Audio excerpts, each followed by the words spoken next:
All right. Good morning, good afternoon, and good evening, trailblazers and gamers. We're back with another stream today for the long awaited Fate Stay Night Unlimited Bladeworks collab with honkaistarrail. So, yeah, this time we are going to be playing that and we are going to see the Holy Grail War and see how that is. Hold on, let me do something real quick.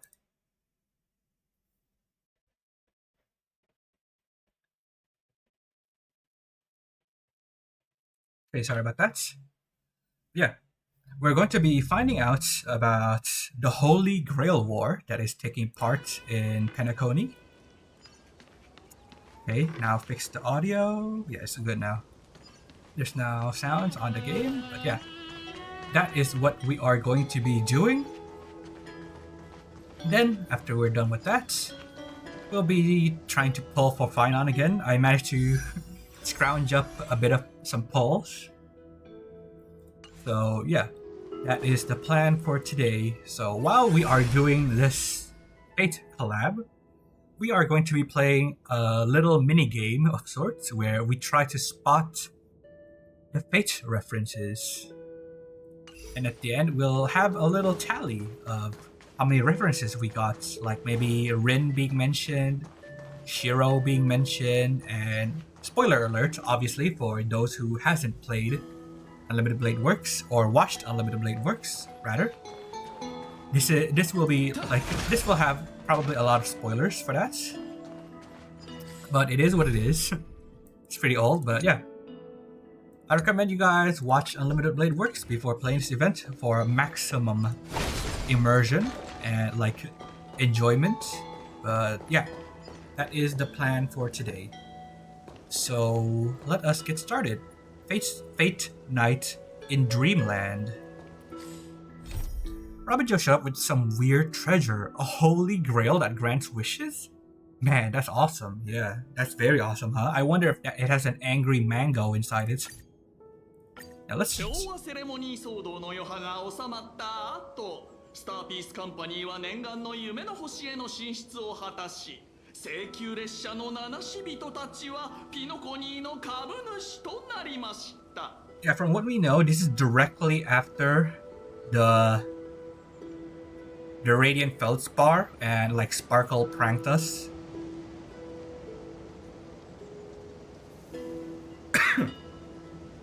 そして今、この銀河有数のリゾート地で新たな番組が始まろうとしています。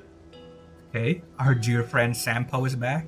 イプシロンのスーパースター、オーク家の意思決定者ロビンさんが主演を務め、カリスマ性とユーモアを兼ね備えた七死人、請求列車の開拓者が共演。Yeah, our own Shiro.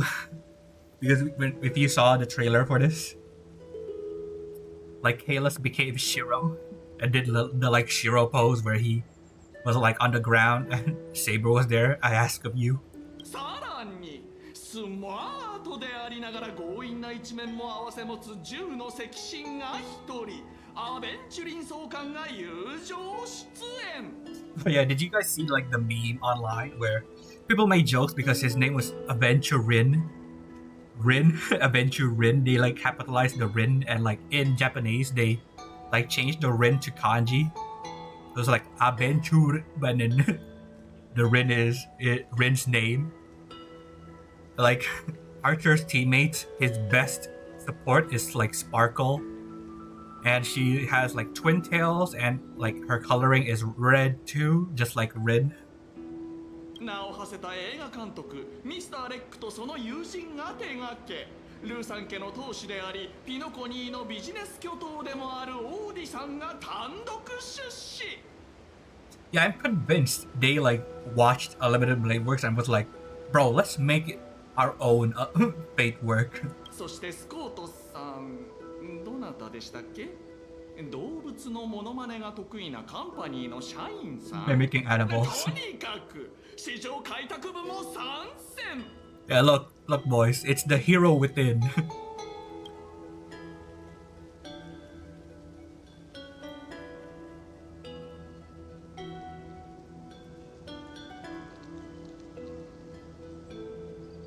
美しい夢と聖杯戦争は全宇宙のエンターテインメントチャンネルで絶賛放送中です。ぜひご覧あれ。 Yeah, entertainment. Okay, let's go. Let's leave Cyrene for now.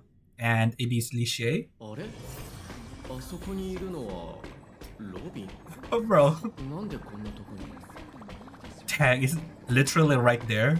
Just yoink it, bro. Oh my god. Pretty cool. The design is really detailed. Like, you can see each, like, marks here. Yeah, it's very, very detailed. お久しぶりね。スクリューガムさんからあなたが来ると聞いてここで待っていたの。 I wonder which servant she's gonna summon, because we know she is also a master, right? We saw her command seals on the PV for 3.4. これが開鎖宇宙のテスト装置？ You're interested in the Divergent Universe too? Why didn't you leave me a message? いいえ、そういうわけではないわ。折り紙大学で歴史を学んだことはあるけれど、私は研究者には向いていないから。 Man, it's been so long since I heard Robin's voice. Like, I'm more used to hearing her in English, not gonna lie. Like English Robin. But like, for the sake of this collab, we'll be using Japanese dub. Because I don't think English for Archer or Saber has voices. So yeah, it's very unfortunate, but I'll have to use JPay for now. 実は今日はある人に頼まれてあなたにプレゼントを持ってきたの。 First of all, Robin, where did you get this from? It better not be from a priest. この前ピノコニーで開かれた聖杯戦争のことまだ覚えてる？ No? What? Wait, we already did it? Not a clue. You bet I do. Where did the Aster Express head to this time? 聖杯戦争 Yeah, what the heck? この聖杯と呼ばれる器物、本当に Securio? あなたと一緒に冒険したことは覚えているのに、細かいことは霧がかかったようにぼやけてしまって、ちゃんと思い出せないんだもの。 So is this like a flashback within a flashback? Because right now we're amphoreus, right? And this is like a flashback. And then we're now having a flashback of the Holy Grail War. この聖杯はプレゼントとして王子さんから贈られたもので、聖杯戦争に参加した人への償いだそうよ。私はこれが貴重石号の飾りとしてぴったりだと思って、王子さんも賛同してくれたの。 This thing better not spill mud, bro. ほっほっほ。あらゆる願いを叶えてくれるという聖杯。貴重石号に展示するのにこれほどふさわしいものはありません。 Nice imitation, Robin. ほっほっほ。 Bro, Santa Robin? 安心して。スクリューガムさんが聖杯を無害化してくれたから、今のこれはただの水の泡。願いに応えるなんて不思議な力はもうないわ。 And you know how much it took to dismantle the Holy Grail on, like, in Fate, and now it just took one Skrillum to do it. あとずっと気になっていたんだけど、もし本当に聖杯で願いを一つ叶えられるとしたら、あなたはどんな願い事をするのかしら？ Infinite wealth. Or winning every 50-50. 叶えたい願い聖杯戦争の時も似たようなこと聞かれたような Maybe it was Saber who asked us that? Our thoughts gradually rewind to the beginning of that Holy Grail War as many vague details gain clarity. Yeah, it's a flashback within a flashback. It was a long time ago. Or not so long ago.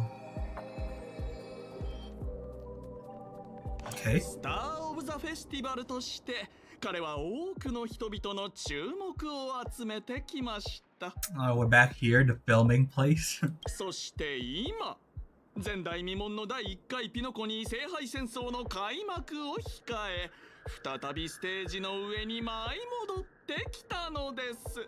First, boys. Pay attention. It's first. So there could be a second collab. Copium, Lancer next patch. ほらお兄さん、早く手の甲にある何でしたっけ、タトゥーを観客たちに見せてください。Our command seals? これはレイジだ。レイジはもって命じる。Saber, I command you to destroy the Holy Grail. そう、レイジュ。聖杯戦争の So that's our design, huh? レイジュの力があれば、ピノコニーの歴史に名を刻む人物たちを従わせることができるのです。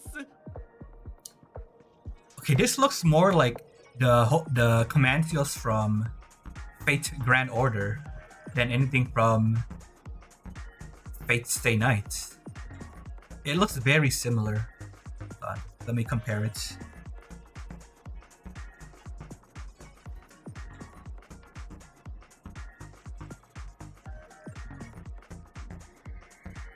Here it is.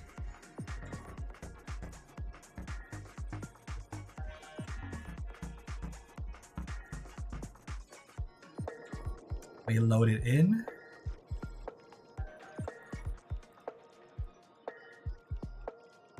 Here, see? Looks very similar. Like it has the bottom part and the top part too. Like it's very similar actually. Interesting. Like instead of being similar to Kiritsugu or Shiro. では、ここからは水晶日報のエリート記者さんにお任せしましょう。Crystal Daily. 名誉隊員、もし聖杯を手に入れたらどんなお願いをする気なんだ？ Is that Momoy from Blue Archive? I want to swim in money. I wish for peace across the universe. Is it time for me to become the Aeon of Elation? I'd wish for 2 more wishes. Why are you 2 even here? Like saying this is Sparkle.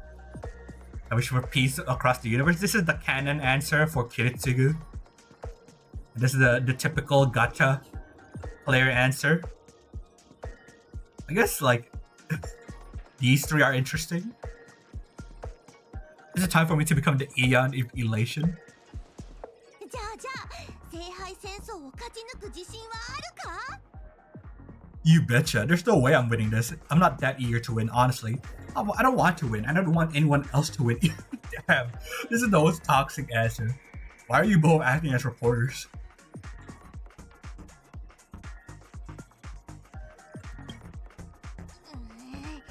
話をそらすな。さては奥の歯を隠してるんだろう。それを言うなら奥の手でしょ。Mace up their sleeve? Damn. そういえば名誉隊員は誰を召喚するつもりなんだ？私みたいにピノコニーの歴史について何も知らないなんてことはないよな。 Are they gonna list off all the servants? What's your deal anyway? やれやれ。お兄さん、僕たちベロブルグ人は銀河を旅することなんてめったにありません。そんな中で旧友に再会できて、こちらは心から喜んでいるというのに。Wait, hold up. 確かにタイミングが悪かったかもしれませんが、まさか話をそらし続けるつもりじゃありませんよね。If they're here, the possibility of Clara being here is not 0. And we could have an Ilya is Clara reference. It's not 0. Oh my god. ドスクロのフック様と約束したんです。せっかくの宴の星での旅ですから、その中で出会う素敵な出来事を録画して故郷の皆さんに見せてあげると。Man, そ Hook. したらちょうどあなたがピノコに聖杯戦争のインタビューを受けているところに出くわした。 Okay, Sampo. Okay, Sampo. Bro, is he supposed to be Shinji? Because like his hair is kind of similar, I guess. The seaweed hair. He's also like a bozo. Hook. Bro, Hook has been everywhere, huh? She has been to Shenzhou. for like the tournament, and now she's been to Penacody. なるほど。独占インタビュー権と配信権を手に入れたはずなのに、なぜ他局の人がいるのかと思ったら、そういうことだったんですね。では、今すぐご退場願いますでしょうか。Bro. 私たちと提携しないか？ They're like, bro, you guys aren't here for. You guys don't work here. You just like pretended to work as a reporter, and it took them this long to realize they're not real reporters. おやおや、いくらお金に目がないルーさん家でもこんなに小さな子供に取材費を請求するなんてことしませんよね。 Oh, they won't. Don't worry. But you're not a kid, Sampo. お姉さん、ここは慈善活動だと思って彼女に社会実習の場を作ってあげるというのはどうでしょう。アシスタント、この二人をつまみ出して。Assistants. The assistants surge forward without warning, escorting the two foreign visitors far from the scene. ルーさん家が主催する第1回ピノコに聖杯戦争が始まりました。我々は参戦するマスターたちの足跡をたどりながら、皆様に最新の戦況をお届けします。Oh, this is so cool. Like, as a Fate fan and a Honkai fan, bro, this is a dream come true. 七し人さんへのインタビューを始める前に、まずはこちらの CM をご覧ください。Damn, bro, you haven't even said anything. It's already commercial breaks. 皆さん、聖杯にまつわる伝説は聞いたことがあるでしょう。 Oh, it's the chess pieces. Like Berserker, Caster, Archer, Saber, Lancer. I guess this is Rider. And this is Assassin, Bro. The Ascension materials in FGO. 願いを叶えるという奇跡を求め、多くの者が長く辛い旅に出ました。この広大な世界ではよくある話だ。しかし、実際にその願望機を目にできる者は非常に少ない。そこで私はその奇跡を見届けるチャンスを皆さんに与えたいと思ったのです。 I think it can be louder, right? Let me make it louder. あらゆる願いを叶えるという Oh, hold on, that's too loud. 万能の願望機、それをピノコニーに設置しました。 Duh, bro, casually brings up omnipotent wish-granting device. もちろん願いを叶える権利は非常に貴重なものです。そしてチャンスとは自らの手で掴むべきもの。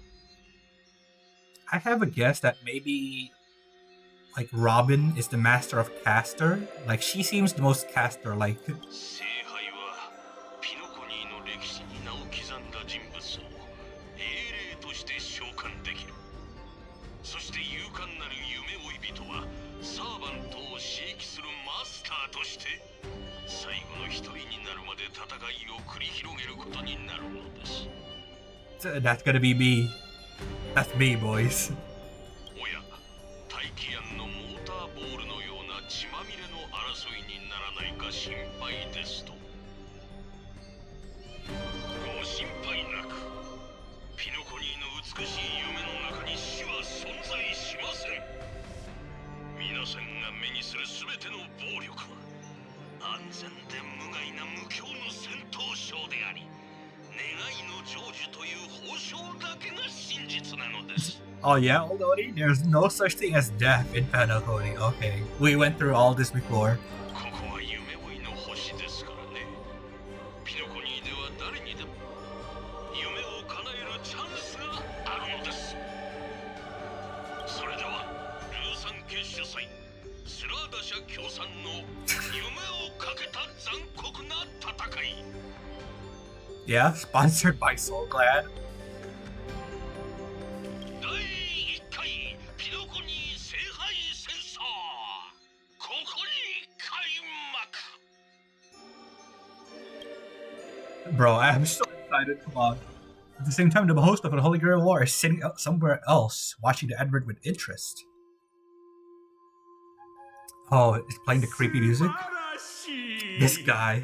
勝ち残るではなく生き残るというルールで参加者を鼓舞しているのが特に気に入りました。Never mind. 生き残るという目標ほど人の闘志をかきたてるものはありませんからね。This guy's the real Shinji here. Compared to Sampo. Sampo may look like Shinji, but this guy behaves more like Shinji. 実に先導的な演説でした、王子さん。たとえルイス・フレミング本人でもあなたにはかなわないでしょう。ほっはっは。そんなに褒めても何も出ませんぞ。第一、私が君に求めているのは感情的価値ではありません。私はね、ただ君に全力で生き残ってもらいたいのですよ。Oh, so he's rooting for someone in the IPC? That's surprising. オーディさんに評価していただけるのは光栄なことですが、私は取るに足らない小物、カンパニーの一社員に過ぎません。Yeah, それに、あなたはカンパニーのことをよく思っていないのでしょう。それなのに、なぜ私を選んだのですか？ Yeah, I thought old Odie didn't like the IPC very much from what we saw when he talked with Jade and Topaz.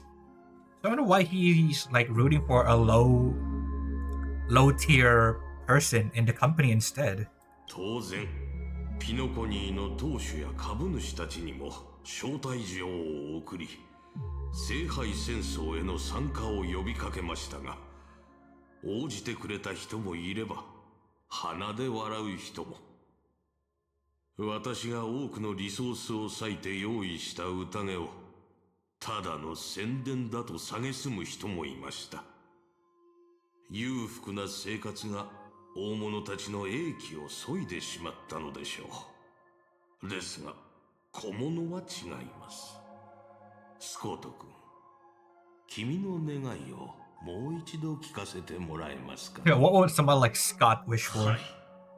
この私、スコートの願いは、カンパニーの初級 P45 になることです。Bro, that's an average wish. ほっほっほっほ。なんとも浅ましい願いだ。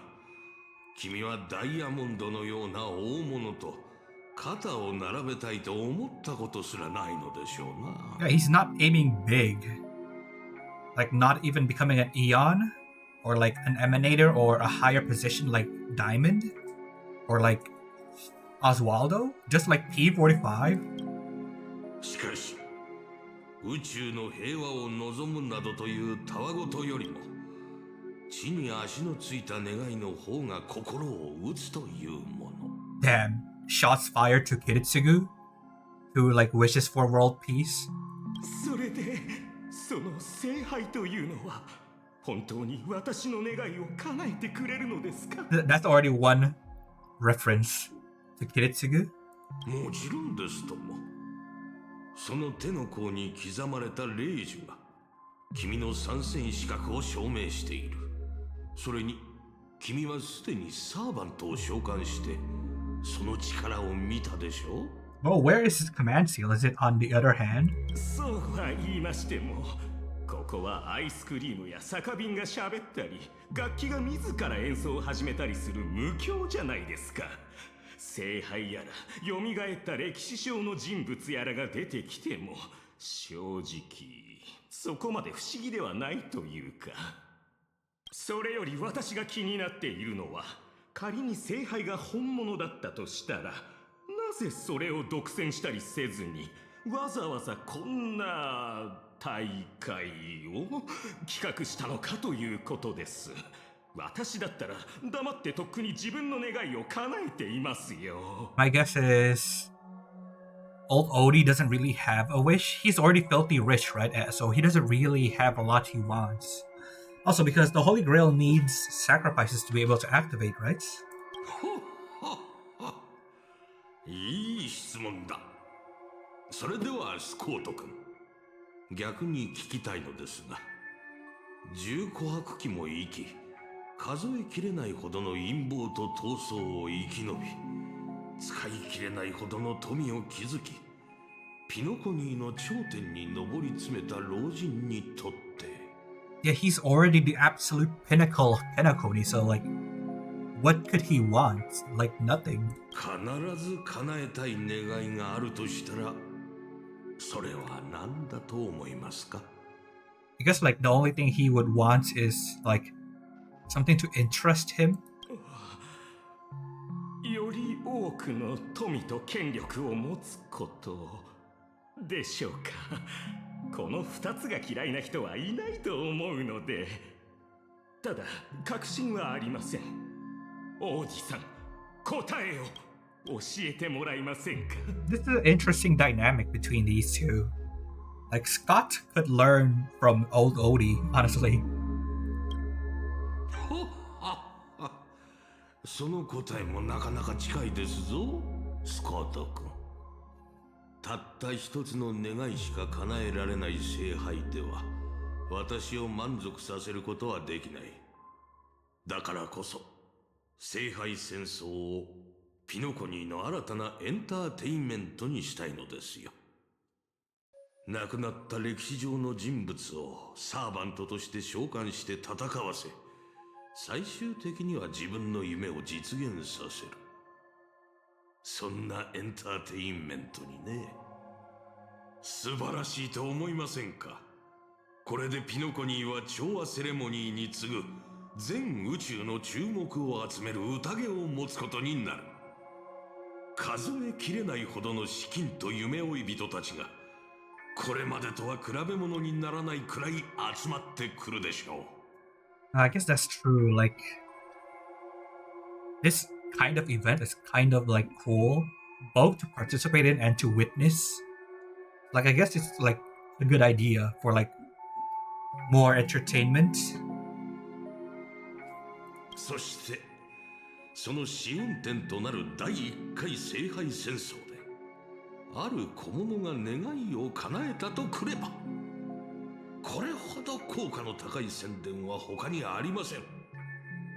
これでわかりましたかな? Because that's gonna be like, if a normal person sees like another normal person being able to win and realizing their wishes, they're gonna be like, that could be me, and they would want to participate themselves.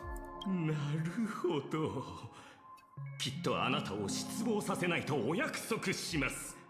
王子さん、一匹狼としてこのスコート、どんな境地に陥っても必ずや生き残ってみせましょう。Yeah, he certainly survived, right?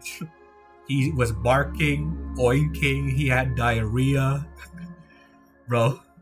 実は先ほどの番組に、私を何度も人生のどん底に突き落とした宿敵が出ていまして、彼も同じ戦場に赴くようです。これは運命としか言いようがありません。Yeah. What you gonna do now? He's gonna meow? ほっは。それは請求列車の七死人のことですかな？あの方は目立ちたがり屋ですが、なかなか腕の立つ選手ですぞ。今までの私なら、あの怪物どもの足元にも及ばなかったでしょう。しかし、私は生まれ変わった。Not gonna lie, I would have wished that they like changed his model a bit. Like, actually, like his model right now is like good, but like I wish they would put like a command seal on the back of his hand or something. Because I saw like both hands are blank. There's nothing there. マスターとしていかに召喚した歴史の英霊、いわゆるサーバントをうまく使い、彼らの宝具と呼ばれる特別な能力を発揮させるか、それが戦いの鍵になる。そうだろ、ミスター・レック。Unless like the command seal is like it disappears and it manifests when you actually want to use it. So like you can't see it right now. 聖杯戦争の間はグレイディと呼んでくれ、プロデューサー。What? Grady? What class is that? Grady? いやいや、聖杯戦争が終わるまではアサシンと呼ぶべきでしょう。Oh no. Scott already got dealt a bad hand. He had as an assassin. Bro, assassins never do good unless you're like Kojiro. そうだな。グレイディという名は今のピノコニーでは何の価値もない。わざわざ口にする必要もないだろう。In the current Penacony, the name Grady carries no weight. ほほほ。せっかく迎えた2度目の人生なのですから、その脆弱な自尊心は捨てた方がいいですぞ、我が友よ。名前とは己の過去を示すもの。そして過去を知られることは弱点を知られることにも等しい。自分の情報は極力相手に与えない。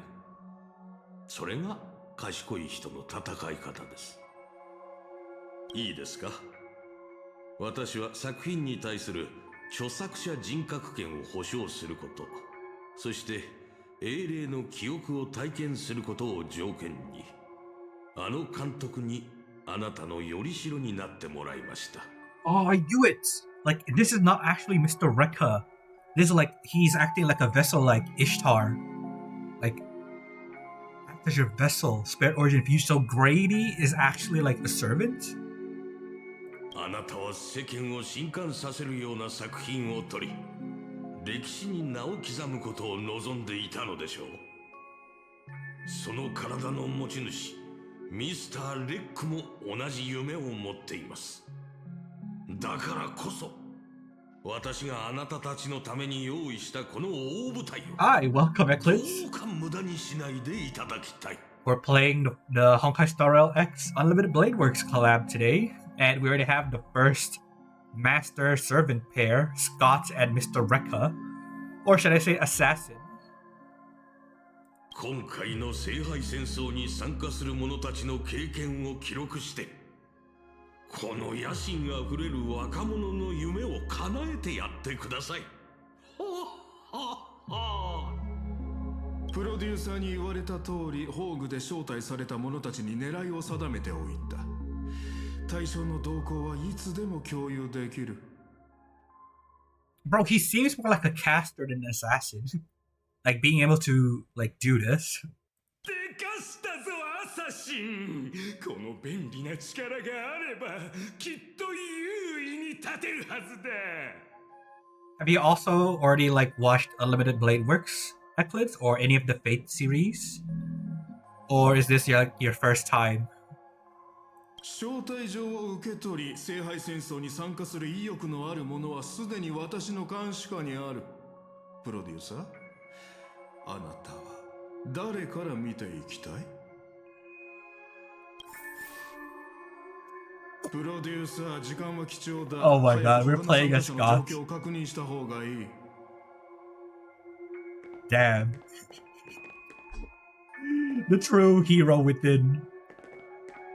オーディさん、聖杯戦争が始まる前にサーバントを召喚するのはルール違反にはならないのでしょうか。 Silly Scott, we can't have a Holy Grail war without a little bit of cheating. まさか我らがプロデューサーがそこまでルールを気にする人間だったとはな。ルールを気にするのは当然だろう。何もかも無視して好き勝手にするのは楽しいが。 Wonder how long this collab story will be, yeah. 自分が困るだけだからな。Like maybe it's around the same time as the main story updates, but maybe it's also shorter because like the collab has two phases, right? One is the main story, and the other phase is like the, should I say, the combat.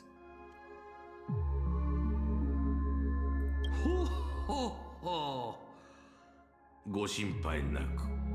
聖杯戦争の最終解釈権はこの私にありますので。Of course. Bro, every Holy Grail war, the Overseer is cheating, bro. Hirei, and then Risei in the Fourth Holy Grail War, bro. There's all of them. Pom Pom. Wait, Pom Pom is a master? Ain't no way. Robin and Boot Hill. Jade and Aventurine. Oh, I love this pair. Boot Hill and Robin. Like, it's an odd pair, but I love them. Yeah, Aventurine. 国宝を招待状にするなんてピノコニーらしいわね。こっちはもっとピノコニーらしいよ。あらゆる願いを叶えられる万能の願望機。まるで下手な詐欺のキャッチコピーだ。それもヤリーロ6みたいなど田舎の人さえ騙せないほどお粗末なね。Bro, shots fired, Aventurine. Bro. オーディは飴を出した。ならその飴の裏に隠された無知は一体何なのかしら。It's probably an angry mango. It's in that cup. ジェヘイド、君そのふざけた言葉を真に受けてるのかい？あら、別にいいでしょ。あのピノコニーの豪商がこれまでの和気あいあいとしたイメージを捨てて当主や株主に招待状を出したのよ。しかも夢の中での戦いに参加すれば願いを叶えてもらえるなんて面白そうじゃない？面白い？権力者の時間にはその1分1秒に意味と価値がある。彼の茶番に付き合ってられる人なんていないと思うけど、それにもし後になって聖杯は嘘だったなんてことになったら、それこそ収拾がつかなくなってしまうかもしれない。But yeah, I've read some Mugo players want standard 5-star characters to get buffed. What do you think about it? Bro, I agree, kind of, because like some of them aren't really like viable. Like Jianshin, for example, her shield is like too slow to generate. So like it's not really viable, and like her ult can miss very easily. So like the ult, the ball's right there, and the enemy just moves right here. Like it won't do anything. So like it's also like really bad.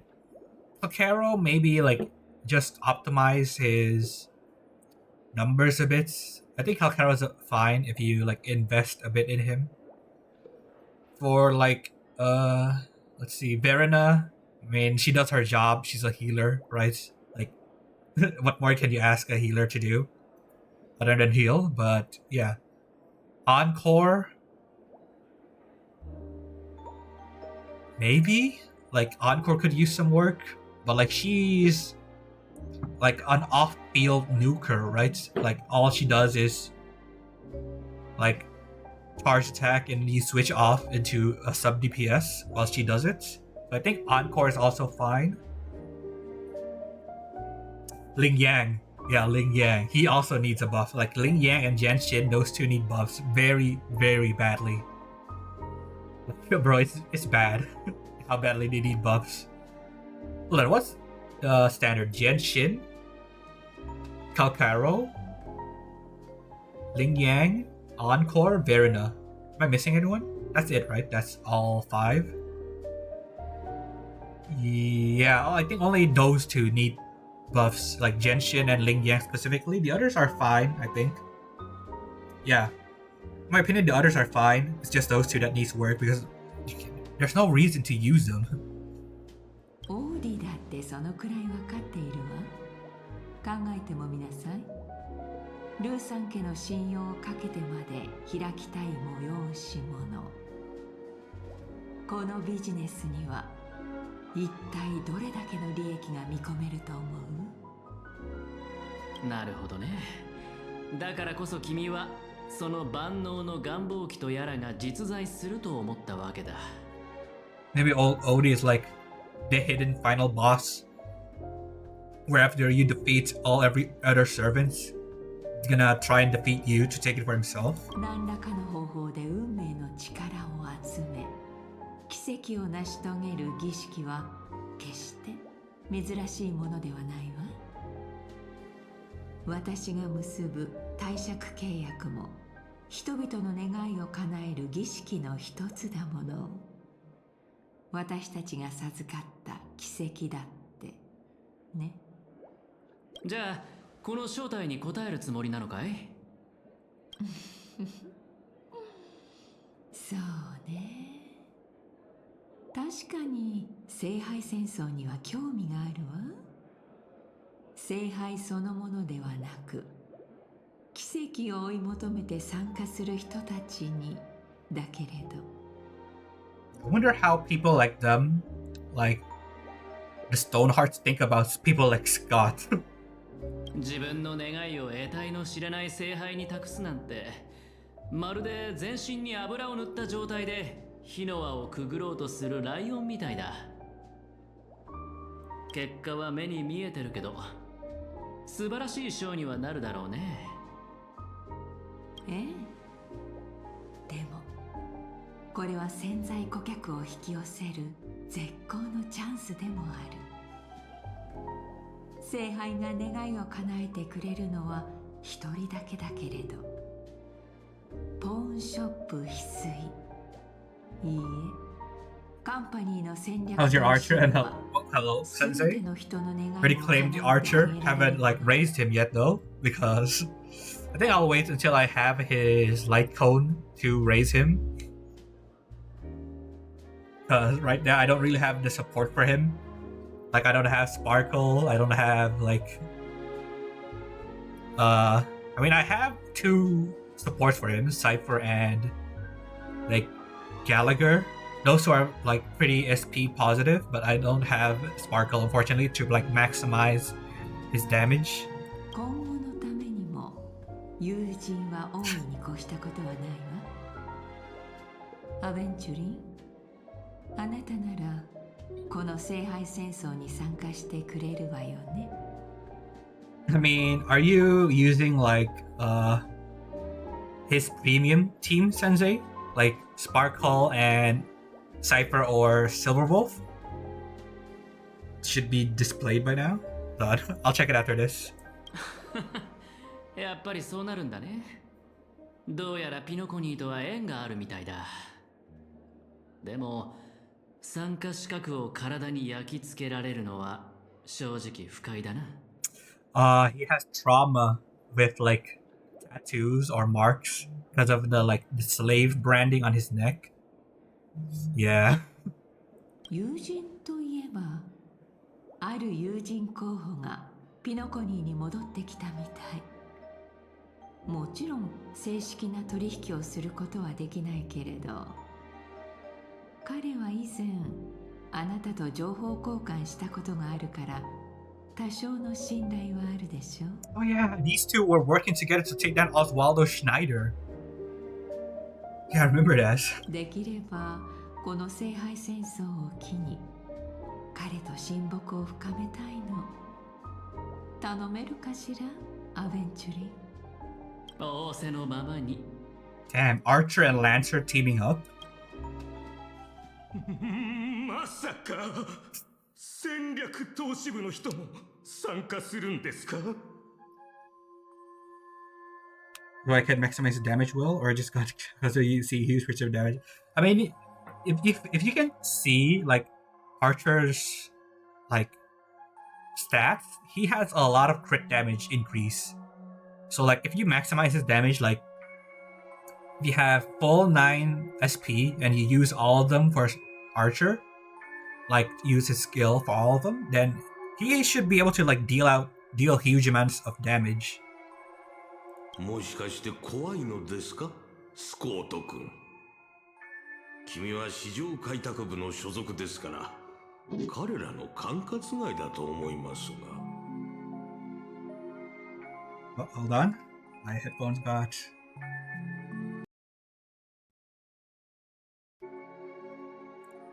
Okay.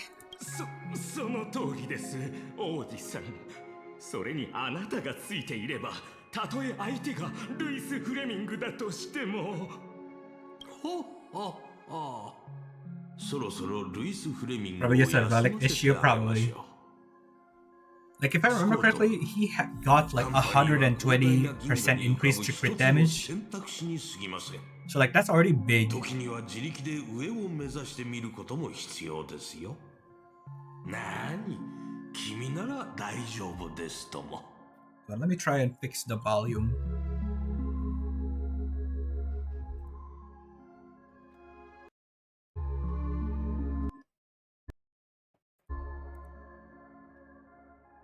There, that should be fixed now. These two, Boot Hill and Robin. パムさん、お久しぶりね。Mr. Pom-Pom. ベイビーが笑わせてくれ I るじゃね can't, え bro. か。 There's no phone option on Scott's part. I 俺 have の to 立 finish 場が this 厄 up. 介だってことは自分でもよく分かっちゃいるが、ドリームリーフじゃ本名で呼んでくれねえか。 Need to finish up these cutscenes before I can open my phone and check my friend list. こうして顔を合わせるのは確かサルダムがここで大暴れした時以来だよな。っていうかあんた、大スターが路上ライブなんかしてマネージャーになんか言われねえのか。 Oh, so this is also after the Rappa incident. The monkeys. 大丈夫よ。真の歌手はステージを見に来た観客以外にも歌を届けるものだから。Phone, bro, has a lot of... Bro, I'm saying like the phone in game is sensitive to like check my friend list. それよりブートヒルさん、あなたがここに来たということは、まさかドリームリーフでまた何か起ころうとしているの？俺は警報装置じゃねえっての。聖杯戦争は知ってるだろ。 No, bro. そこら中に広告が出てっからピノコニーで知らねえやつはいねえと思うが。まさかブートヒルさんは聖杯戦争に参加しに来たの？ Isn't she also participating in it? Like as a master? ああ？なんでそんな驚いてんだ？俺が参加しちゃ悪いのか？ Oh yeah, what about you, Sensei? Are you like familiar with Fates? Or is this your first time seeing Fates? そういう意味では、いえ、ごめんなさい。そういうつもりで言ったわ。私の知る限り、聖杯戦争の招待状は各クランの当主、カンパニーの重役、そしてFate was 請求列車、 Damn. つまり Okay ピノ then. コニーの意思決定者たちに送られているの。パームさんだって請求列車のメンバーだろ。 This guy, bro. Okay, just change your name to Pom Pom, bro. そういう意味じゃなくて。わかってるって。実はな、何を血迷ったのか、あのラブリーな年寄りがドリームリーフにも招待状を送ってきたんだ。だがミカは昔みてえにお偉いさんの道楽のために住民たちが振り回されんじゃねえかって心配だったみてえでな。 I think that's the issue with your relics, maybe, Sensei. Either that or your team. Because if you're using him with like Sparkle and either Silverwolf or Cypher, I think he should be able to deal like a lot of damage. 俺なら興味あんだろってんで招待状を転送してきたんだ。なるほど。遠回しにあなたに助けを求めたのね。Then I have my non-existent Artorian Pendragon Saber since I'm too poor, yeah. Well, at least like her banner's going on for a while, right? But I'm probably not gonna be able to get Saber on my accounts because like after Ceridra, there's like a really high chance like either like the new Don Hung is gonna come out, or maybe the new March 7th, or like Cyrene. So like bro, it's very dangerous right now. ま、二度もピノコニーを救った英雄だからな。サンデーだろうがサルだろうが。Why'd you gotta mention Sunday, bro? Right in front of her? おっと悪い余計なこと言っちまった。ホーリーウーボー。俺は聖杯とやらには興味ねえんだが、聖杯戦争ってのはどうも嫌な予感がしてよ。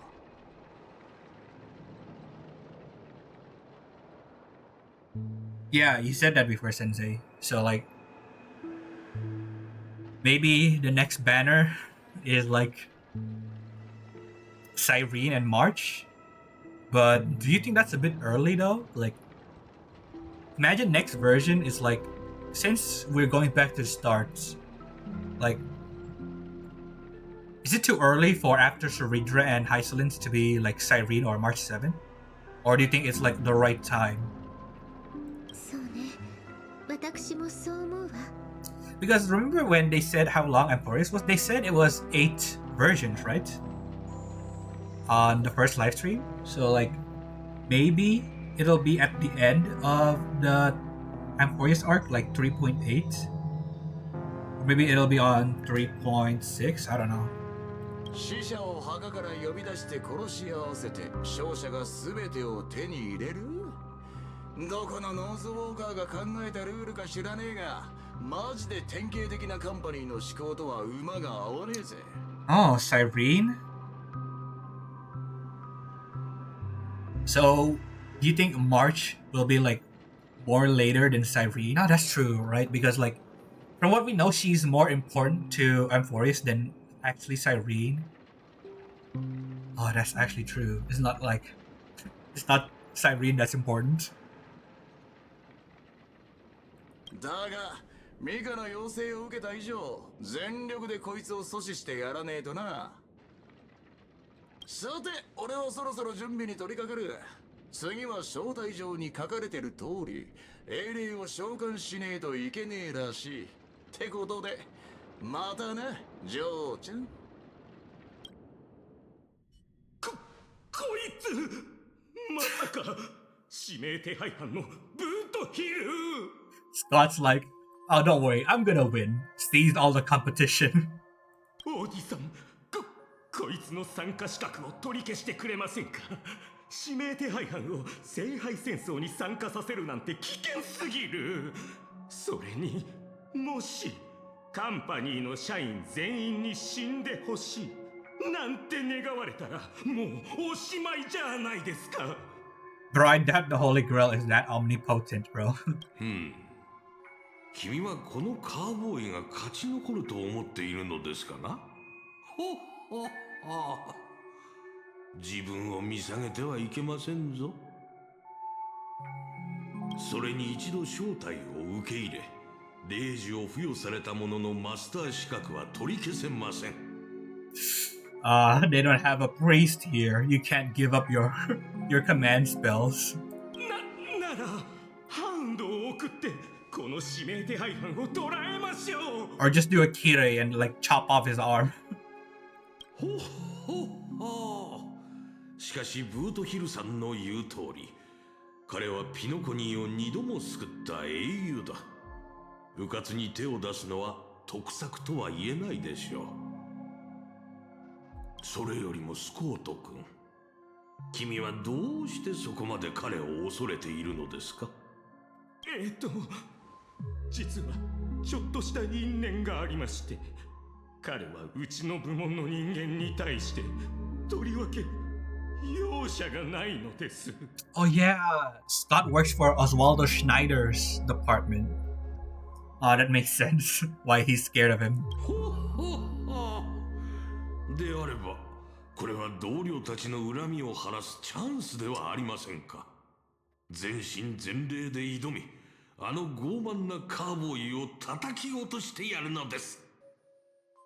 Unless after Hysolence and Sarita are giving us the Daniel rerun along with other reruns, and he might get a path change in time.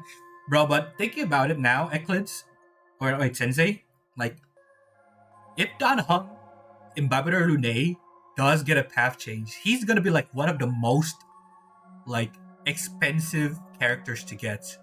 Because like his Imbibitor Lune is like a limited character, right? So to get his E6, you're gonna have to spend a lot. And then if you path change him to like Preservation, it's gonna be like a new Eidolon, right? So you need to collect 6 more Eidolons for a limited 5-star character, bro. He's gonna like cost so much.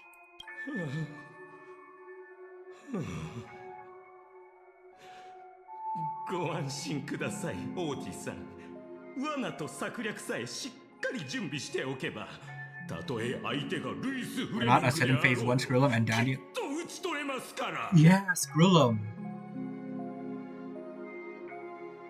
Oh yeah, I forgot he existed, even though like they already like showed him way back then, right? And then only now he's appearing again.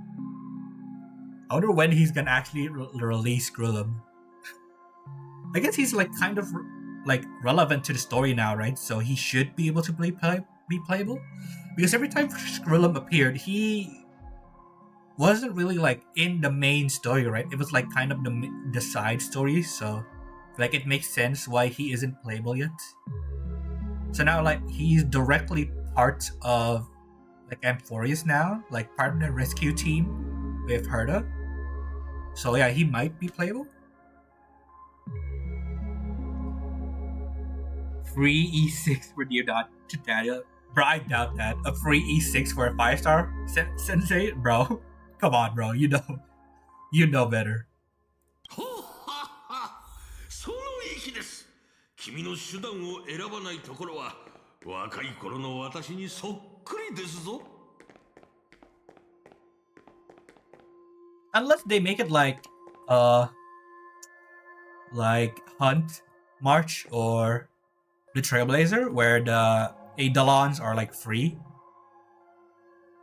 Like, you know how Preservation March was like you need to get her from the gacha, but Hunt March is free from the event. Unless they do it like that, then it kind of makes sense. Like the free E6. 誰じゃこんなところにゴミを捨てたのは。犯人を見つけたら列車の衛星規則を100回書き写してもらうぞ。 This is the only contender that Scott has. 第1回ピノコに聖杯戦争？請求列車の皆様のご参加を心よりお待ちしております。今はいないようじゃから、とりあえずみつきちゃんか炭鉱に渡して。うわっ！いつの間に手に落書きが。 But Lygus, Skrilla might be involved. Maybe. But like from the dreams I see, don't we already like deal with him pretty soon? Maybe like that's not like finishing him off. Maybe like it's just like like pushing him back, and then he'll come back after. しかも吹いても取れん。一体誰がこんないたずらを。 Because right now we know that's like they managed to get Finon's body, right? But they didn't get the core flames. So maybe like in the future we'll see like Lygus is gonna be like the temporary host for Iron Tomb. And that's gonna be another battle. まったく馬鹿げた話だ。請求列車に乗っている動物まで参加資格を得られるなんて。They make Pom Pom into a master. オーディさん、先にこいつから片付けようか。その必要はありません。こういう参加者がいるのも一興ですからね。Bro, this is gonna be so hard for Assassin. Assassin's job is to like deal with the masters instead of the servants themselves. And like since it's Hoyo, they can't directly kill any of the masters here. Like, bro, you can't kill Aventurine. You can't deal with Pom Pom. You can't deal with Boot Hill. You can't deal with Trailblazer, bro. He can't deal with any of the masters. So like Assassin is like so unfortunate right now. That poor guy, bro. 舞台は整い演者たちも登場した。しかしプロデューサー、この聖杯戦争は我々にとっていささか不安要素が Unless 潜んだ。 playable Iron 2, bro. He's like a true villain though, Sensei. Like, has there ever been a Honkai game where like you get to play as a true, like, out and out villain? Like, Kevin and the like aren't really like villains because like so far in like at least Honkai Impact 3rd, like Otto and Kevin, like Luocha and Finon aren't really villains in the true sense. Like, I don't think they're gonna make playable villains.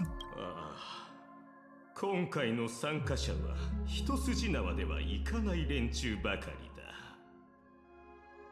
They're missing out though on like Stella Nova. A lot of people love her. Like Pantilia's new design's pretty cool. Zephyro too. Pretty cool. Like another self-annihilator other than Acheron, who's also an emanator. いや、私が言いたいのは、登場人物たちのバックグラウンドを考えると、 Who's the assassin this time? It's Mr. Rekka, に bro. 分けられるということだ。あなたの部門と競合関係にあるもの、あなたの部門に個人的な恨みを持っているもの、そしてあなた個人と相入れないもの。 Bro, everybody hates him. Aventurine, like in direct competition. Holds a grudge, Boot Hill. Bro, the big three, Saber, Archer, and Lancer. That's like the big three of servants. Like the top tier servants too. 要するに物語論の観点から見れば、現時点で判明している全ての参加者は真っ先にあなたを狙うだろうということさ。私たちを狙うだろ。そもそもこんなの不安要素と言えるのか？参加者全員が私と何らかの因縁があることくらいとっくに分かっていることだ。IPC profanity, okay. これは私の経験則から言えることですが、スコート君と皆さんの間にあるのは因縁ではありません。利益の衝突と個人的な恨みは別物ですから。この2つの最大の違いは、前者には交渉の余地があれど、後者にはそれがないという点です。なので、もし私が君だったら、優先的に個人的な恨みに対処する。ありがとうございます、オーディさん。大変勉強になりました。Because in this way, like he's Shinji, and all Odie is like acting as Zoken, like leading him around. なんと巧妙な物語の巡り合わせ。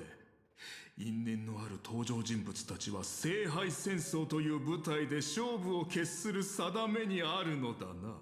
I doubt like he can do anything if our servant is Saber, bro. Assassin against Saber, and he's not Kojiro, bro. お前という大当たりを引けて本当によかった。アサシン、その宝具があれば。Gotta go now. Stream. Oh, thanks for stopping by, Liz. See you next time. 先手を取るなら相手の動きを把握するだけでは足りない。台本があっても撮影を始めなければ意味がないのと同じだ。プロデューサー忘れないでくれ。あなたが最も嫌っているあの七死人が今まさにサーバント召喚の儀式を準備していることを。Oh wait, is he gonna do like he's gonna try to assassinate us before we summon our servants, and it's gonna create the situation like when Shiro accidentally summons like Saber? 待っていろ、七死人。面倒なことになる前に、まずはお前から片付けてやる。 I would have loved to see a 4-star Kukulane in the honkaistarrail, bro. I say, bro. Kukulane is one of my favorite servants, bro. Gay Bulb. さあ、次は誰もが心躍る瞬間。七死人さんが He's 召 goated, 喚 bro. 時に立ち、呪文を唱え、ピノコニー史上最も偉大なる英霊の一人を召喚します。He is the GOAT, bro. In every Fate, bro. Fate Stay Night, Fate Unlimited Blade Works, Heaven's Feel. He gets screwed over in every single one of those like versions, but he's the GOAT in all of them. 一体誰が召喚されるのでしょうか。無境を築いたグラークスか、それとも最初のハウンドか。その答えは間もなく明らかになります。Like in Heaven's Feel, that fight with Assassin, he got screwed over, bro. And then on Unlimited Blade works. He got screwed over because of Kirei. And then in Fate Stay Night, he had to fight off Gilgamesh, bro. He's the GOAT, bro. こんなに盛り上がってるんだ。召喚人のとこに行って儀式をやろう。 And even before all that, he was already like screwed over by Kirei because like his original master, Buzzet, got like her command seals taken by him. Poor guy, bro. Truly, he is the manifestation of E-ranked luck. Summon a servant in the formation. Bro, it's time to summon a servant.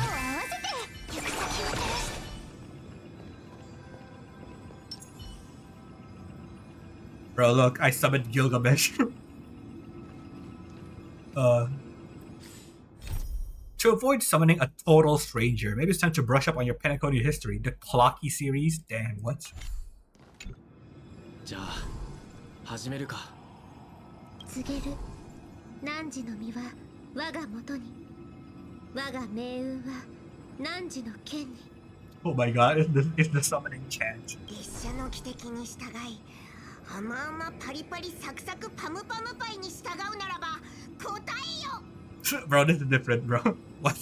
俺は常世すべての善となるものじゃねえ。むしろ常世すべての悪を滅ぼすために死ぬ運命にある。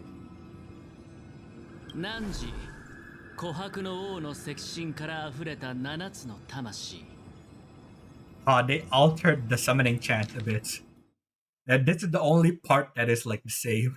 Like, heed my words. My will creates your body and your sword creates my destiny. This is the only like part that's the same.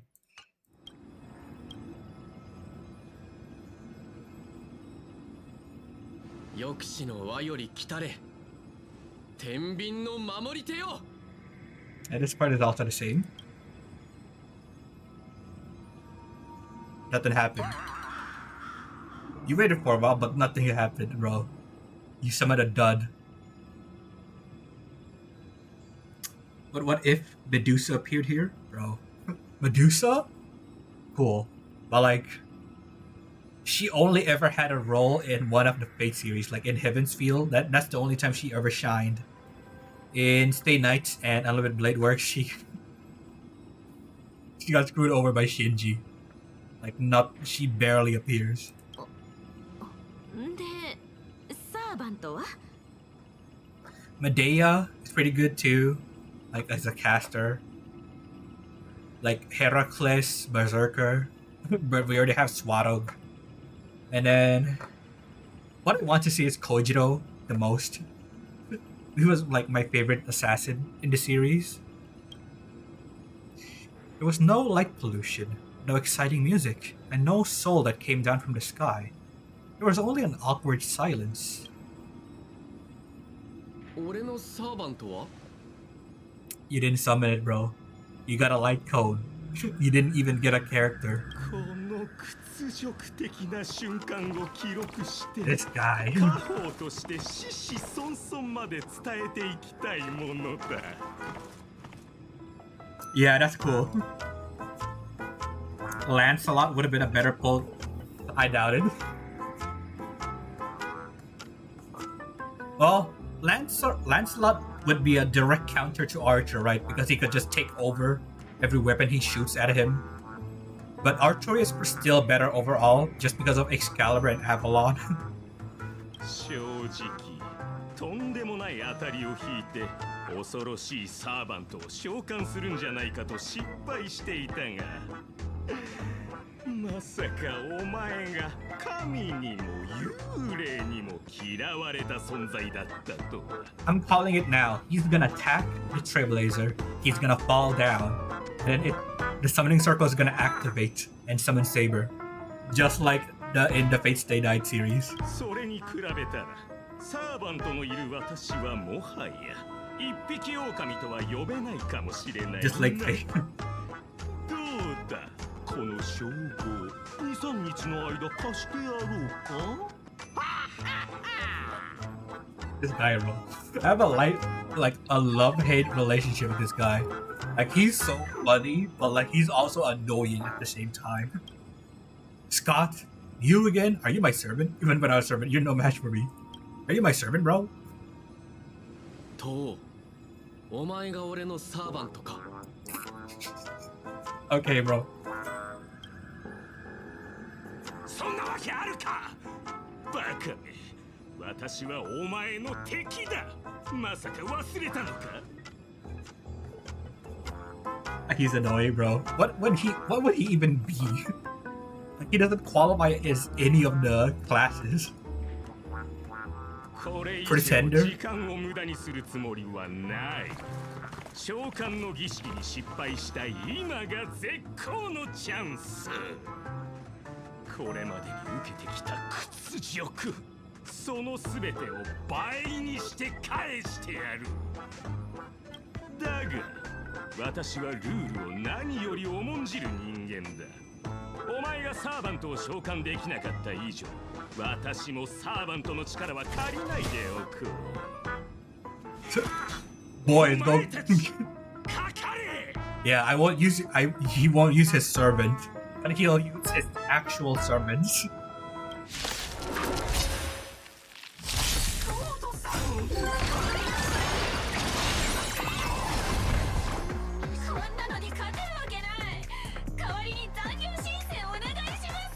Yeah, what you're about to fight is a demigod.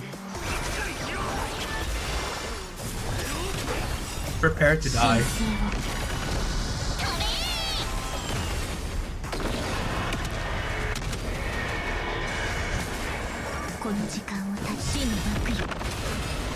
These poor sacrifices. ポンコツどもめ、思った以上に使えないな。ここは一時撤退だ。 Imagine Arthur smacked Scott after they apprehended MC. あれれ、スコート、もう終わりか? Of all the things that I want to happen is I want Clara to be in Penacony right now because Hook and Sampo is here, right? Like the possibility of Clara being in Penacony is not 1, and like it's not 0. Like there's a possibility of Archer like seeing Clara like Ilya, and like maybe we'll get to see other things happening like amphoreus, like Gilgamesh. Mighty is impossible though because this is before Penacony. Fortunately. 次は俺がお前を捕まえる番だ。 Never chasing him down. How can someone be such a pain in the neck, bro? It is what it is. We went from depression with Finon to this. This is jarring. まさか追いかけてくるとはな。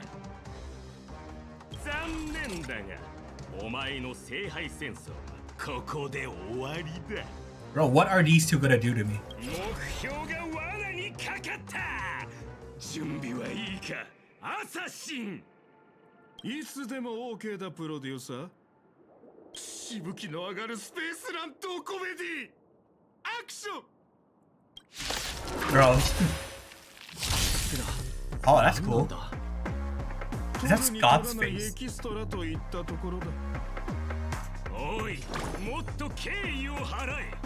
これは私の大事な一部なんだぞ。 Scott bat produced. Scott split into countless bodies by Assassin's power. Each mass-produced production machine possesses track of power with its prototype. Oh, so is he like a reference to 100-faced assassin from Fate Zero?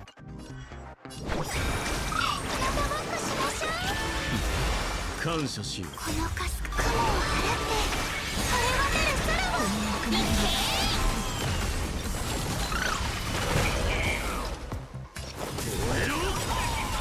今はの魂しよう。受け入れよ。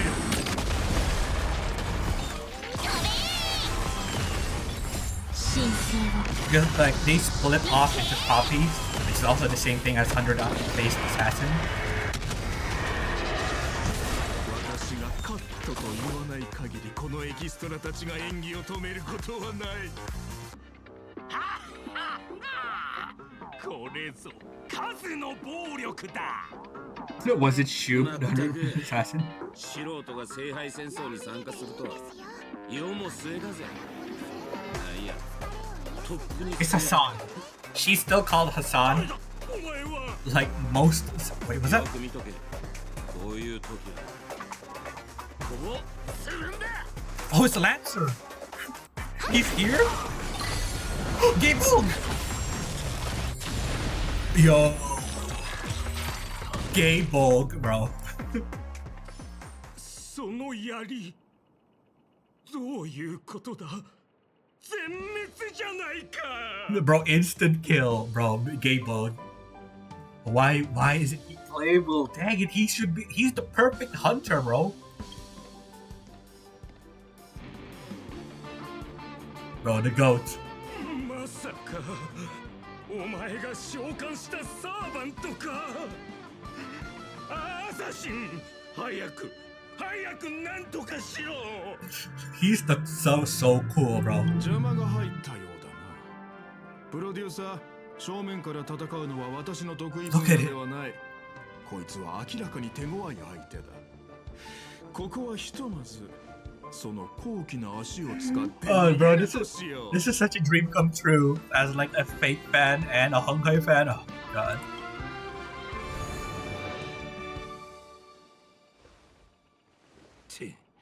マスターまで霊体化させやがったか。アーサシンってクラスはどうにもいけすかねえ技を持ってやがる。No, is Lancer gonna attack us and then it's gonna recreate the UPW scene? Because like Lancer almost like killed Shiro, right? And then Saber appeared. No. Are you my servant? Thanks for saving me. Stop fighting. Let's go fishing instead. 悪くない誘いだが、もうお前っていう大きな魚が釣れてるだろ。Yeah, that's a reference to how like Kukulane goes fishing sometimes with his Hawaii shirts. 俺はランサー。当然これが神明ってわけじゃねえが、お前はすぐこの舞台から降りる身だ。わざわざ名乗る意味もない。He even has his iconic earrings. あばよ、サーバントを召喚できなかったマスターさん。Oh, yeah.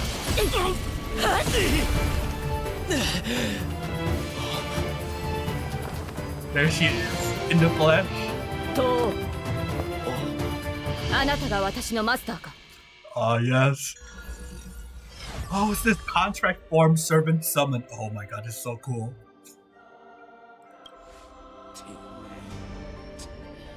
最悪な再会だな。Oh, they still remember from like the Fifth Holy Grail War? 同感だランサー私がいる限りマスターに指一本触れることは許さぬ。喜べ小僧、お前は特徴を引き当てた。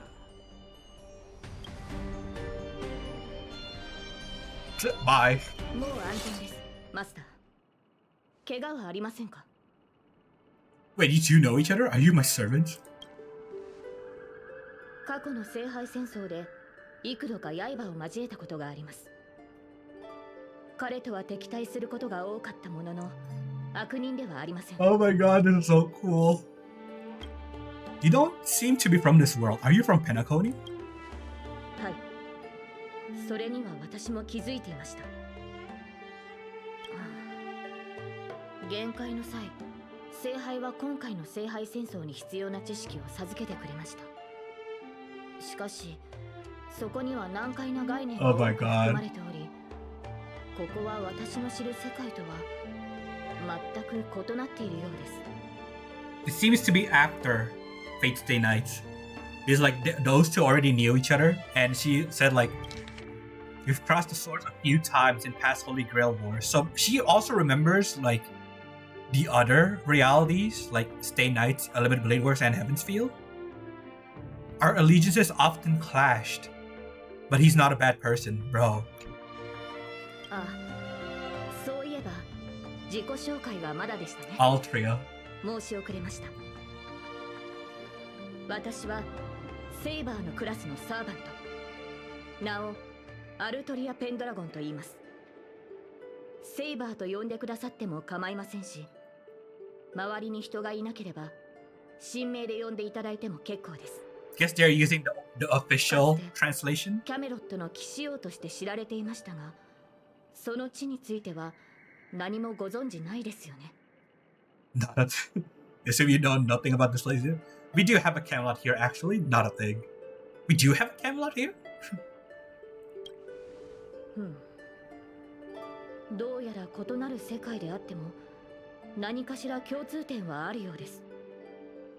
こちらのキャメロットは今どのような状況なのでしょうか。残念だけどもう滅んでるんだ。Oh でも yeah! 生き残った人たちもいる。 Oh my god. I 友達 forgot の about グネリア that. って子がそこの出身なんだ。確かランスロットっていうお兄さんもいたっけか。 Bro, I forgot all about this. Yeah. Like, Good Knife is her real name is Guinevere, and she also has like a brother called Lancelot. Oh my god. Bro, I forgot about her. And this is like probably absurd to her because like her, Guinevere, got together with Lancelot, and now they're siblings in this world. Bro, I forgot all about this. グネビアの兄上ランスロット血がつながっているのですか。 Yeah, look, bro, she's confused as heck. Biologically related? いえ、それはひとまず置いておきましょう。どうやら異なる世界の間には随分と大きな違いがあるようです。Bro, she's like, bro, forget about it. I don't want to think about it. To help the server understand this dream world behaving in Memoria, you go on a lecture about interstellar travel and cosmic geography. All of a sudden, hear a thunderous rumble. It seems a late night before you're starving. Is that thunder? You hungry? 申し訳ありません。初対面でこのような見苦しい姿をお見せしてしまうとは。マスターには感知できないかもしれませんが、この世界にあるマナの量は微々たるものです。Time for a mana transfer, boys. Time for a mana transfer. 加えて、私のような誰にも知られていない他の世界の英霊は、知名度や神秘性による追加の力を得るのが困難となります。Yeah, sounds like the only solution right now. 力を維持するには膨大なエネルギーを摂取する以外の方法はありません。That's what my galactic baseball matches. When after returning a days made rock instead of swords, bro. つまりマスター、この近くに比較的量の多い食事を提供してくれるお店はないでしょうか。You really don't have to explain all that. Well, if you're not picky about the food. 問題ありません。味にはさしてこだわりはありませんし、空腹は最高のスパイスとも言いますから。Hunger is the best seasoning. じゃあここの名物の天干手羽バーガーを食いに行こう。そっちの世界にはない食べ物だろうし。This just sounds like a chicken wing burger. Bro. At the same time in the golden hour. Is it Archer? 不運と強運の間を渡り歩くギャンブラーの僕でも今回のドローはさすがに。Bro, so far this collab has been absolute cinema. Bro, I love it. そうか、俺は結構気に入ってるぜ、あんたのサーバント。ルールを守るし、きちんとお互いの領分をわきまえてる。Surely Arthur would love to eat 1,000 burger, yeah. あんたらみてえな腹に一物抱えた連中よりもよっぽど信頼できんだろ。確かに素晴らしいサーバントのようだけど。There he is, the man himself. 君、ピノコニーの歴史上の誰なのかな？ He's gonna say he's a nameless, but he's actually, and then he's gonna think he's a trailblazer, but he's actually nameless. 親愛なるマスター、この冗談のような世界と私に何かつながりがあるように見えるか？ Oh, this voice is so nostalgic. Oh, I miss this series so much. どうやら彼も別の世界から来たようだ。君のサーバントと同じようにね。It would have been better if Rin was playable along with Archer. Debatable, but yeah. Maybe like Rin would have been better if like as a character if she appeared as a cameo instead of like playable. こちらとしては安心したよ。この水星無視の派手な世界がかつて私がいた世界の未来ではないと知れて本当に良かった。 Yeah, but that would have been like too much work probably for them.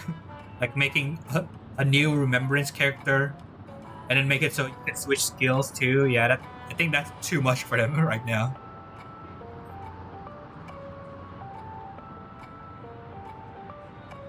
Lollipop がよそ者2人が揃って他の世界のやつを召喚するとはよ。なんだ聖杯戦争ってのはよそ者を差別でもしてんのか？ You can toggle Pollux's breath. Well, but in that case, then we would have had to like have two noble phantasms, right? Like between Castoris and like Pollux. Because technically, there's only one ult, right? She activates the realm, like simulates unlimited blade works, and then when Archer attacks, I guess it could have been worked, but again, it is what it is. We didn't even get an unlimited blade works realm like fine on our Castoris, so yeah. 3機だ。他の世界から来たサーバントは3機いる。奇遇だな、クフーリン。返り討ちにあって帰ってきたか？ Bro, look at this guy's face. It's literally the dots and then the three face, the cat face. 顔を合わせるなり神明を口にすると。てめえ、礼儀ってもんを知らねえのか？別に問題なかろう。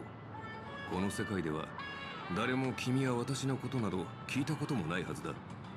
無論エリンの名もクランの猛犬の異名もだ。Yeah. Bro, Ireland doesn't exist. Japan doesn't exist. Like Camelot, I guess, kind of exists. だがそれは俺たちがこの世界の英霊に対して不利な立場だってことを意味する。ここは奴らの世界だ。血のりがあるのは向こうだろうよ。Yeah, but Sensei, if that is the case, then like, how would Saber exist then? Like, you need Shiro there too, right? Shiro and Saber. Like Shiro does the same thing as Archer.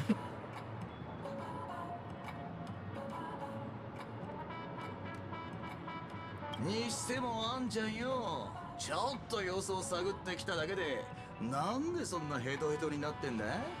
Bro, that means we're at a huge disadvantage. We're fighting against hero species who get buffed by this world's power, but I doubt that. I doubt they'd be at a disadvantage. One has a spear that like has a sure hit effect and an instant kill. One has a reality marble, and one has like infinite, like nigh impossible to kill healing, and also like a sword of promised victory, bro. Disadvantage, sure, bro. たく、それがよ、あと少しでマスターを2人まとめて片付けられるってとこで、アサシンがチャチャを入れやがってな。逃げられちまったのさ。その上、灰色頭が召喚したのが他の世界の英霊で。ベイビーが灰色頭だと？おいおい、あいつは味方だ。何してやがる？ Bro. お前がムカつく奴らを始末してこいって命令したんだろ？ Bro, I wasn't annoying you though. What did I do? 今度会ったら誤解を解かねえとな。あ？待てよ。あいつの英霊もあんたらと同じで他の世界のっつったか。 Bro, I'm so happy these two are here. The boys. The boys of the Holy Grail War. Like, the only one missing here is Gilgamesh, and then the boys with the slick back hair is complete. そうだ、マスター。あれは俺たちのよく知るセイバーだ。彼女が？これは予想外の再会だな。That's a pure disadvantage. Bro, what heroic spirit would they even be able to summon? Like Hanunu, right? Because he's part of Penacony's history. Like, I guess... Bro, imagine if you can summon, like... like, legwork. Like, Micah? 君たちってよく自分の世界じゃない場所に召喚されるのかい？ You just summon Misha, and then Misha appears. 自分の？俺たちサーバントっつうのはほとんどの場合自分のじゃねえ境遇に身を置くもんだ。時代、国、戦争、すべて他の誰かのもんだろう。しかしこうも異なる世界を見るのは初めてだな。 Oh yeah, that's true. They haven't been to other realities, right? Has Fate ever collabed with any other series and appeared? Like, not to my knowledge. Like, the most I've seen are like Fate Grand Order, where every like series goes into the same game, but that's still in the Fate series, right? だがまあ抑止力の守護者としてそれが何なのかは君たちが知る必要はないが、私はもとより誤った聖杯戦争に現れるべき存在だ。他の2機もきっと似たような理由でこの世界に来たのだろう。Oh yeah, he's a counter guardian. TLDR, he's a cleaner. Like he says, when a holy grail goes wrong, he like tidies it up, like fixes the problems. なるほど。つまり俺たちはお前の巻き添えを食らったってわけか。That's another way of understanding it. 誤った聖杯戦争？君たちの世界じゃ聖杯戦争とはありふれた儀式で、それをオーディが間違ったやり方で行ってしまったという意味だろうか。Hercules could also be here. Also, bro, imagine it, Sensei. Because we already saw like Sampo and Hook here. Imagine if Clara tags along. And then she's like, what's this red mark along my arm? And then she summons Berserker, bro. That would have been the best. The best. Like Svarog and Heracles going together, bro. In my wildest dreams, I wish that would happen. 俺たちの世界でもありふれたとは言えねえな。だが間違えたのは確かだろう。何より聖杯ってのはおもちゃじゃねえんだ。特にお前らみたいな魔術の何たるかを知らない奴らがむやみに触るとやけどする。 Bro, these suits drip is actually like dripped out. Like his jacket, his fur like jacket, and like the details, like the imagery, and like Lancer over here, bro. It's actually so cool. 今回俺たちの肉体は魔力で構成されてすらない。 I could see someone wearing this IRL. そこで俺の推測だが、おそらく聖杯は魔術と似た性質の何かを利用して疑似聖杯戦争を構築したんだろう。 Imagine Gilgamesh, bro. 改ざんされた儀式、占有された聖杯、儀式に参加する主催者。ランサー、これ以上言う必要はあるまい。 Bro, a corrupted ritual, Angry Mango, all girl in the hands of someone who is the host of this war, Otomine Kirei, bro. So many references already. ああ、黒幕って大声で叫んでるようなもんだ。だが少なくとも今回のマスターは霊樹を乱用するやつじゃないようだ。 Yeah, bro, they're actually mentioning Otomine Kirei this way. なら話は簡単じゃねえか。全員でこの聖杯戦争を主催しているラブリーな年寄りをとっ捕まえりゃいい。いや、もしそれが奴の策略でこちらの戦力をおびき寄せて一網打尽にするつもりだったとしたら。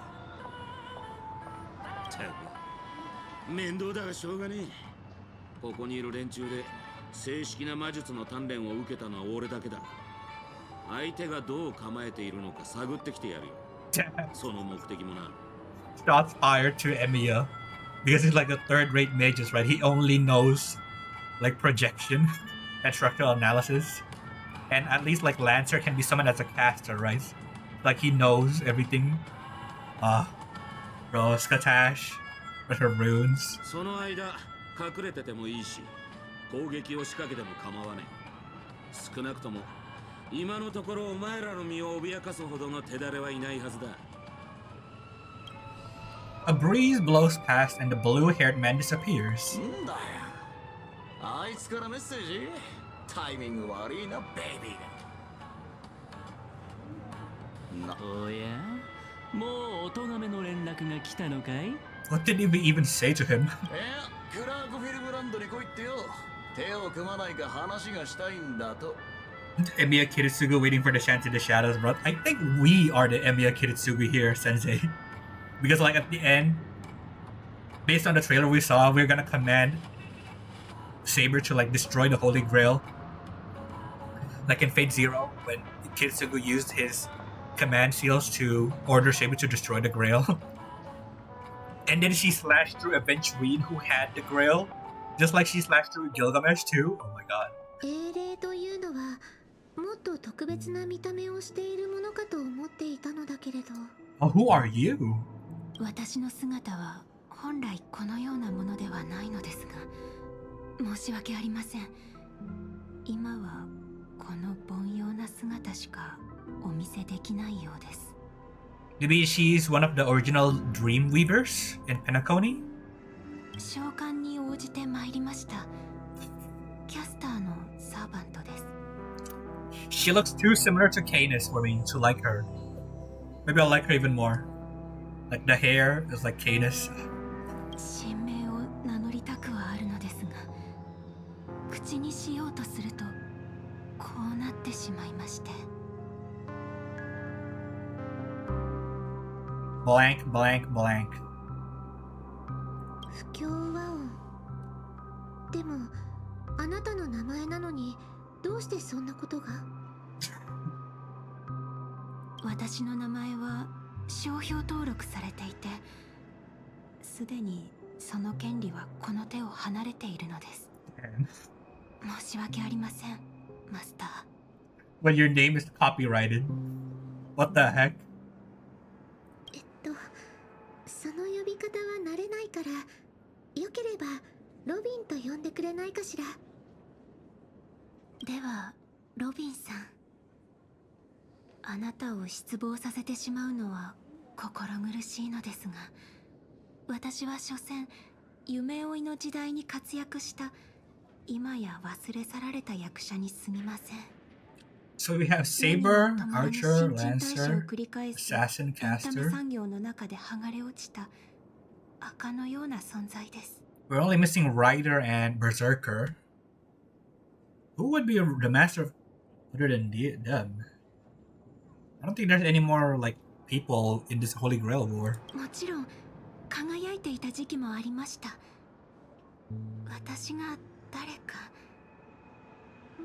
古紙の山に埋もれた昔の雑誌をめくれば答えが見つかるかもしれませんね。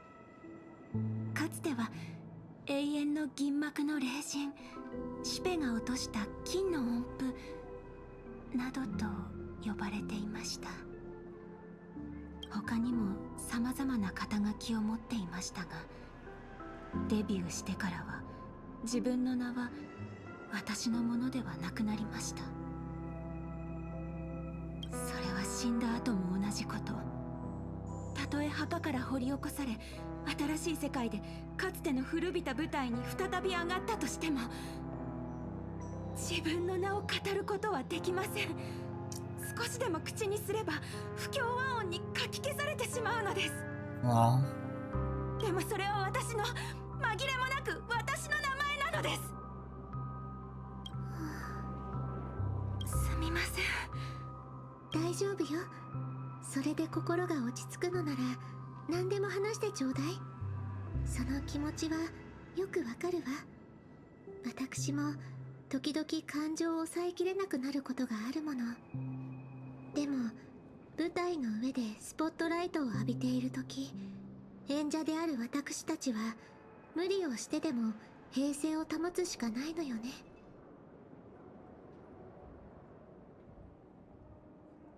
ところで名前が使えないのなら何とお呼びすればいいかしら。 Maybe she has like a stage name or something? 聖杯によって与えられたクラス名、キャスターはいかがでしょう。いいえ、そういうのはあまり好きではないの。与えられた名前ではなく、あなたが自分で選んだ名前がいいわ。ロビンさん、ありがとうございます。 Miss Note. でしたらしばらくの間ノーツガールとお呼びください。 Maybe Hanunu could be a berserker? 生きていた頃はこうも感情的になったことはなかった気がします。おそらく欠けた霊気が性格に何かしらの影響を与えたのでしょう。 Oh yeah, Pom Pom was a master, right? Bro, he's for sure a writer. Bro, imagine he summons Aki Billy because he rides the Astral Express. 神明も宝具もなく、残されたのは滑稽な演技の才能だけですが、微力ながらあなたのため、そして私自身のために最善を尽くすつもりです。共に聖杯に願いを叶えてもらうチャンスを勝ち取りましょう。あなたは勝ちたいのね。でも私が思うに、この戦争における唯一の勝利は戦争そのものをなくすことにあるんじゃないかしら。それは武器ではできないこと、歌があって初めてできることだと思うの。人々は戦争をなくそうと努めた者よりも、戦争に勝利した者しか覚えていないのが世の悲しい常ですが。Yeah, to the victor the spoils, right? Only winners write history. しかし、いずれにせよ、舞台の公演は主演一人だけでは成り立たないのと同じように、戦争をなくすにも勝利をつかむにも盟友が必要です。ええ、私もちょうどそのことを考えていたわ。現状、聖杯戦争の参加者には少なくとも2人信頼できる友人がいるの。その1人に情報交換をしようとメッセージを送っておいたわ。Two people, I mean, probably Boot Hill and the Trailblazer, right? She doesn't quite trust the IPC. ピノコに雲のように空を漂う街、勝手に口の中に飛び込んでくるアイスクリームと綿あめ、本当に不思議な場所です。I don't know how I feel about the ice cream jumping into my mouth. Bro. マスターの言う通り、ここは夢に浸っている世界なのですね。しかし、このドリームリーフという地に足を踏み入れてから、ピノコニーは確かに聖杯が選びそうな世界だと納得しました。Why? どんなに豪奢な宮殿にも、人目のつかない片隅には埃が積もるものです。そこには忘れ去られた人々の満たされていない無数の願いがひしめいている。だからドリームリーフの存在がピノコニーは夢の地ではなく、現実の誇張された投影に過ぎないことを証明しています。What if her name is covered to cover and her class is caster? What if her name is Tosaka Rin? Did you know that Tosaka's a... I don't know. Miss Note? I don't think she has anything to do with Rin, sadly. その話はまたにして、とりあえずご飯にしよう。セイバーのお腹の音を聞いてたら、こっちまでお腹空いてきた。ですが、サーバントとして限界する際は、その世界の通貨を持たないのです。マスター、手持ちは大丈夫でしょうか？ I'm a shareholder of Pinnacle. I'll be fine. That's what I've got plenty of cash. Well, if we run fast enough, it's free. 聞き捨てなりません。騎士たる者、食い逃げなど言語道断。Oh, we made her mad. どうしても支払いができなければ、給仕などして償いましょう。Oh, a reference to Carnival Phantasm, where she worked as a maid. 見えてきた、セイバー。あそこが無教ファストフード店だ。未知の世界の食堂。どのような食に出会えるのでしょう。Bro, she sounds so hungry. As a seasoned Pinnaconian foodie, you've got hundreds of ways to eat well on the cheap. Bro, I'm rich though. I'm literally a shareholder of Pinnaconi. Can I add her onto my team as a story? Nope. That's unfortunate. Maybe they could have like added a story mode where they can put Saber in your team.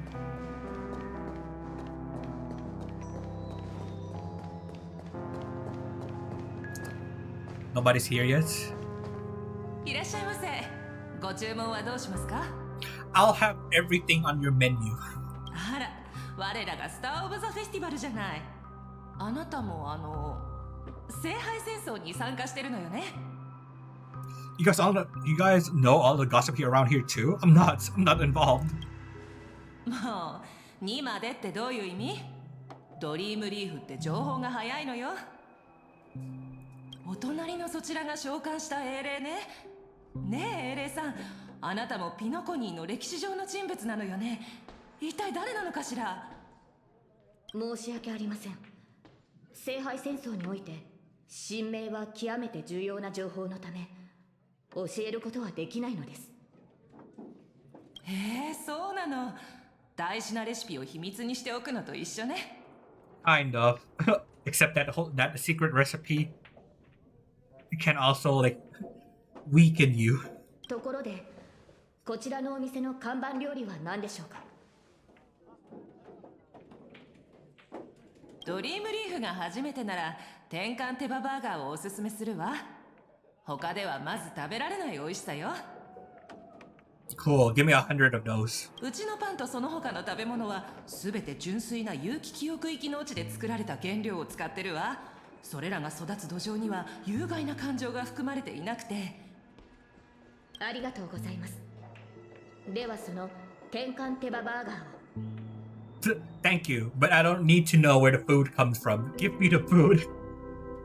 Bro, this is based. When these people tell you like, oh, this food was created by blah blah blah, and the ingredients came from blah blah blah, and we made it by doing blah blah blah blah blah. よし、100個くれ。Oh, I actually predicted it. 100 burgers. かしこまって。100個？本当に？ Dog, I said that as a joke. I'm positive. Give me a minute, just in case some of them fly away. 今の彼女には何よりもエネルギーの補給が必要だから。she's like, yes, I want 100 burgers. 量も量だから少し時間をいただくわね。ちょっと待っててちょうだい。You're like getting a Carnival Phantasm treatment. That would be absolute cinema, bro. I'm hungry. Just give me the food. Yeah, that's what she's saying. そういえば、セーバーは聖杯に何を願うつもり？ I don't think she wants to save Camelot anymore. That's only Fate Zero. And since this is after Unlimited Blade Works, I don't think she has a wish anymore. 幸運にも勝利をつかむことができたなら、私は。Maybe she wants to go back to Shiro and Rin? この話は後にしましょう、マスター。サーバントが近づいてきています。天かん手羽バーガーを2つ、それからスーサ水を2本。ノーツガールさん、これでいいかしら？ Damn, only 2, bro? ええ、ですが、落ち着いて食事を楽しめそうにはありません。すぐそこにサーバントがいます。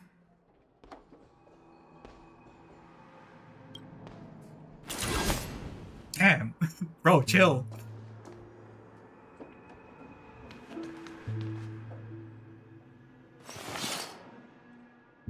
お久しぶりね。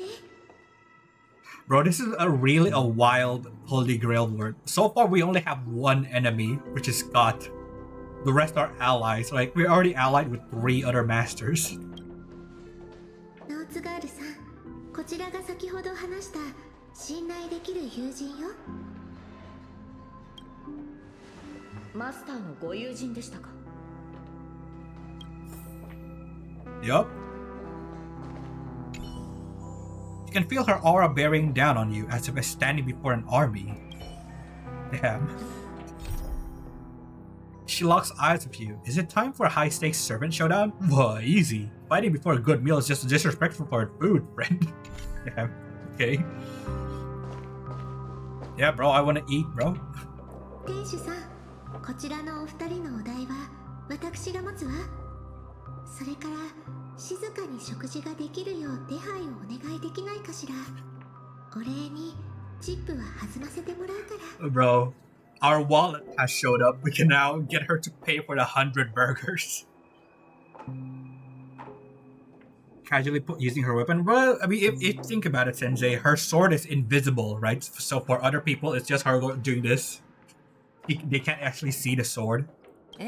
料理を持っていくとき以外邪魔が入らないようにしておくわ。そちらのサーバントさん、少し殺気を収めてはいかがでしょう。いつまでも剣に手をかけているとなると、こちらもロビンさんを守るために相応の行動を取らなければなりません。我々は今聖杯戦争中です。 But they can see the handle. あなたたちがマスターに敵意を持たないと確信できるまでこの手を剣から離すつもりはありません。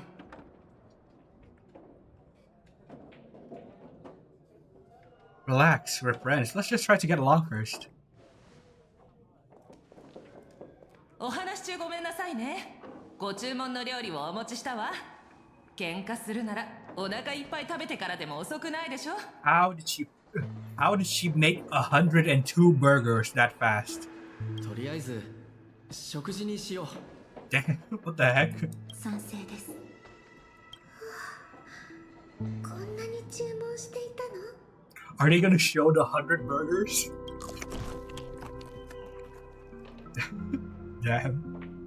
お腹いっぱいになって二人とも落ち着いたみたい。やっぱり食事の席は話し合いの場にぴったりね。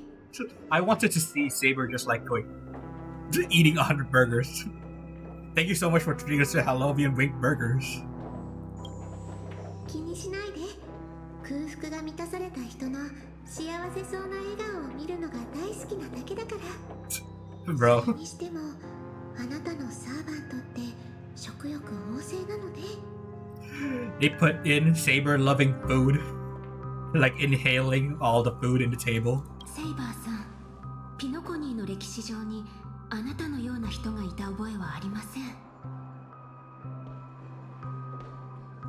I mean, if somebody's doing this, it could be a bow too, right? They could do this, or it could be like a long lance, so they don't even know if it's a sword or not. But if she's called Saber, it's kind of obvious. Like, what kind of weapon could a Saber use? それもそうでしょう。私はピノコニーの人物ではありませんから。もっと言うと、あなたたちがいる世界の歴史にも存在しません。お話の意味がよく見えないのだけれど。私は別の世界に存在した王国、ブリテンを治めていた騎士王です。ピノコニーの歴史には存在しません。Meanwhile, Lancelot is そのた berserk. め本来であれば、この地の聖杯戦争に召喚されるはずはなかったのです。I mean, Sensei, Lancelot Berserker also used guns, a light pole, and a literal fighter jet. So, I get, like, how does this work for them? Because, like, the Sea of Quanta exists, right? So they can theoretically go to other worlds. It's like another world. Like, is it another world or another dimension? Because, like, we can travel to other worlds, right? So in theory, we could also go to their world. Like, they're not from Penacony, clearly, but like, しかし今回の聖杯戦争には少なくとももう一機、私と同じ世界から来た英霊がいます。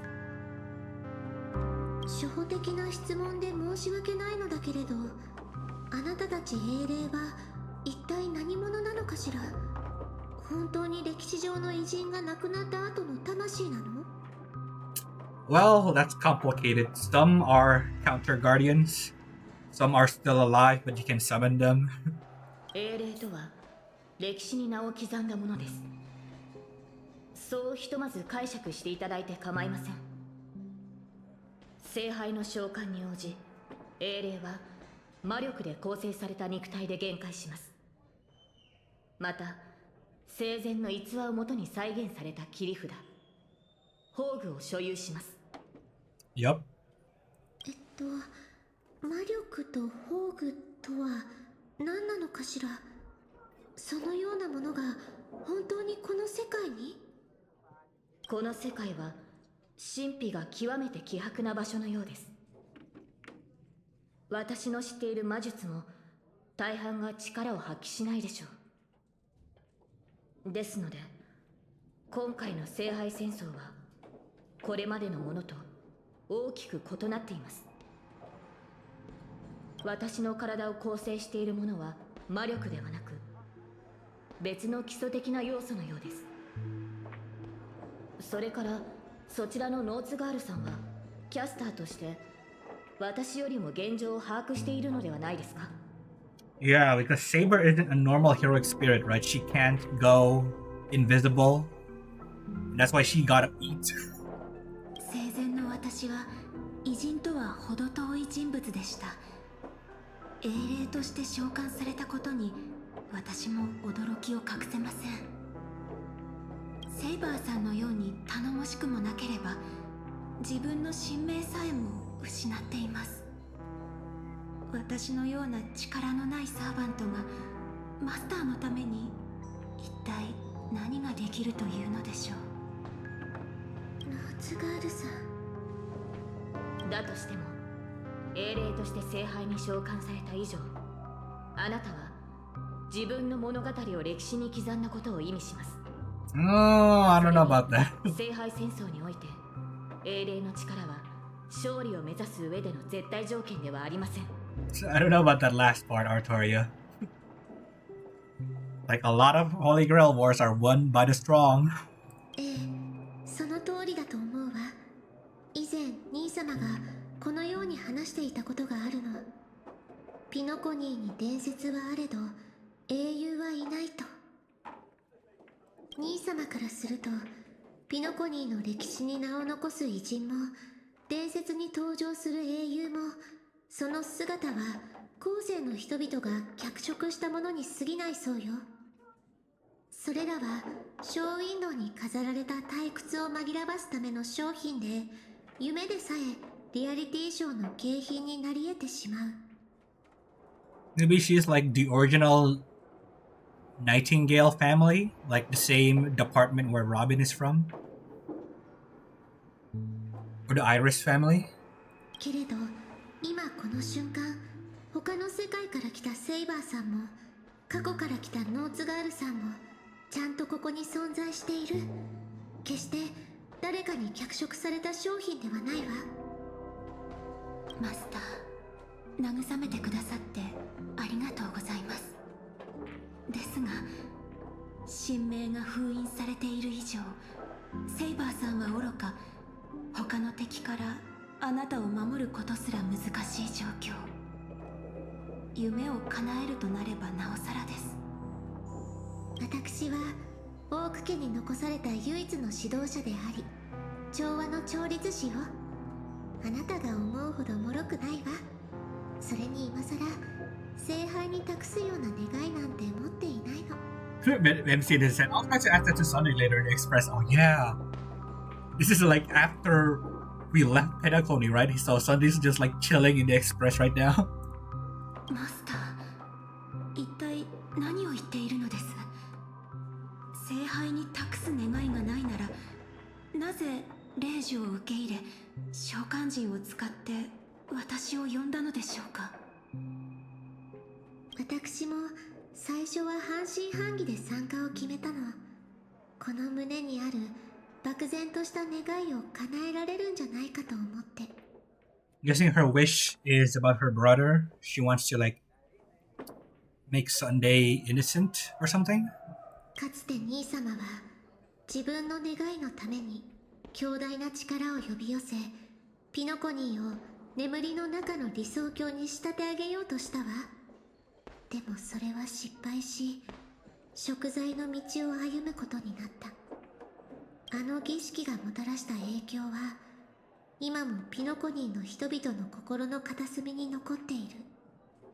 できることなら聖杯の力でそういった方たちの傷を癒し、兄様が犯した過ちを償いたかったの。でもその考えは間違っていたみたい。ノーツガールさんを限界させた聖杯には何かしらの力がある。そんな得体の知れないものに漠然とした願いを託すのは危険極まりないことだわ。 Yeah, any wish granting device should be like used with caution. It's never good. There's always a catch. 誰のためであろうと私の願いは独りよがりなものよ。それは兄様が願っていたことと何も変わらない。ごめんなさいノーツガールさん。あなたを召喚した瞬間、私は理解したの。自分が行おうとしていることの意味をね。ピノコニーの人々はエナの夢に救いを求めるほど弱くないし、私ももちろん聖杯に願いを託すべきじゃないと考えている。それよりも今はオーディさんが聖杯を利用して何をしようとしているかの方が気がかりなの。Entertainment? この聖杯戦争に不審な点が多いのは間違いありません。私のいた世界では聖杯戦争はもともと魔術師たちの儀式でした。その神秘性を保ってこそ奇跡を起こす力が生まれます。しかしあのオーディさんは主催者でありながら儀式を大々的に喧伝した。このように神秘性のかけらもない儀式は本来成立しないはずです。 Yeah, that's why the Holy Grail Wars kept hidden by using gas leaks. これまで幾度か聖杯戦争を経験してきましたが、今回のようなものは見たことがありません。ですから慎重を期すべきかと。マスターはどのように考えますか？ Let's just beat them all. We should surrender and beg for mercy. Let's unite, everyone. ええ、そうね。私の知るオーディさんなら何があってもこういったイベントを中止しないでしょう。Oh, so she's familiar with him. Also, like, Scott definitely won't team up with us. だからできるだけ多くの参加者を集めて同盟を結びたいの。この聖杯戦争の本当の目的、そして聖杯の力の本質がわかるまで安易に願い事をしないようにね。オーク家の後継者は実に優秀なようです。ですがその同盟計画はいささか考えが甘いかと。聖杯戦争に参加している以上、きっと誰しも叶えたい願いを持っているはず。 Yeah, right now I'm trying to act like Shiro. Like, try to save everyone. また最後の勝者が決まる前に、あなたの信頼する友人とそちらのセイバーさんが私たちに刃を向けないという保証もありません。 That's a bit harsh. とはいえ今はひとまず指示に従いましょう。無論他のサーバントと交渉している間に状況が変化するようであれば話は別ですが。ん？ブートヒルからメッセージ？ Oh 随分 no. なかったらしいな。 What's he saying? 私のところにも届いているわ。一斉送信みたいね。 Let's see what he said. Oh my god. To my dearest masters, greetings to you all. I am Boothill, the Galaxy Ranger. Pierpoint standardized elf. Let's friggin' go. 3 out of 4. As the evening breeze of Asdana carries with it, I'm not gonna do the Texas accent. Asdana carries it with it the tender whispers of approaching summer. I humbly pray that your noble selves remain in radiant health, untouched by the What? Boothill did not type this, bro. Ain't no way.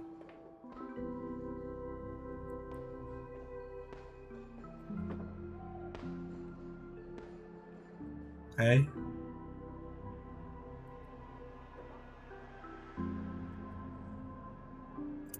Bro, did Argenti type this for you? このメッセージ、本当にブートヒルさんからかしら。 For the love of Akibilly, he's cursing up a storm. Isn't it from him at all, is it? 内容はともかく、ブートヒルさんはそもそも文字を打つのにあまり慣れていなかったと思うの。ましてや、こういった格式ばった文章となると。Bro, Robin, you don't gotta blast him like this. どうやら殺し合いはもう始まっているようですね。やはり平和とは戦争の幕間に過ぎないのですね。そのブートヒルさんももしかするとすでにやられているかもしれません。いいえ、彼は腕の立つ方だからこんなに早く負けるなんてありえないわ。きっと誰かが彼のスマホを使って私たちをクラークフィルムランドに誘い込もうとしているんじゃないかしら。I'm guessing it's assassin again. He seems like the most likely culprit. それにしても随分と丁寧な招待状ですね。誘われたのであれば応じるのが礼儀というものでしょう。ええ、私もそう思うわ。それに今行けばブートヒルさんを助けられるかもしれない。どうかしら。 This is kind of like Fate Zero, where like Diarmund made an open challenge in like the dock area. I like diving right into the trap. To be honest, I'm a bit on edge. Boot Hill will be fine. ええ、私もそう思います。十中八九相手は罠を張っているでしょう。しかしそのリスクを負ってでも救援に向かわなければ我々は二人の盟友を失い以降の戦いが不利になる恐れがあります。よし、早速行こう。Yeah, I need to dye my hair orange. たく、待ち合わせ場所はここで合ってるよな。あいつどこほっつき歩いてやがるんだ。いや、なんか妙だ。まさか俺らが来る前に誰かにやられちまったなんてことはねえよな。Oh, I mean, Boot Hill said they got a text message from us, and we got the text message from Boot Hill. Yeah, somebody's posing as both of us. 率直に言って、あのセイバーをたやすく倒せる実力者がここにいるなら、私たちでは太刀打ちできないだろう。ひょっとしたらカンパニーの人間が一緒にいるのを不審がってるんじゃないかな。それで物陰に隠れてこちらの様子を伺ってるとか。なんだ、君たちはかつて敵同士だったのか？ Kind of. And now he's fighting another sword wielder. And he's gonna get slashed again. Bro, he's gonna have trauma with sword people. 昨日の敵は今日の友だってこともある。そうだろ、カーボーイ。カンパニーの人間はともかく一緒に視線をくぐり抜けてきた俺のことは信じてくれたっていいだろ。こっちは何も企んじゃいねえ。そろそろ顔を見せたらどうだ。協力の話をしよう。声を張っても無駄だろう。ここに来るまでにいくつか可能性を考えはしたけど、どうやら最悪なのが当たってしまったようだ。どこぞのラブリーがこの巡回レンジャーを騙そうとしてるってわけか。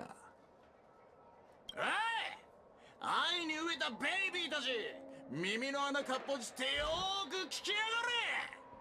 あんたらが何者で何を企んでるかは知らねえが逃げられやしねえぜ。いや、さっさと姿を見せたらどうだ。 Bro, 生まれ変わった時にもっと早く出てればよかったって後悔する前にな。Bro, him and Lancer match each other so well. Like his character. 聞いたか？出ていかないと生まれ変わった時に後悔するらしい。さすがはカンパニーに高額な懸賞金をかけられた指名手配犯だ。口を開くなり悪人オーラ全開だな。恐怖のあまり内臓まで震えてしまった。Maybe Scott is trying to negotiate with Aventurine. They're gonna try and betray Boot Hill. お前の隣にいるのは銃の赤心のアベンチュリンさん。なぜカンパニーの重役がそんな指名手配犯なんかと一緒に。もしそこのカーボーイの人質になっているのなら瞬きで合図してくれ。それともまさか二人は友人なのか。カンパニーの重役が指名手配犯と結託。アサシン、この素晴らしいシーンをしっかり撮っておいてくれ。 Okay, so his role in this war is just be a clown. I see. 君のサーバントはミスター・レック。いや、よく見ると雰囲気が少し違う。おい、レックの隣にいるやつ、カンパニーの制服を着てるが知り合いか？僕の顔を知ってる社員はツガンニアの砂漠の砂よりも多いんだ。彼が誰なのか知ってるわけもないだろう。Damn, the flex. たとえ10の赤心の一人であっても怖くはないぞ。戦略投資部がいくら偉かろうとうちの部門をどうこうできるわけないからな。 Yeah, keep hoping. You're not even P45, bud. 聖杯を勝ち取ったら全員私の言いなりになってもらう。ひざまずいて誰もが私に許しを請うんだ。それから犬と豚の鳴き声を、いやカエルの鳴き声を真似させよう。 There's the spoiler of what he's gonna do next. 聖杯を使って鳴き声の真似をさせるとはなんともったいない。Yeah. ところでオーディさんは君の部門にも招待状を送ったのかい？ピノコニーに派遣されたその部門の社員はごくわずかだったはずだけど、もしかして君は。おお、私の名前を聞いたことがあるのか？いや、ただの一般社員の名前をさすがに覚えてはいないよ。Oh, bro, the burn. お高く止まっている重役たちは底辺社員を気にかけたことなど一度もないのだろうな。たった一つの指示で私を泉州という野蛮な地に飛ばしたと思ったら、今度はピノコニーと来た。最初はいい仕事だと思ったが、まさか下を向いてピピ詩人たちとの商談に明け暮れることになるとは。おかげで首の痛みも悪化してしまった。 Oh, because he has to be like this every day. Oh my god, his neck.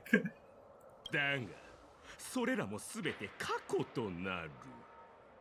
アベンチュリン？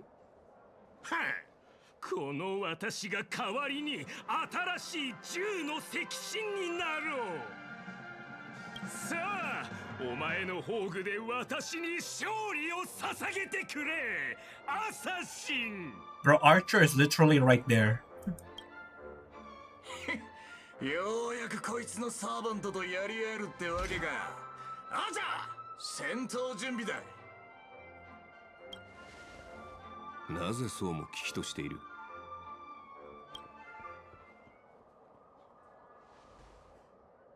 撮影は始まった。役者たちよ、位置についてくれ。さあカメラを回してあの時代に戻ろう。ザ・サイレント・ホラーショー。 The what? アクション。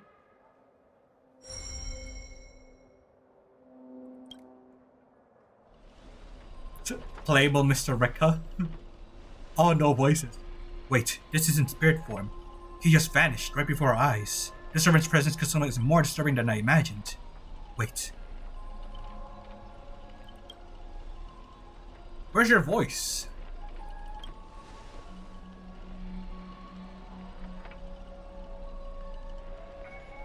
Where's my voice? Fucking hell, son of a fuck! It's no use. I've tried analyzing this bounded field. It doesn't just mute sound. Something far more dangerous is closing in. If there's no sound, then how did you know what I just said? Because of the subtitles. Look, there are subtitles here. Bro.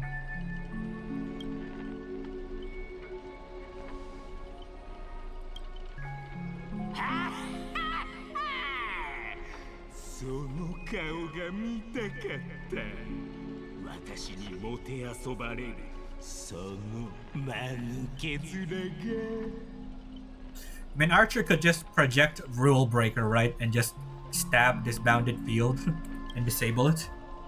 That's not fair. Why did you get a voice?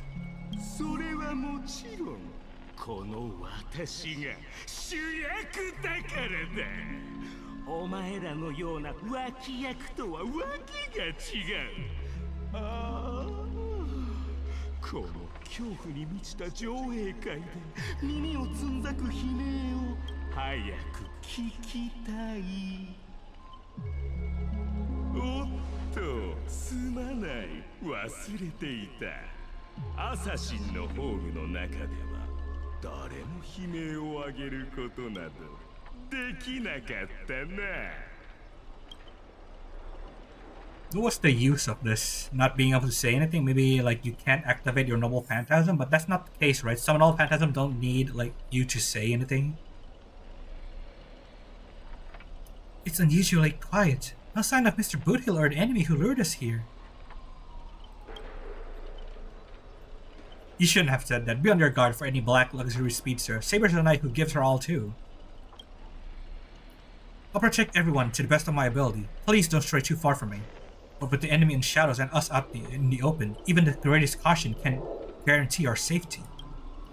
In a wide open area like this, if the enemy sends Archer to attack from range, we'll lose the initiative and be at a serious disadvantage. From what I know of Lord Old Odie, he's the one to hire the lowest scum as his pawn, summoning the most wicked servant to eliminate anything in his way.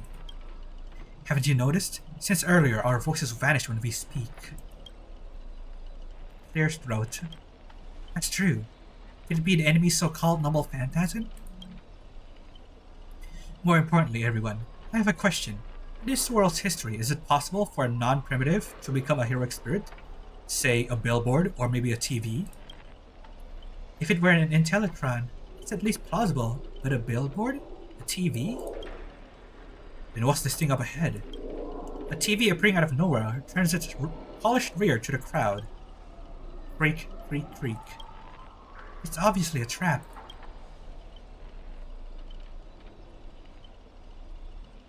Scan the surroundings and look for anything unusual.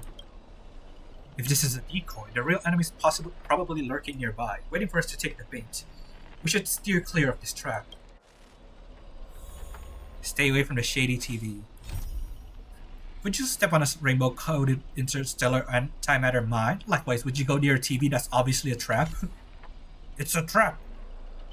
Maybe it's a loop we can't leave.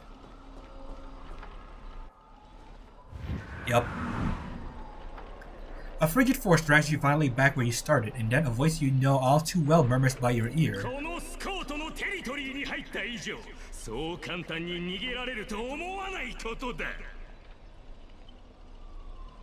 Why does it sound like a dog barking?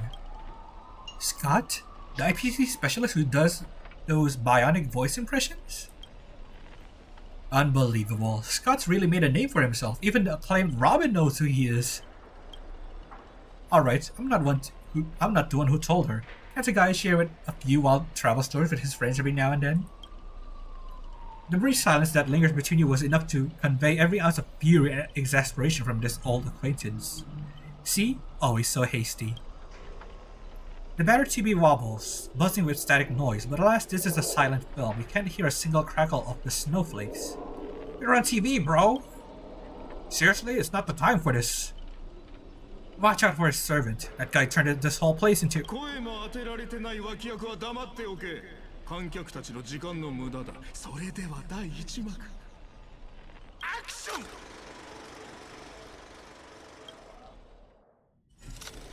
Midnight Chainsaw Rhapsody.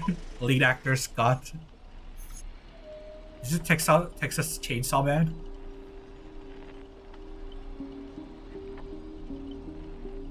You awaken sealed chamber. The TV static crackle singing a death's lullaby. Separated from your servants, you run into another pair of familiar enemies. For your cowboy and songstress companions vanish without a trace. Why are you here? Scott sent a scam text to Boothill in your name, and you know how that goes. The punk doesn't even bother shifting up his tricks. Don't tell me he's got a crush on me. Let me think, how will he bark this time? Forget that third-rate nobody. What I really want to know is, where did he send our servants?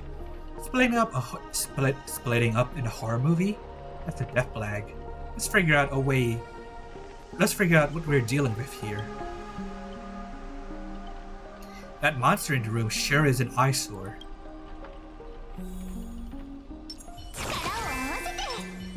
It would have been cool if they like muted our voices and there's no sound actually. Midnight Chainsaw Rhapsody synopsis: a crew from IPC gets sent to a remote planet for vacation. But the resort land turns out to be one of the IPC's off-world prisons. Back in the day, countless inmates died here, crushed by cruel guards and brutal labor. Just like this very Penacony, now the vengeful ghosts have sealed up the hotel exits, hellbent on dragging those IPC dogs to the grave. Finally, someone let this structure finish his pitch for once.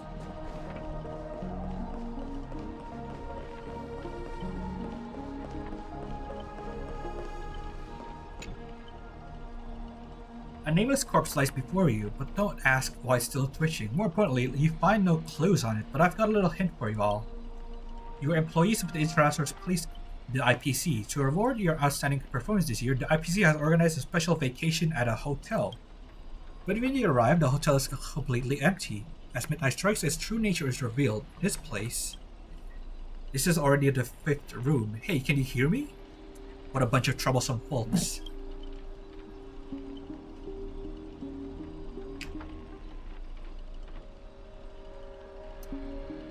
I can't believe that even you fell for it, Archer. Just so we're clear, I was against this from the start, but these 2 blockheads insisted on investigating. Now it's 3 blockheads, masters of an otherworldly holy grail war, and not a hint of caution among them. That's how I end up with frown lines. Poor guy. Isn't it a little late to say all that? Listen carefully. This holy grail is strange indeed. It's my fault. I have failed as a servant. I should have kept my master away from this trap. You 2 over here. I'm locked inside this room, right on cue. Master? I saw your subtitles. I'll find a way to get you out. Hold on. If I were the enemy, I'd disguise myself as a master and wait just behind that door for the perfect ambush. Archer, listen to my voice. It's obviously me, right? Sorry, this is a silent film. All I can see is the line of subtitles under the door, with the name Aventurine slapped on it. If you want to prove you're really my master, you'll have to spill 10 humiliating secrets that only my real master would know. You really don't know who I am? Will this ever end? This is a horror film, people. Background characters start acting scared. This place was once an IPC prison. Okay. Where criminals were banished, its deadly traps ensured none escaped. Now the inmates have passed, leaving only bloodthirsty, vengeful spirits. I wanted to ask this since your first line, but why target the IPC workers? Back when this was still a prison, the IPC's criminals turned it into a living hell. What the audience just loved most, watching those criminals suffer. Stop someone's leg and the door unlocks automatically, but if nothing happens after a system hour, boom, the room explodes and you, guests, will also go up in flames. I know this one. The room you can't leave. Unless you do a particular thing. It's one of the classic tropes from Penacony's vintage horror flicks. You watch rather wild films. By Jipe, I did not expect someone of your age to know that much about Penacony's early dream bubble cinema. You have a bright future ahead. That's right, I was the one who gave the world my genius vision from my first film in Penacony's early days. So this noble phantasm is based on that? This guy's really getting carried away and started babbling. Nice work, master. No wonder the scene feels so awkwardly shoved in. Now it all makes sense, randomly cobbling together an old school horror tropes? Yeah, not exactly groundbreaking. Think that sawing off someone's leg bit. Obviously, the protagonist was restrained by ferrofluid shackles and had no choice but to cut their own leg off. But here, it's just a lazy copy-paste. Kid, I take back every compliment I said about you. Your script will be played on loop in the most conspicuous spot at grainy films. Revealing your true name on purpose, let me guess, just part of your dramatic flair, huh?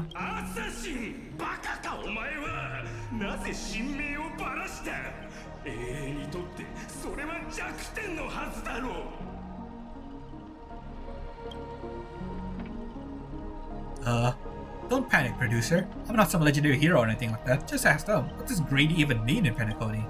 Well, I don't know. Who are you? I've only heard of Clock Studios and Himania Films. As expected, soon you'll see who Penacony's greatest director is. For now, I'll slip behind the scenes.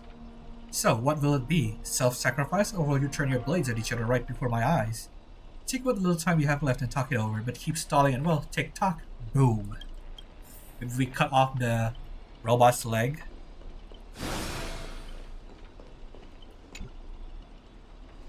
Oh, you finally meet a kindred spirit, and I don't get any fan benefits? Master, you heard him. Pick a leg, left or right. Honestly, if I could get a bonus, I'd rather go for the arm with the command spells. Hey, you're my servant, remember? At least consider cutting off Kaelus's leg instead. Wait, old pal, don't give me that look. I was kidding. Everyone, don't dance to his tune. Don't let him pull us along. The more chaos he sows, the calmer we have to be. Still not turning on each other yet? Room is about to blow. What class are you, bomber? Let's vote. I vote for my flamboyant master. Hey, no need to egg things on. You already figured out the real answer, didn't you? A sealed room, a bomb about to go off. It sounds dramatic, but... Rationally speaking, as a servant, would it be easier to just cut the door down? Master, please take 2 steps back. Damn. Master, stay close to me. I don't know what assassin plans to do next, but it's still dangerous here.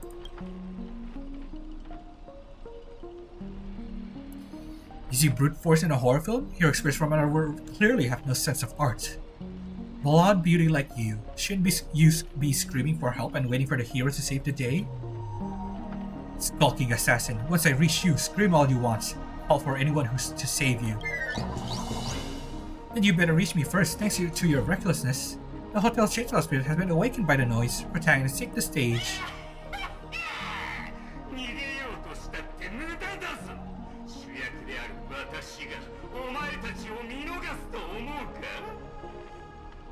What are you, a piece of gum stuck on my shoe?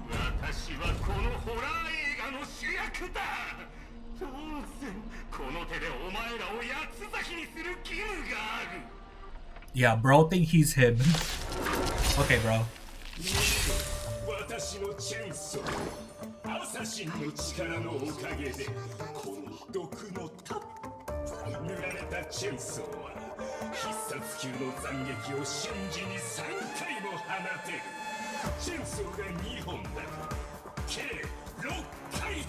Cool, bro.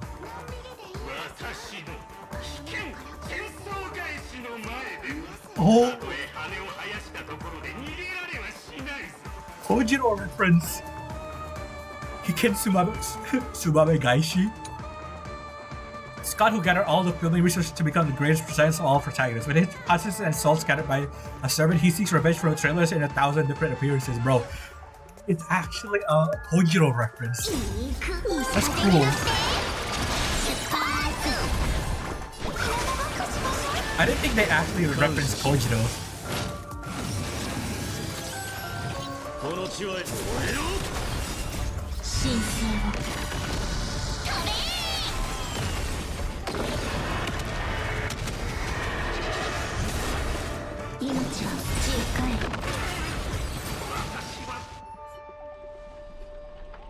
What kind of evil spirit has been up to a Popeye's victims? Forget it. Producer, take 5. We'll be needing you again later. So this is the power of your experience from another world? Figures. Fennec is just a backwater speck with 10 embryos with no real legend or history. Of course we pale in comparison to true heroes. But that's also why you're going to lose. I'll take each of your runaways one by one and turn you into obedient extras for my film. Pray tell, does anyone look like they're running from you? Don't get ahead of yourself. Act 2 is about to begin. After a brief pause, you exchange information you've gathered with one another. Boothill, Robin, and Miss Note are all still missing. Scott and his servants could strike again at any time. Sure, they're giving us time to breathe, huh? They're pretty confident about their trump card. It's Archer's master. You seem very familiar with films. What do you think about this Grady? I've only heard about the name before. The guy was some terrible director back in Penguin's early days. He cranked out a ton of cheap horror silent films and was a master of interesting commercial gimmicks. But people in Penacony forgot about his name ages ago. Only found the film he used to trap us through sheer luck. Picked it up at an interstellar junk market. So, we're dealing with a total nobody? That's not good. What makes you say that? There's a heroic spirit who left a mark in history. Our legends usually hint at our greatest weaknesses. Like that one warrior who bathed in the river of the underworld and became invisible except for his heel. Oh, Achilles?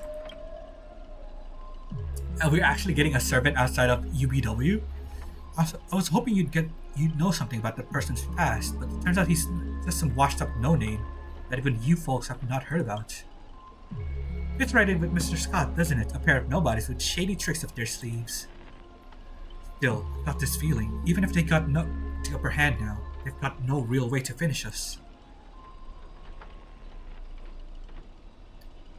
We're all just fine for the time being. Tricksters never pack a punch of it. Anyway.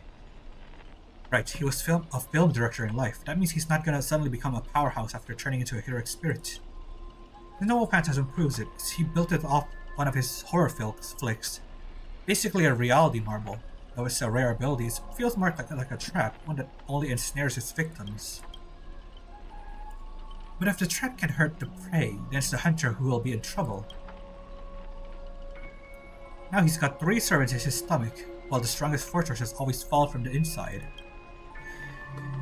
You really do have the mind of a leader, always so sharp on reading the situation. I'd better pull my weight too.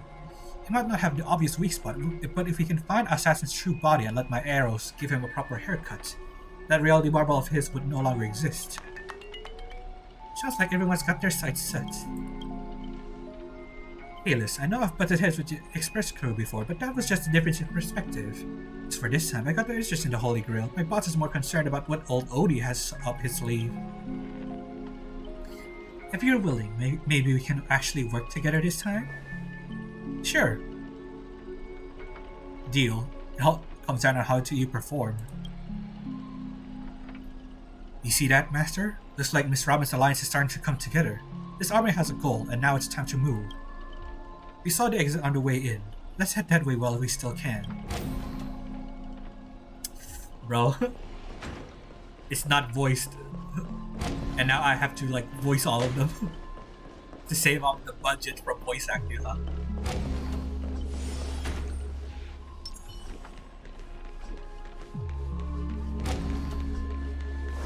You guys think this is gonna be endless?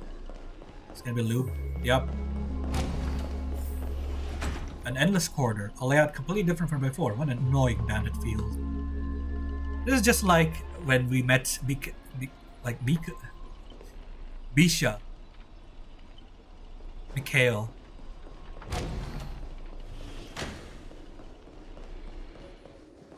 Yup. Feels like we just looped back to where we started. Are we gonna encounter something unto death? If you don't find some kind of countermeasure, we could be stuck running in circles forever. Master, why don't you leave some of your chips and dice behind as markers? You don't mean to remind me of that? I've already tried it, but I didn't expect Grady to be such a greedy muddy grubber. Don't go throwing your shade, extra boy. We should clean up the set as usual. Gotta make sure some random props don't ruin the scene. The next scene is all about IPC employees trapped in a haunted hallway and cursed to suffer forever. Nowhere to escape, and no one will ever come to help. In here, any struggle is just wasted effort. Musical notes? Is it Robin? Is that Miss Robin singing?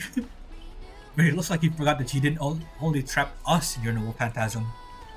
That's what you get for cutting into budget, Greedy. While you're busy writing, directing, starring as yourself, Miss Robin already found a way out on the other side of the set.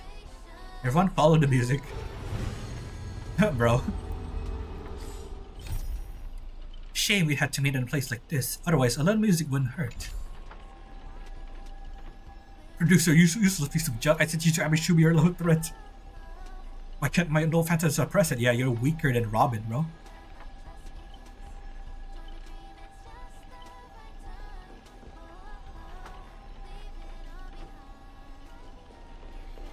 I'll come up into my... Yeah, her own world. What's this?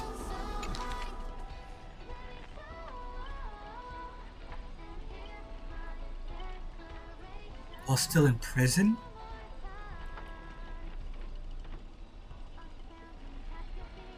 Nicodium? Is this supposed to be Nickelodeon?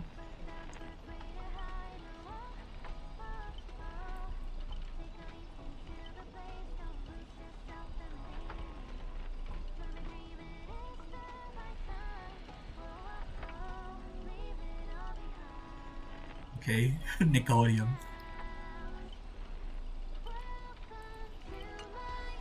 Yeah, I'm pretty sure that's a reference to, like, Nickelodeon.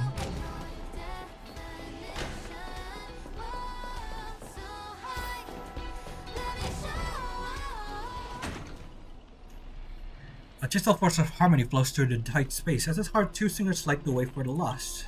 But at the same time, evil spirits approach them, determined to shred and consume three visitors from beyond the sky. Miss Robin, watch out, you coward. Pick on someone your own side. By my command spell. Bro, don't waste the command spell like this. What do you have in mind? It's already too late. In a bird too fast to track, Miss Note grabs the attacking monster and viciously slams their head into the floor. Damn. Are you really an actor? Or a singer? Oh no. My cartoon ray tubes. Don't hit my screwy microphone. Ow.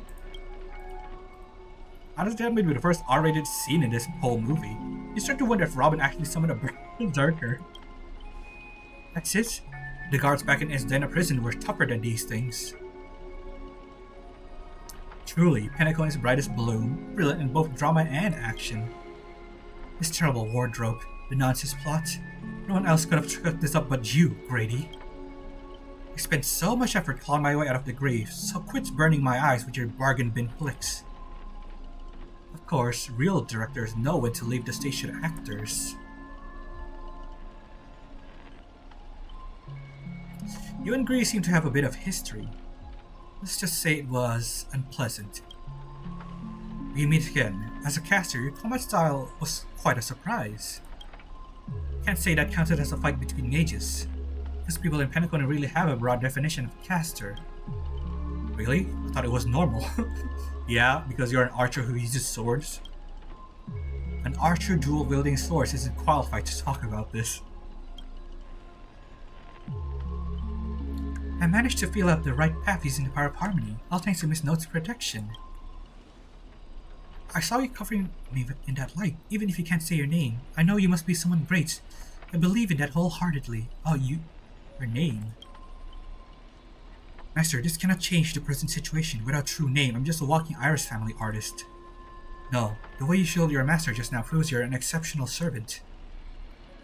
You'll never understand the despair when even your name's taken away, and you've been wrung dry of all worth. Exactly. Powerless. Barely able to protect her master, let alone win this holy Grail war. Then why not work with me again, like before? Mr. Odie can grant you all your wishes.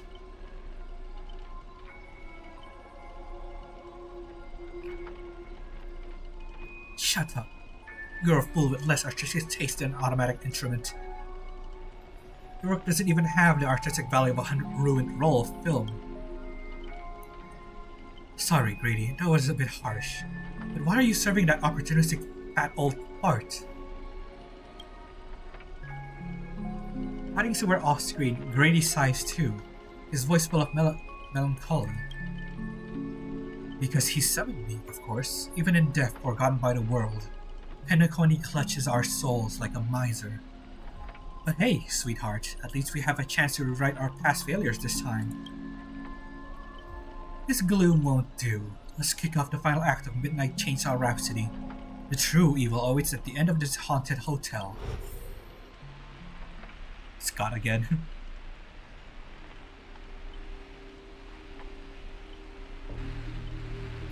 Wow, the director really went all in this time.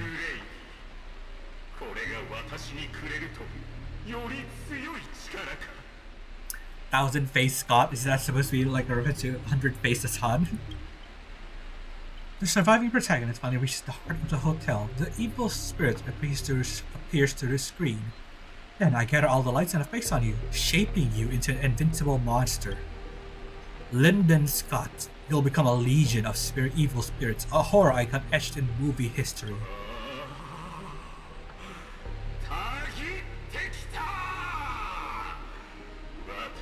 失った全てを1000倍にして返してもらうぞ。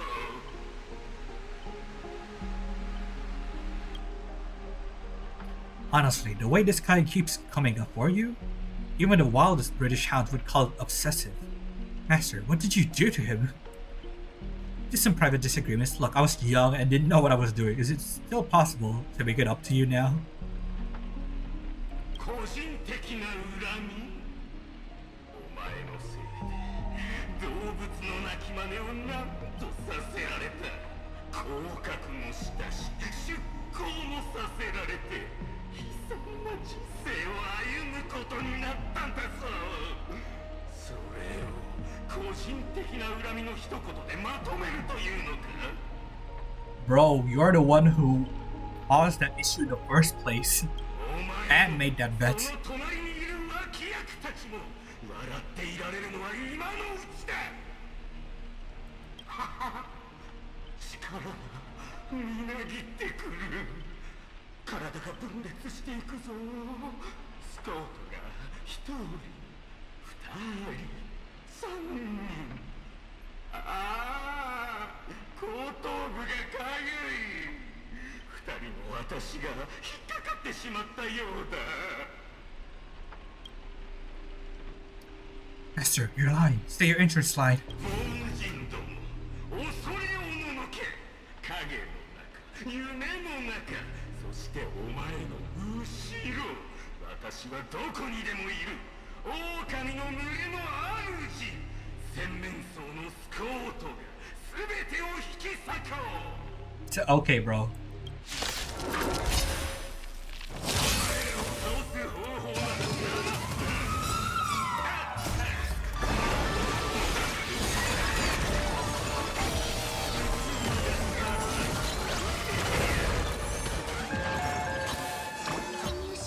Doesn't face Scott. Scott, who gained all the film resources to become the greatest protagonist of all protagonists, with his hundreds and souls scattered by a servant, he seeks revenge from this trailblazer in 1,000 different appearances. Damn. This is the same. Yeah.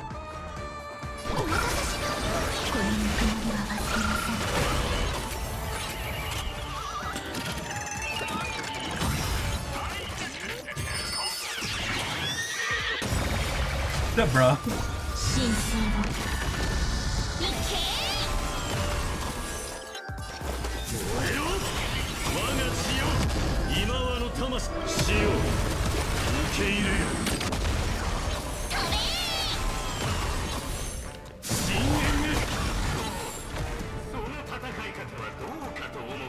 ？Greedy Scott. そう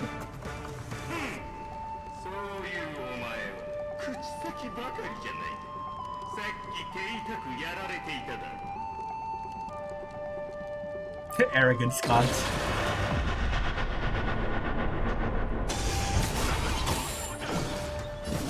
This is probably gonna kill him.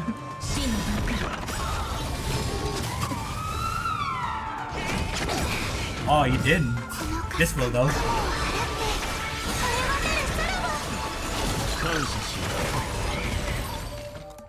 今日私たちがここに集まったのは命を捧げ犠牲となったスコートたちを偲ぶためだ。 Bro. あの足手まといどもがいなければ私はとっくに勝っていたというの。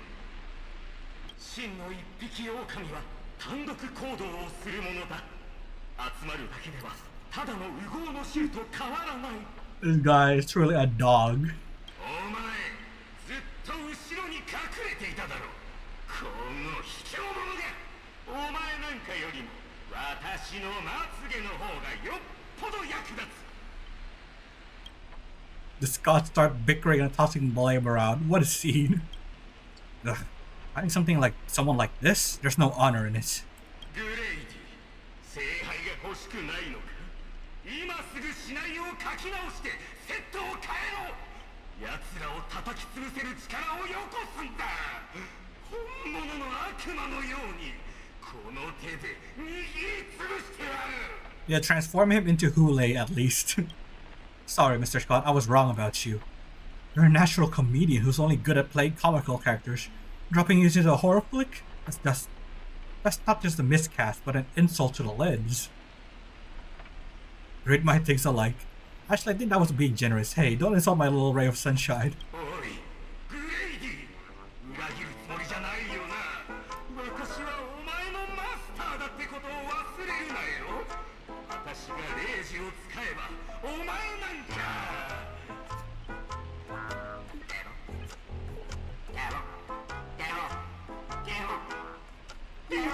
Oh no. Trying to dominate me in my set with just the 3 command spells? Mr. Scott, consider yourself fired. Apologies, cast and crew, you had to witness that little meltdown between director and actor. Underestimated the power of harmony was on me. I also shouldn't have brought you all together. So I'll be more thoughtful with your stage entrances next time. I look forward to hearing your piercing screams all over again in our next film. Bruh.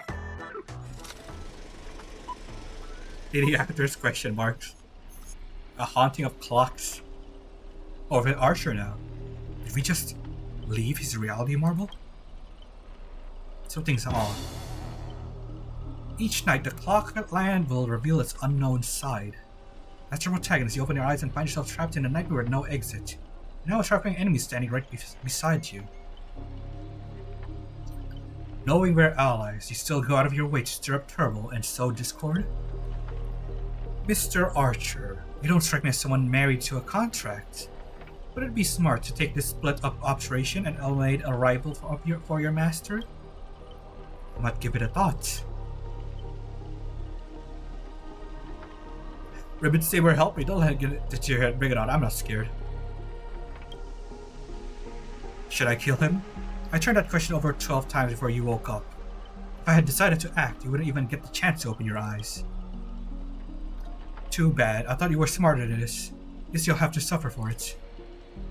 The wicked watchmaker brought from hell living spirits that wield different curses, disguised as harmless amusement park mascots. They drag victims into deep sleep and torture their souls for eternity. Excuse me, I'm a director at Clock Studios. Do you own the rights for our clocky? Don't worry, Mr. Odie's PR team will handle it. I used to dream of turning Clock Studios theme park into my own nightmare park. Who knew I'd get my wish this way? It's even more satisfying than biting into triple stuffed Stargazer's pie. Soak it in, dear character, until you become toys for the evil spirits. If you're just gonna stand here, I'm gonna take Assassin's advice and write you out early. Come on. According to that great director, it's time for us to be tortured by the evil spirits. Okay, bro.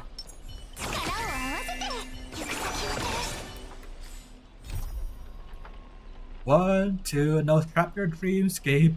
3, 4, wolf's hunger for the tear's taste. 5, 6, the rubble cricks between your brows. 7, 8, the ticking clock won't wait. 9, 10, the sewers are coming to your face.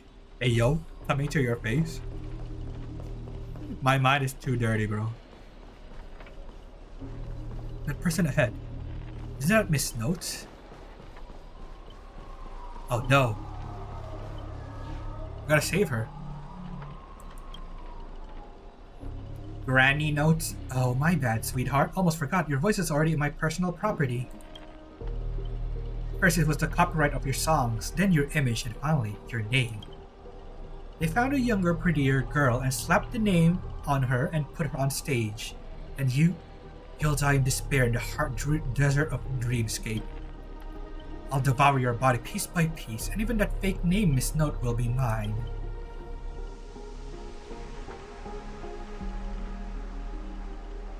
That's not copyright, that's monopolization. Let go, Miss Note. Monster, surrender or face justice. Finally, right on cue, let your friends get a look at how far you've fallen. Don't be so quick to charge in, Red Handsome. I might look frail, but I could still drag Miss Note down with me before you land a hit. And why would I spare an enemy servant? 2 birds with 1 stone sounds perfect to me. You seem like just another hollow loudmouth like Grady. Figures, you foolish outworlds don't realize just how powerful this nameless servant can be in like pedagogy. Call it a charitable performance. Let me give you a taste of what Caster can really do. The voice of harmony will compel all life to dance to my tune and become my familiars. And you'll just drown in syrupy oblivion. We'll see about that. Anyone who fights with a stolen weapon is bound to get hurt by it. If I were you, I'd think twice before swinging something you ripped off from Miss Note. Master, are you alright? Bro, Saber's music? So majestic. I was just about to do some stretches. Archer stranding me. Let's fight side by side. No need to trouble yourself with small fry like this, Master. Trying to steal the spotlight from the start? Get them. Whoever takes them down gets a lifetime supply of Soul Glad from our investors. We're Soul Glad. For free meals. Seriously? Soul Glad and 2 bottles of syrup and you're all in for the devil? That's your pride as monsters. I'm a background extra. It's time for pride. Human or monster, beast or demon, if you got a mind of your own, then you've got the right to chase hope with your own 2 hands. Your soul's worth is far more than just a pittance from your employer is offering. I can't promise you paradise, but I swear I'll always fight on the front lines, not hide behind you while you die. So what'll it be? Spend your life as a dancing puppet for him? Or live one moment as a knight? It's not too late to turn back now. There's only one answer to that. Whoever my king's sword points are extras, our heart shall follow. Damn. Bro, she took control. That's charisma A+ for you. That's what the writing skill is for. Call it a leader's charisma, my friend. Our abilities prioritize over yours. Writing skill.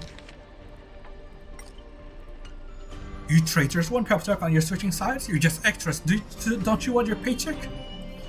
Look at you, acting all high and mighty. What else can you even do besides throwing money around to strong arm us?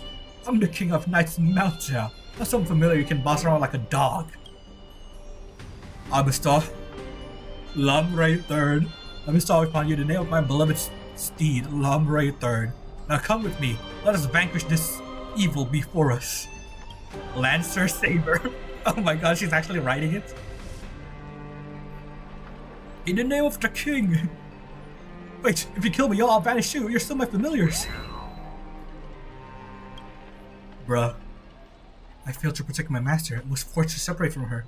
And now, to make matters worse, it's still the enemy who came to save me. I am...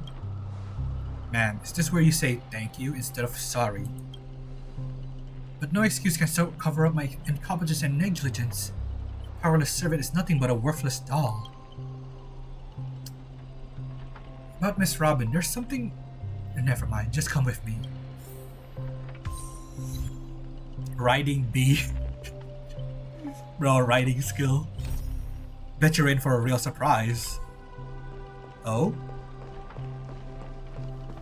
Oh, did she become a mic? What happened to her? Her halo.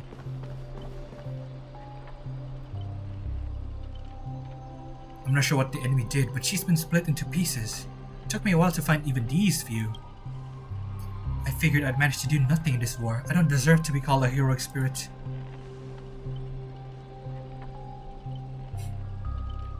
It's Grady who plays dirty. Love using your little harmony tricks on me, huh? Then I'll scatter your singer across my nightmare park and see who's helping you get out of here. Please don't be sad because of us. You've already done your best, just like an iris by the riverside. Call it what you want, she's still too weak. No need to sugarcoat it. Proceeds to uppercut them. That old fool.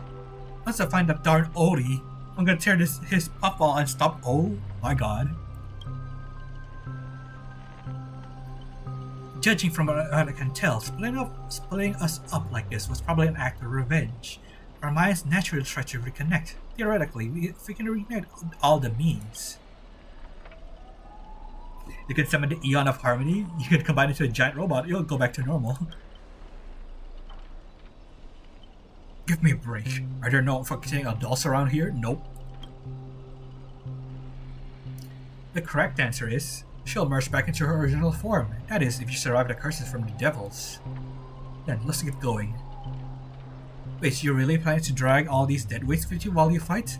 Heads up, I don't have the action part of Robin with me. I'm a thing I don't do. Wait, please. Someone must stay behind with me to protect Miss Robin. I know this is asking too much, but I'll even offer my life. The victory gained through coercion is a disgrace to any warrior. Since Miss Robin is our ally, protecting her is only right. I'll stay. As a master, your resistance to Matriarch is far weaker than ours. If Grady knocks you out, I disappear with you. And that's exactly what the enemy wants. Let Archer stay. Sorry, mister. I don't take orders from you. My master is still missing, so I've got no reason to babysit this shattered kid for you. Then let Saber stay. This is indeed the best solution at the moment. Archer, please protect Kalis. This is all I ask as an opponent. Please don't place too much faith in me. I always have faith in every friend of mine. Master, good luck. Alright, let the knight stay here with the princess. We'll go reap some of enemy lives. Yeah, Shiro, chill. The Robins. Archer may have a sharp tongue, but when it comes down to it, he's a solid ally. Master, best of luck to you. The Robins. Aw. As all wise souls know, the best way to vanquish Harmon is to split them apart. Damn. Oh, it's Robird. Oh, that's cute.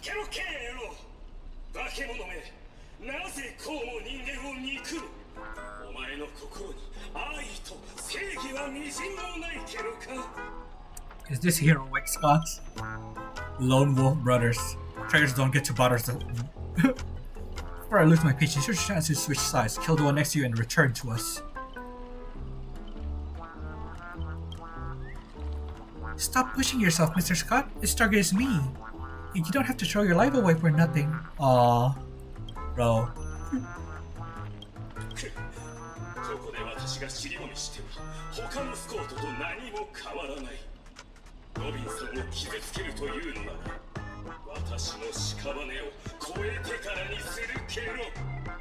This is the only good Scott.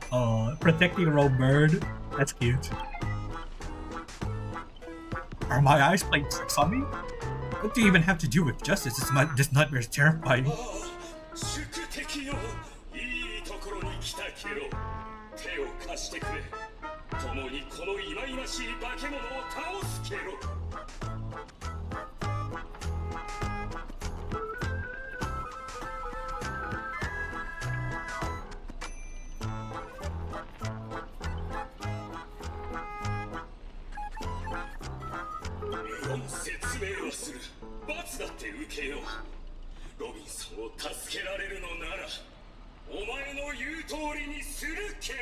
Yeah, can we keep this guy, bro? One or two, it makes no difference. We'll all get stuck in an endless cycle of suffering and play Hanu's adventure for the next billion years. Oh no.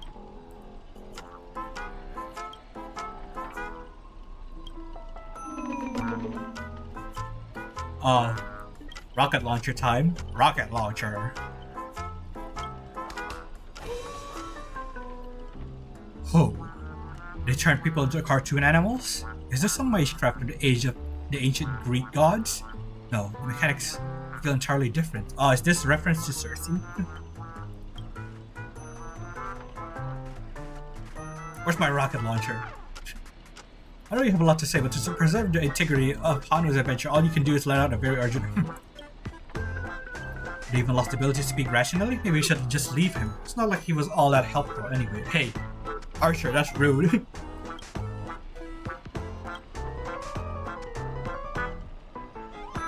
So you can understand that.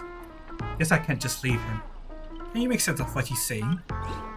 Of course. Birdo Harno says he's gonna punch that evil spirit right in the face. How did it come to this? Is this a nursery or a zoo? Surrounded by animal echoing cries, a vague trauma failure at Archer's temple. It was the worst mental trauma he's suffered since the Holy Grail War began. Oh no.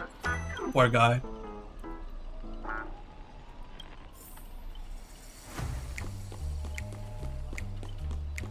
Aw, Robert.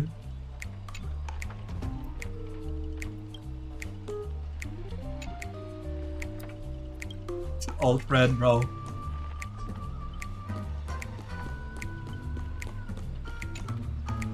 Enough messing around. Let me think how we can lift this curse. I mean, you could just use a rule breaker, Archer, if you think about it.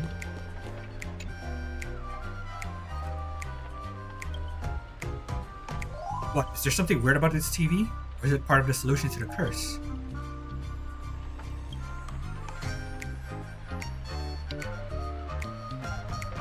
Playing into the smallest of hopes, you glance at Scott, but as the righteous TV, all he can offer is anything but help. Maybe it's just your imagination, but his version seems 30% spug, 70% mocking. You lash out, kicking Scott in frustration. Alright, let's do this. Every time I ask you a question, and if the answer is yes, kick him once. If it's no, kick it twice.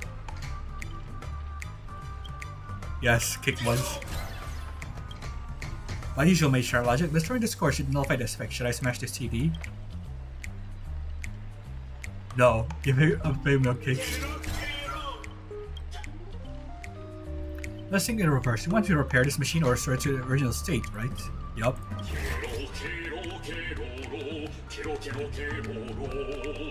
What's up, bro? That's all glad music. Time to end this. Price on. Oh!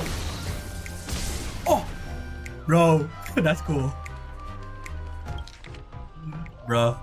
So many of my predictions came true. Back to normal.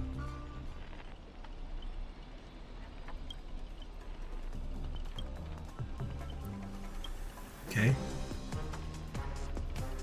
Thanks, pal. We'll be taking this thing's head now. Anytime, any place. Oh, Ranger Robin, Galaxy Ranger, serving justice. Oh no. Bro, these two, bro. Die, you son of a fork. Long time no see. No, it's been a while. Ever since that shirt head sucked me into the TV, I've been lost in the hotel, sending my greetings to all the little fudge pies along the way. Just a moment ago, the whole space cracked and collapsed, but when I reached my footing, bam, there was Miss Robin right next to me. Didn't expect it, but this girl's got a bit of a ranger vibe in her. By the way, what's that a fudging being raised by the nose walker next to you? A prisoner? Oh no, that's gonna trigger Archer. Huh? Alright, let's get down to business. About Scott of Justice. これまでの戦いでグレイディは私の意識を無数に切り分けたけど今のロビンさんのようにな私自身も驚いているのだがどうやらスコートの中にはわずかに正義が存在していたようだ Yeah, we need to keep this Scott alive, bro. この身は確かに義憤に燃えているけど Scott redemption arc? Scott of Justice is not like those evil ones. He threw himself in to protect me, Tweet. You trust this son of a nosewalker? Might as well believe I'm a general of the Shenzhou. Offense, but making someone like him throne of our new leaf is like asking the Antimatter Legion to plant trees in the kingdom of Bandardy. Completely agree. We can't afford the risk. If the enemy cursed him or turned him into some kind of special familiar, then... これがスコートの策略である可能性も否めないけど邪悪な彼が私の中にいていつでも目覚められるとしたらそれでも私を連れて行ってほしい他のロビンさんを助けたいのだそれからスコートの陰謀を阻止するためにもいざという時に私を殺せる人間が必要だけど No, we can't lose you. I'll keep my eyes on you at all times. Let's not be too hard on him. We don't have time to waste. As the old saying goes, every trotter deserves a second cookie. How are we taking him for now? If he turns good, great. If not, we can always chuck him at his servant as a projectile. Well, since the victim herself said so.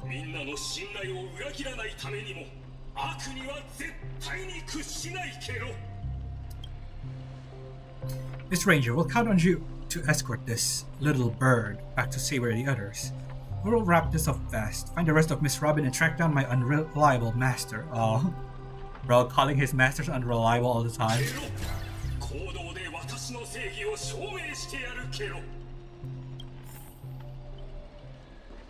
Find the lost Robins. Get a companion along the way and face off against the Demon King. Isn't that a textbook setting for a heroic journey? Wait, wasn't this supposed to be a horror film? Yeah, bro changed genres, bro. Another book. Newspaper.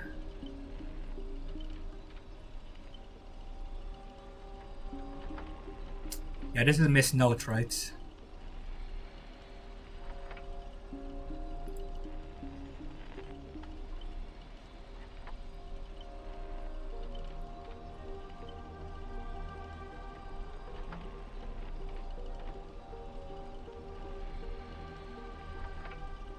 Damn. Bro, Alfalfa family is brutal, huh?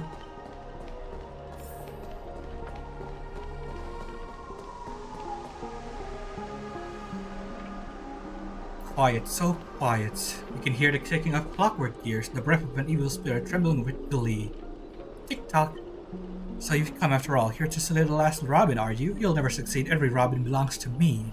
Are you Bowser? You must have gathered them all, else when the god of Robins swallow all the Cody whole and become the king of nightmares, god of Robins? What? G-Pay? Too many plot twists, I don't even know where to start complaining. Dream Bubble Cinema, a history.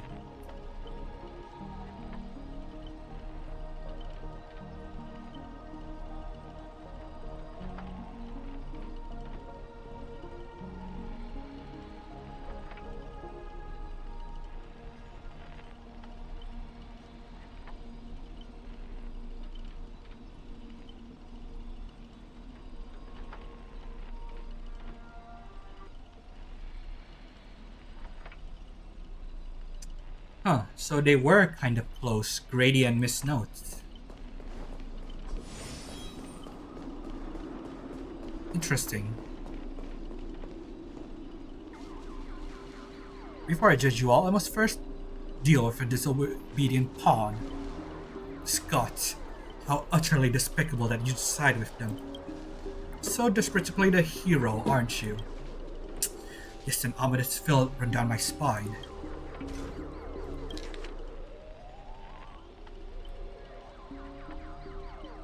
So, bro, is that like reminding Archer that he said this to Shiro? Why waste your breath on one bullet to fudge him up, and we're done here. Tick-tock. Thought I'd just play along with your little hero fantasy? Mr. Grady here gave me a special bullet that never misses. One pull of the trigger and the master with the most dialogue will drop dead on the spot. Is this like the Robin? Die, Kalis. Scott took the fatal hit meant for you.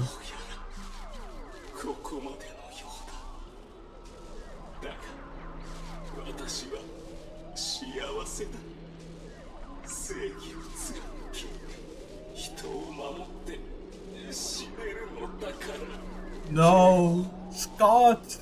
You're even playing the sad music. Don't you dare die on me. Yeah, he tapped crap on the cafe. Scott, are you serious? Don't you dare die on me.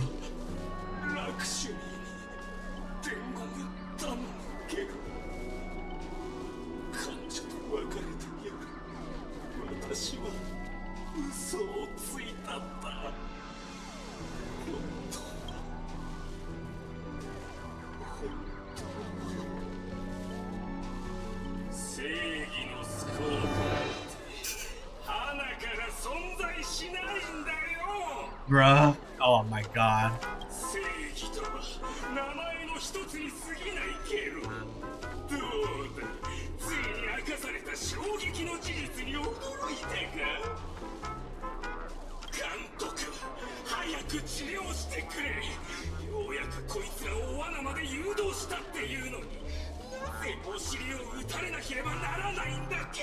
Well, you're the one who walked in front of me and blocked the bullet. You're not going to profane it. If your worst seed stealing stuff hadn't blocked that bullet, old Black would have eliminated Kalis already. Who are you to have the audacity to act proud? I sent you undercover to deliver a crushing blow at the story's climax. Instead, you couldn't even manage basic narrative structure. Even a child could tell you were putting on an act. Since you're so different to our attention, congratulations, Mr. Scott. You're hereby demoted from actor to stage decoration.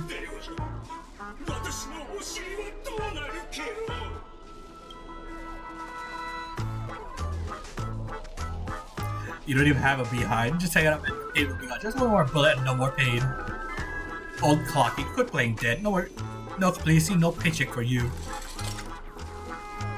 What gave you the impression I was faking? My clockwork has been ticking away this whole time. Okay. Did you know, for a demon, manipulating human emotions like playing an instrument, it's just the right touch and you get something like this. Oh, is he controlling Boot Hill?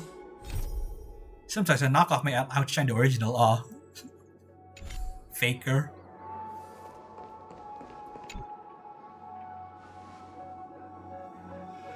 I was so much unsatisfied. Trying to break out the Haldoran's multitudes to celebrate. Okay.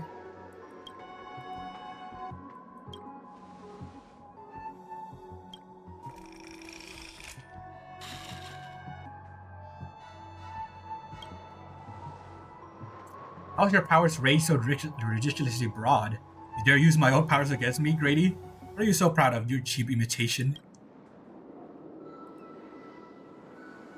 Missing with your bro Boot Hill? Big mistake. Come on, okay, let's show this knockoff what actual clockwork can do. Yeah, Clocky. Please reset Boot Hill's emotional state back to normal. Satisfied.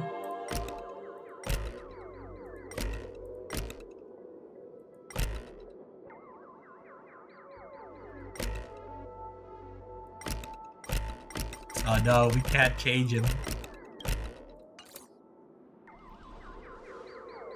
Well, who do we have here? Poor little thing, trying to save a friend from a curse when you can't even protect yourself. Surprised your clockwork is useless? Shocked? Confused? Well, of course you are. The part of clockwork comes from Clocky, but I'm an old Clocky. When the junior meets the senior, it's only natural for you to fail. Now it's time for an old man to teach the kid a lesson. Okay.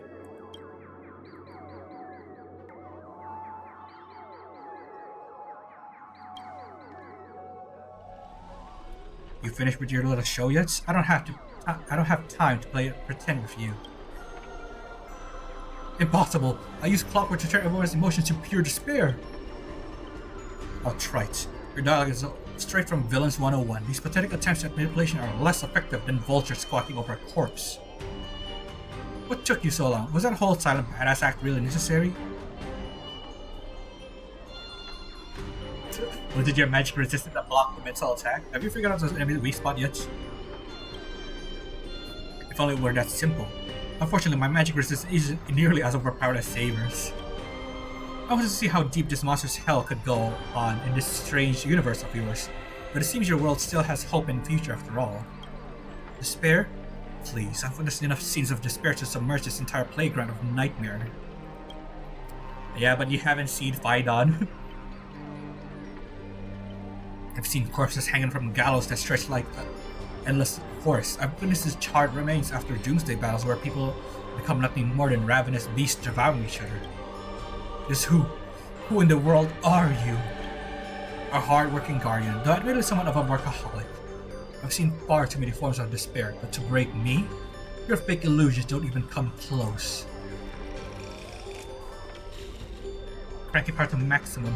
I refuse that anyone could resist my clockwork now. Ever seen bodies mangled under war chariots? Praise on! Oh, that's so cool. Bro, running him over? God damn. Extra number 1. I have no idea. I heard there'd be a free soul god, so I showed up. Damn.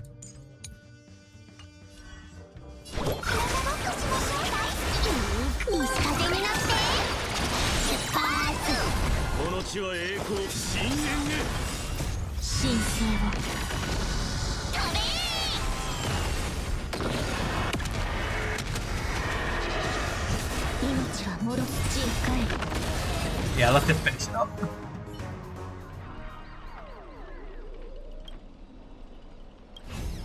Oh, in that case, I'm dead. Bruh. Good, now let's regroup with the others. Oh, looks like you just crawled out of a tough fight. Fucking void sung whale. Oh, you decided to appear after we did all the work? Oh, she's so better.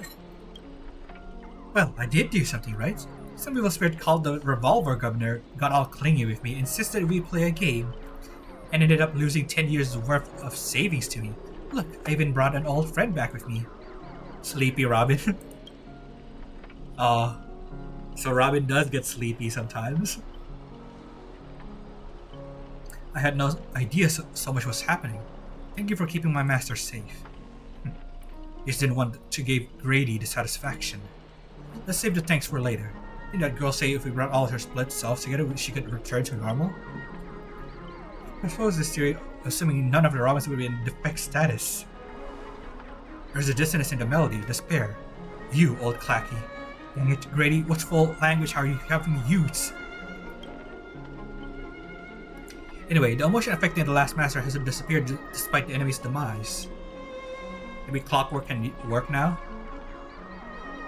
Sun will absolutely kill me dead. Wouldn't 7 her be more powerful anyway? My resonance isn't near less powerful as Miss Robin's, but it's enough to clear this minor dissonance. Master, please stay quiet and don't disturb my melody. Yeah, if we adventure with Robin and we didn't keep her safe, bro, Sunday is gonna kill us. Ignore whatever you see. These are just my internal doubts and won't hurt anyone else. Now, rebuild a melody that's truly your own. Oh, she's back. Thank you everyone for your help. Without you, I would definitely have been budget. Sorry. Seems the consciousness splitting effects haven't completely worked. Oh. Bro, she's hanging out with Boot Hill too much. Everyone, please come closer. I've just decoded this film's melody. With a few adjustments, we just should break free from Grail's noble phantasm. Master, you gave me the chance to join the Holy Grail War, and he saved you once in return. We are now square. What a pleasant surprise, old friend. Have you finally understood who it is that can truly grant your wish? The evil spirit must still be affecting you. Let me tune you properly. Master, you're far too kind-hearted, with no interest in the Holy Grail. That's why I must pursue this path myself. Mr. Odie is a businessman through and through. His price will be astronomically high. And? Would you really betray your friends just to let me win the Holy Grail War? Here's some advice. While I'm still here, use a command spell to kill me. Just like all those others who toyed with my fate. If this is beyond you, Miss Robin, then we must part ways here. Is this a declaration of war? Since you're no longer Miss Robin's servant, I have no reason to let the potential enemy walk away. I can tell you're still hesitating. Before I draw my blade, there's still time to change your mind. Everyone, aren't you forgetting something? I'm still here. My old friend has finally found her path to fulfilling her wish, and I won't let anyone block her way. You want to escape my noble phantasm? Then I'll just have to add more excitement.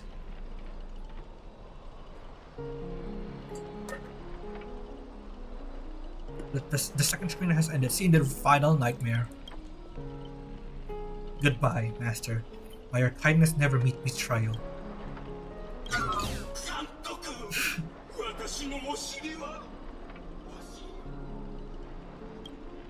Bruh. We're still not done with this guy. Plan 6 from outer space, self-deceiving heart. Hero's Blood, Monster Blood. In this third act, the story details how explorers cause bloodshed in strange worlds. This is exactly what Dreamcatchers of the Pioneering Age live for. Why is Scott doing here with us, bro? Dadgum boobaboo, when will this ever end? Aren't these movies all the same? Oh my, even a proper pioneer like the cowboy can't watch any longer. Director, though I don't know your life story, but surely a box office disaster and miserable end seem all but fated. And you, Mr. Scott, did you change your tune because you are planning to abandon the darkness and embrace the light? Looks like not even Assassin's Master can tolerate his trashy films anymore. Director, did you place me in the wrong spot? I'm still among the bad guys. No. Given your stellar performance earlier, our partnership ends here. As for old Odie, I'll file a claim for accidental casualty compensation on your behalf. It'll be issued to your family. Because the ending of this planned escape from outer space is no survivors. Grady, since you've shown no mercy, don't blame me for returning the favor. Director Aventurine! My earlier hostility was just an act to fool our enemies. I infiltrated all the Odie's group specifically for this moment, to help you win the Holy Grail War, and the only one who truly deserves it. Damn. I may vomit. This doesn't even faze me no more. There it is, Scott's special begging technique. Mr. Scott, I know things haven't been going smoothly for you in your department, but if you can show me enough commitment, the Strategic Investment Department might have a better spot for you. How did you expect such things so easily? Grady, you don't think I was truly going to let you play me like a fool, right? As an actor, I'm part of your null phantasm too. As such, being the former protagonist, I can naturally use your second null phantasm power. How dare you? Director Aventurine, this is my show committed to you. Deploying staff access, one-click null phantasm skip. Damn. Everyone, please stop acting. Yes. Skipping the story, yes. Yes. Lyndon Scott. Well. B. How can there be an audience so uncultured? You skipped all the best parts of the movie. This is the result of my entire life's work. And it was trash. You know nothing. I am the director of the dreamable movie genre. It was I who established the first film company of Penacony. If I hadn't given up on my monopoly on filmmaking technology, the watchmaker and Maven would never even have reached what they did. So, would that make the films you made not bad? I'm even feeling a little bad for you now, Director Grady. We're thoroughly outclassed by true auteurs. As a master of marketing or an investor, you're undoubtedly a success. But the audience doesn't care what you give in your efforts. They just know that your movie is terrible. You can't even feel the limits of the audience's patience. It's just endless cliche-ridden silent series of utterly unexciting gore. What a waste of everyone's time. It's no surprise that the audience eventually abandoned you. Well, it's hopeless. This guy's probably gone mad. Archer. What? I simply offered him a final shot. You're the one who drove him insane. What a sharp-tongued, amusing, and flamboyant actor you are. It's rare for anyone to make me go completely speechless during a debate. Didn't see that coming, did you? Strangling you all with this nightmare pantomime feels a bit dull now. Tell me, would you be interested in siding with old Odie? What are you yapping about this time? Trying to drive a wedge? If you join forces, we could sweep the rest of these opponents off the board in an instant. Surely a senior executive of the Strategic Investment Department who understands investments better than anyone would make the right choice. Wouldn't you agree, Mr. Aventurine? You seem particularly obsessed with me, Director. Is it because I, as an amateur film critic, repeatedly tore apart your masterpiece? Of course it's because you're the cleverest one here. Most aware of the fact that despite your apparent power, none of you have actually escaped my bandit field. For someone like you, betrayal is always an option to consider, not a moral absolute. Someone like me? You may be a terrible filmmaker, but you're not bad at reading people. Or me, you're not seriously... A good businessman always evaluates the situation and adjusts their stance for their investments. I'm tired of this endless farce. Limiting this many competitors at once is quite profitable. I thought you didn't care about the Holy Grail. Apologies, Kalis. I wasn't being honest. Great, I love flexible actors like you. Now, let me show my goodwill. Let's move to the next scene. Your caliber deserves a much bigger stage. The Golden Gatekeeper, lead actors Aventurine. Special feature. Is it time? 君は僕のサーバントとしてもちろんついてきてくれるだろう Time to Excalibur you two. Oblivion. Taking orders from a hack like Grady? Seriously? Makes sense. Compared to this slot, you and Grady are clearly cut from the same money-grubbing cloth. 勝つためなら少しくらい卑怯な真似をしたっていいと思わないかい？ You're actually pledging yourself to Grady? Eventually, did you really turn on us? This is going to be way tougher than Scott was. Joel, totally misjudged you. Guess I'll need to use a few extra fudging bullets on this guy. No, it should be my sword that delivers the final blow to an enemy commander. Master, if you're just joking, I can still cover for you if you apologize now. But if you're serious, this won't end without blood being spilled. I'll ask one more time. Shall I remove your legs first, or should I start by cutting off that irritating hand of yours, Mr. Aventurine? 断られるとは。令状を使って服従させるべきなんだろうけど、体に刻まれたもので他人をどうこうするのは嫌いでね。そっちにつくのが君の考えなら好きにするといいよ。ただ、立場を変えないとゲームの全体が見えない時もある。That's right. Killing you would erase my existence. Well then, sorry everyone. I surrender. I give up. Archer? Maybe Aventurine is playing the long game again, double-crossing at the last minute. You gave up way too quickly. Now that we're evenly matched 3 against 3, perhaps we should all surrender as well. What did I expect with my awful summoning luck? I told you, a guy covered in gold is never good news, all Gilgamesh mentioned. But as your servant, I'll follow your commands. Wait, Director, I can be a traitor too! I want more scenes too! Fantastic, 2 more exceptional leads at once. I'll give you better, bigger roles. Turns you into unstoppable monsters who tear everyone apart.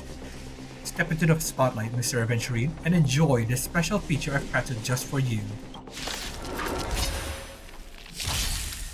Immortal body teleportation and mind control. Mind control in my film will be gods. Damn. Hey yo.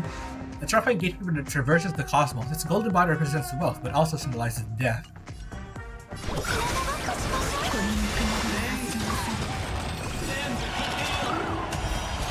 Well then, sorry everyone. Bro. There's the mind control then.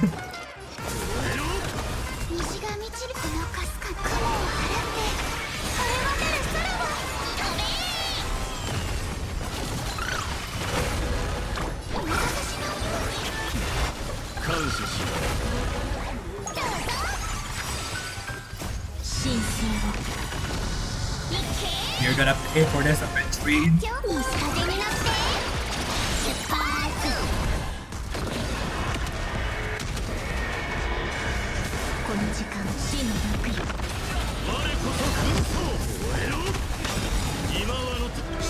No mercy for traitors.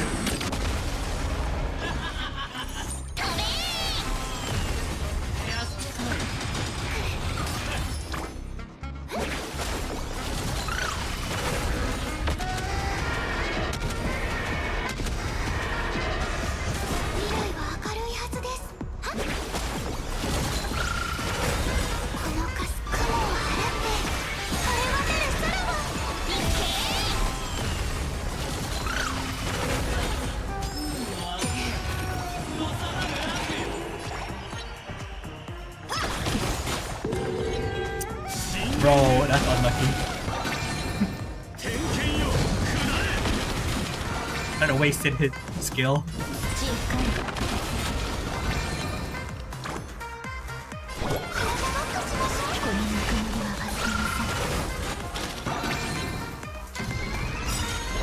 Poor Trivy.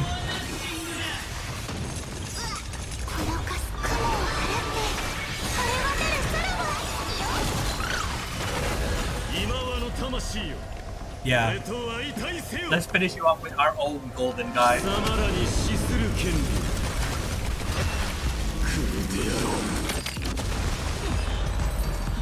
Yeah, Gilgamesh destroys Gilgamesh.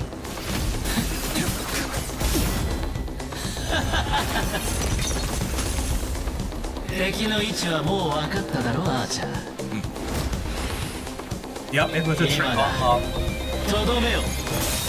Oh, the cameraman gets... Bro, the cameraman actually gets killed. This defies expectations. The cameraman never dies, but he ホラー映画の dies. 登場人物たちはなぜいつも怪物の現れる場所を見抜けないのか。映画が続く限り怪物は幾度も現れる。なぜなら本物の怪物はスクリーンの外、監督のカメラから誕生するからだ。君の気配遮断はつまるところ、映画の登場人物がカメラの向こうにいる監督を感知できなくなるというものなんだろう。怪物はホラー映画の根幹であり、カメラの中心に捉えられる存在。そのため奴らの目は常にカメラを向いてる。だから怪物を演じるスコート君には君が見えた。乾杯だ。まさにその通り。何も言うことはない。カメラの後ろに隠れた悪魔がスクリーンから本物の怪物を目の前に登場させる。これは私が最も得意とする手法だったんだが、まさか数百年経った今見抜く人が現れるとはな。だがどうしてわかった？言ってなかったっけ？グレイディ、僕は君のファンなんだ。Yeah, but you slammed him so many times. No wonder you know his film so well. Well, wait, were you the one who roasted him so hard before? 数百年も前に死んだダ作ばかりの三流監督を戦略投資部のお偉いさんが評価するとは思えないな。慰めようとしているのだろう。気持ちはありがたいが、どうやら嘘が下手なようだ。もう少し自信を持ってもいいと思うよ、監督。前にたまたま君の一作目を見たことがあってね。気になってグレイディシネマズの歴史を調べたんだ。Maybe it's like the so bad it's good kind of film. 映画館に入る前に面積事項を確認させてサインさせる。本物の記憶域ミームをホラー映画の上映中に乱入させる。こういった観客を巻き込んだ取り組みとマーケティング戦略は時代をはるかに先取りしたものだった。市場のニーズを鋭く察知し、限られたコストで最高の効果を生み出す。驚きを禁じ得ない手腕だよ。もし当時の君と出会っていたら、間違いなくマーケティング部門に席を用意していた。Damn. 惜しいな。今さらこんなところで認められるとは。Yeah, as a businessman and not a director. 一生裕福に過ごせるはずだったのに、全財産を映画に注ぎ込んで理想の芸術を追い求めた。それだけであなたは尊敬すべき監督だと思うわ。けれどあなたがしたことは許されることじゃない。昔時計屋にも同じようなことを言われた。認めよう。私には才能がない。真の芸術を作り出すなど到底無理なのだ。人は死ぬと何もかもどうでもよくなるようだな。だったらそろそろオーディさんの計画を教えてくれないかな。彼が本気で願いを叶えるつもりなら、適当にマスターを雇って参加させ、バラエティ番組のようにあらかじめ結果を決めておけばよかったんだ。Yeah, but instead there's like outside variables in the plan, so clearly he's not like wanting to do evil, I think. なのにわざわざ制御できない人たちを呼び集め、成立するかもわからない聖杯戦争を開催した。ここへ来る前にオーディさんから予備案について話された。私が敗れた場合、おとなしく負けを認め、あなたたちを大劇場まで招待するようにとのことだ。Guessing Miss Note is the final opponent? I mean the next opponent? 彼も聖杯もそこで待っている。オーディさんの話を聞けば謎は全て明かされるだろう。せっかくだ。ファンサービスということで私の考察を教えてあげよう。オーディさんがあなたたちを選んだ理由は単純だ。視聴率が高くなるから。それに尽きるだろう。グレイディの話は信用できるのでしょうか？ Well, he has no reason to lie, right? このピノコニーに大劇場よりも番組のフィナーレにふさわしい場所はないさ。ところでブートヒル、なんでそんな目で僕を見てるんだい？ Well, you did just betray him moments ago. あんたみたいな目の肥えたやつがあの監督のファンだったことに驚いてな。Ah, it's because of that. 服装もそうだが、さすが我がマスターのセンスといったところか。マスターなんて上下関係を隠さない無粋な呼び方より、さっきのミスター・アベンチュリンの方が僕はいいんだけど。Yeah, Aventurine hates like master-servant like relationships because he was a slave. And also he hates using command seals. I'd say he's a pretty good master for Archer, despite being who he is. 見たか赤色の兄弟、商売をやる連中はみんな同じだ。罵りだろうと皮肉だろうと全部笑顔で受け止めちまう。まるでコットンに弾を撃ったみたいにな。 Bro, where's Lancer all this time? Where did he even come? では仰せのままに、ミスター・アベンチュリン。決戦は劇場ですか？オーディさんはすでに戦場を整えているでしょう。聖杯を有する彼はグレイディよりも厄介な相手となるはずです。甲状戦に集まった戦士たち、ようやく戦らしくなってきましたね。私も一緒に行くわ。ノーツガールさんを連れ戻さないと、たとえ何が待っていようとも。The princess rescue mission is on. Time to get up on the old man. Make Odie pay for our emotional damage.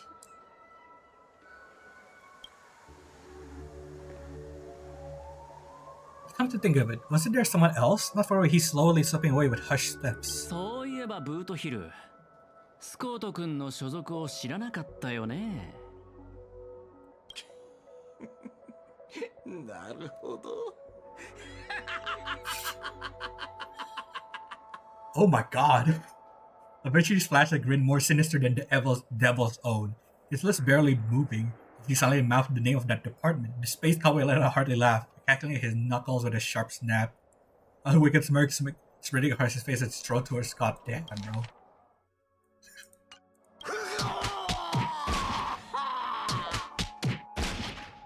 You hear a cry straight out of a cartoon, over the top, full of flair, and surprisingly heartfelt, and you just know for a fact that Scott will be getting out of that hospital bed anytime soon, bro. Brutal. At least Boothill didn't kill him, just beat him up. But have faith in the medical advances of the cosmic age. No Scott was irreversibly damn harmed in the Holy Grail War, especially not in a dream.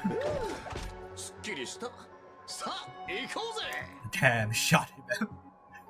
Let's move out. Oh, we're fighting something onto Death and the Swarm back to back. That's brutal. Mode settings. Oh. For hard people. Be right back, chat. I need to go to the bathroom real quick and then we'll finish this off. So I'll be right back.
Alright, I'm back. Now let us continue and finish this Holy Grail war, shall we?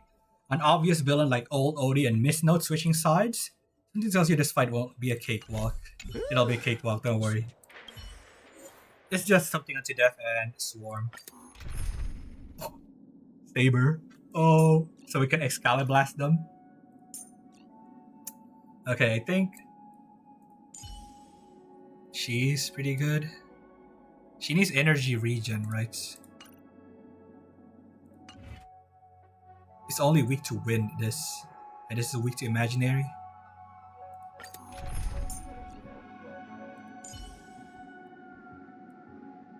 Just using Aventurine as a sustain is better.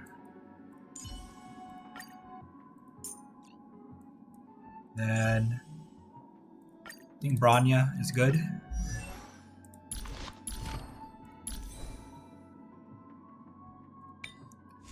There's this ball. I think that's buffs characters if it's the same type, right? I don't have it. Never mind. Yeah, I'll just use Bronya. Last one. Trevi, I guess. For her DDD. I think this is decent. Don't think there's anything we can use other than this.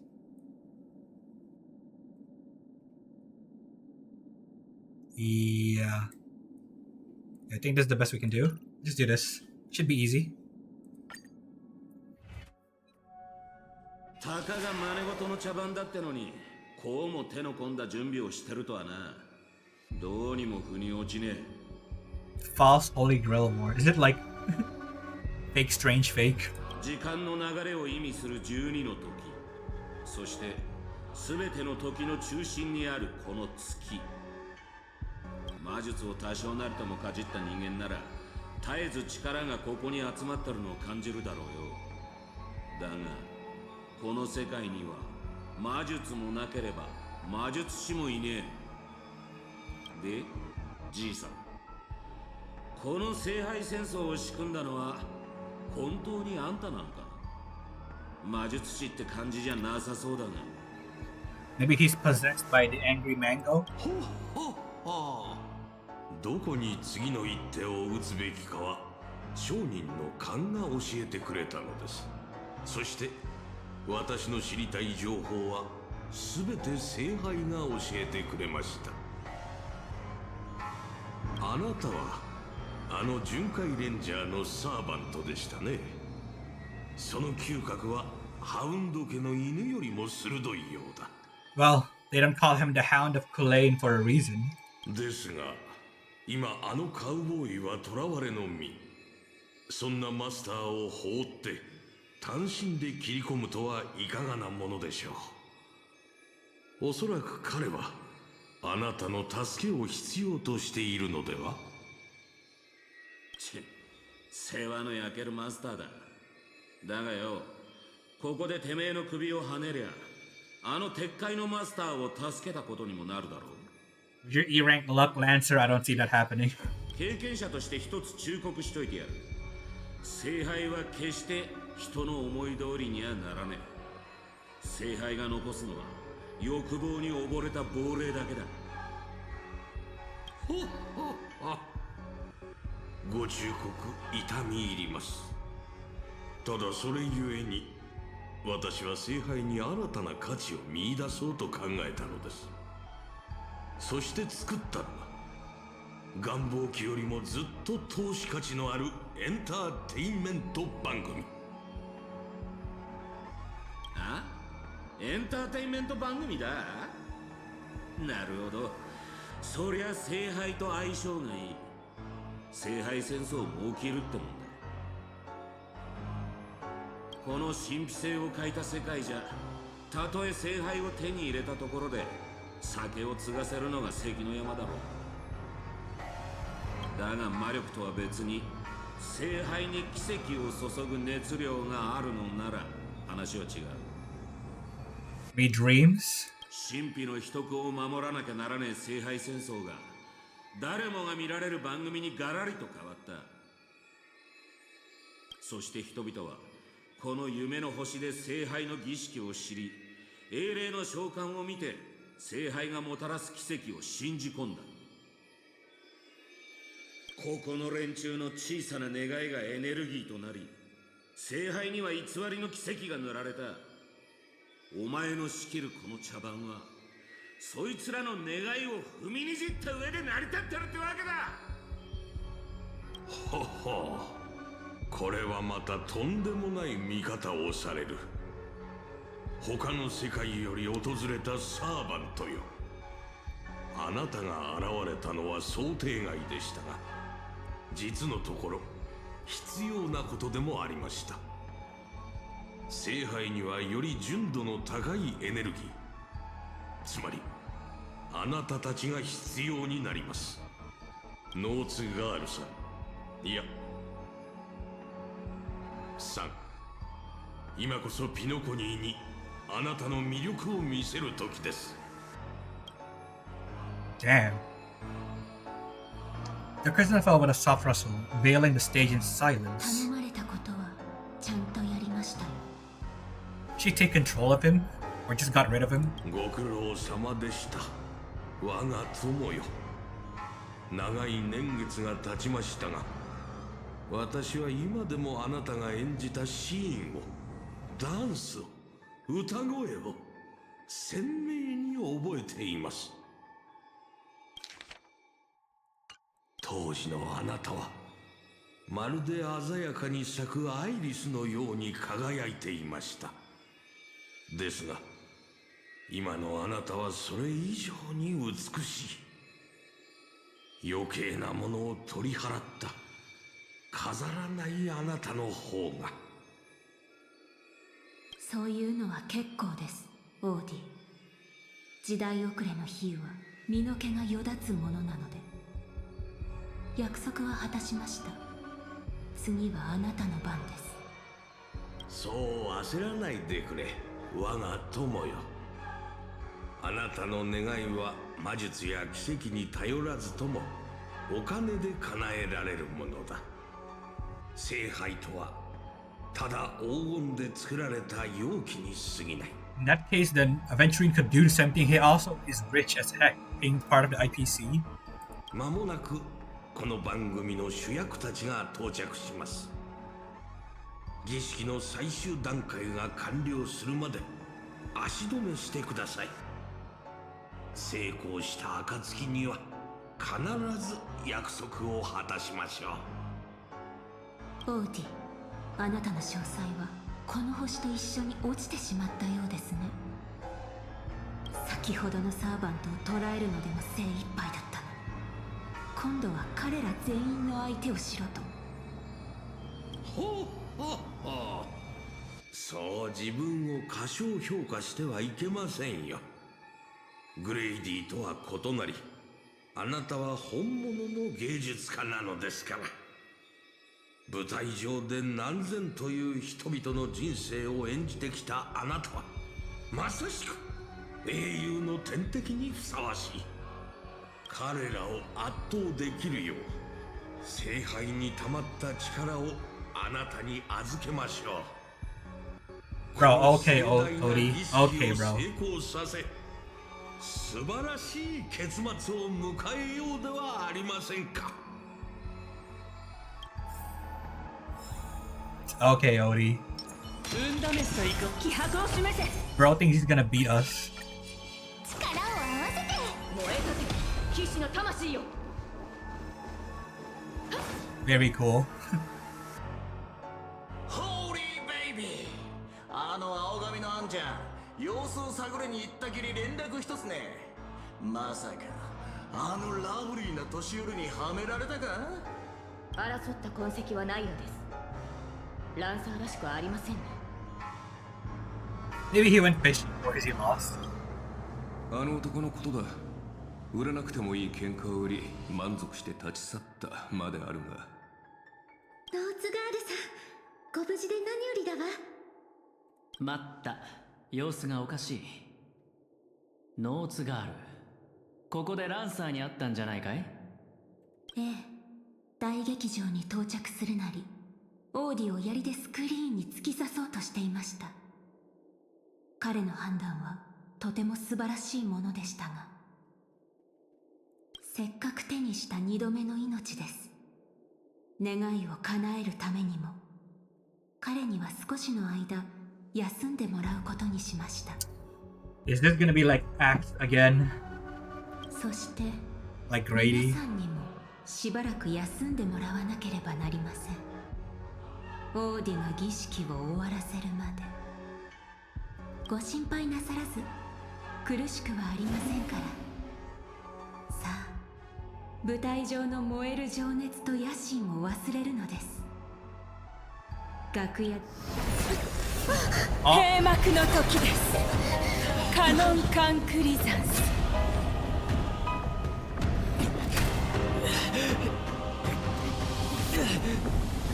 Damn. Hand holding. EDC Lissier? ここは Oh my god, are we about to see Cyrene in here? バカな。どうしてブリテンに？ありえない。 This is Britain? Is this your homeland? Where did she send us? ええ、この地を忘れたことはありません。すべて覚えています。この草原も風も街並みも。キャスターが私の記憶を利用して閉じ込めようとしているのでしょうか。 Maybe it's like, it's paradise, so you should want to stay here, and that's why it's like a break. この街は私が騎士としての一歩を踏み出した場所なのです。よう、アルトリウスじゃないか。あんたの剣を抜きに来たのか。アルトリウス。そうですか。ではあなたはエイデン。 Artorias? まあ試したくなる気持ちもわかる Dark よ。 Souls? あのマーリンとかいう魔術師が岩から剣を抜いた人間がブリ Merlin mention? なんて大層なことを言うんだもんな。見習い騎士だって一回くらい挑戦してみたくなる。でもな、小柄なあんたが先手の剣を抜いて王になるところはさすがに想像できない。そうですね。私もそう思います。岩の剣がどうか正しい王を選ぶように。 Yeah, but it's you. It can't be anyone else. You are the right king. 行きましょう、マスター。ここに用はないはずです。 What did he just call you? 私の男性名です。当時ブリテンの王が女性だと知られれば統治に支障をきたしますから。 Shouldn't it just be Arthur though, instead of Artorias? 今私たちがいるのは私が先手の剣を抜く直前の時間でしょう。 Damn, that guy just disappeared. 私たちを足止めするためキャスターは魔物や異民族の軍隊、竜といった手勢を用意していると予想していましたが、本当に何もかも懐かしい。騎士として村を出てから戻ることはなかった。私がまだ何者でもなかった時の幼い夢の話です。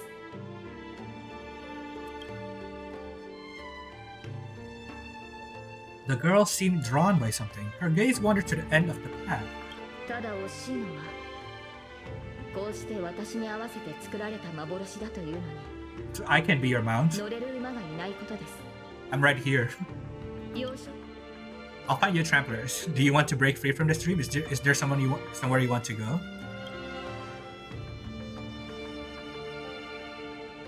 当時の私は騎士に憧れを抱いていました。馬に乗ってこの道をかけ草原を抜けた先にあるエクターの家へ行くことを思い描いていたのです。 Who's Ector? One of her knights of the round table. Her brother? 私を預かり育ててくれた老騎士です。ある意味私の父と呼べる存在でしょう。 Her father. Yeah, but her biological father is Uther, right? 彼はいつも眉間にシワを寄せていましたが、冗談を聞くと誰よりも笑っていました。それから口癖のように私にこの地の理想の王になってほしい。 This is cool. We're actually getting like details about Saber, like her past. Thought this was only in a night, but they included this, which is pretty cool. 結局彼が王になった私の姿を見ることはありませんでしたが、ああ、申し訳ありませんマスター。昔語りが過ぎましたね。ただ夢や幻の類であれ、せっかく得られた機会です。私の故郷を案内しましょう。 Sure. I'd love to walk around here. Continue forward. Stories of a foreign land carried on a foreign breeze.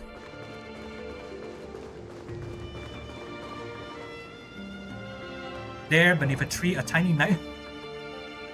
Sadder. The tiny night doll rested as if lost in a dream that would never end. これがキャスターの召喚した兵士なら、さぞ手強い相手でしょうね。 It looks a bit like you. Wow, that figure looks totally rad. Let's just one toy yours. このようなおもちゃは見たことがありません。生まれてから15年、私は大半の時間を馬の飼育と剣の稽古に当てていたものですから。休んでいる時は魔術師のマーリンが夢に現れ、王として国を治めるのに必要な知識を教えてくれました。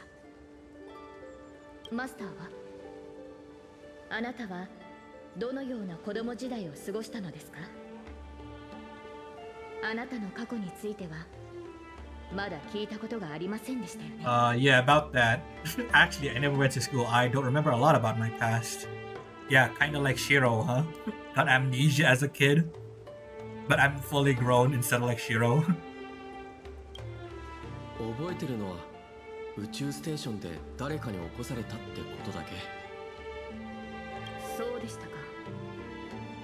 マスターの性格がいささか自由なのは過去のしがらみを持たないからなのですね。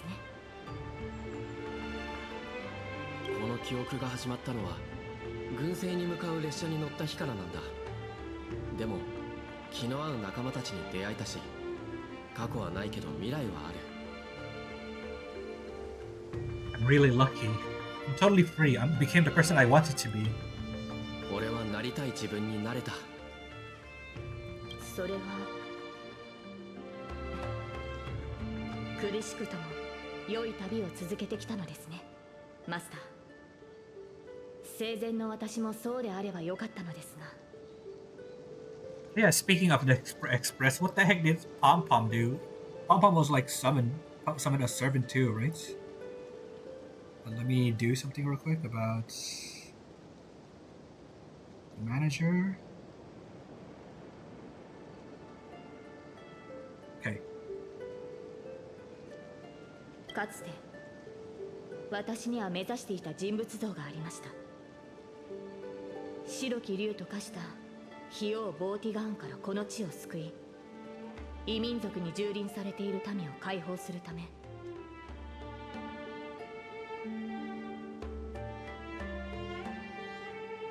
There we go.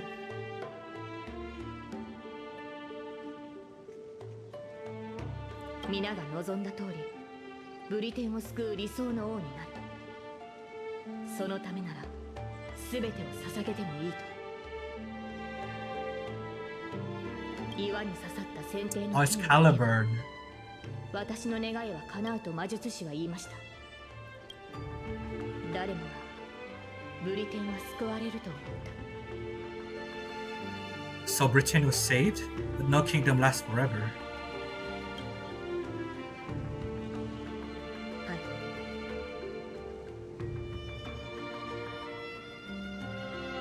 ボーティガーンを撃ち、異民族を駆逐し、円卓の騎士を集め、難攻不落のキャメロット城を築けば、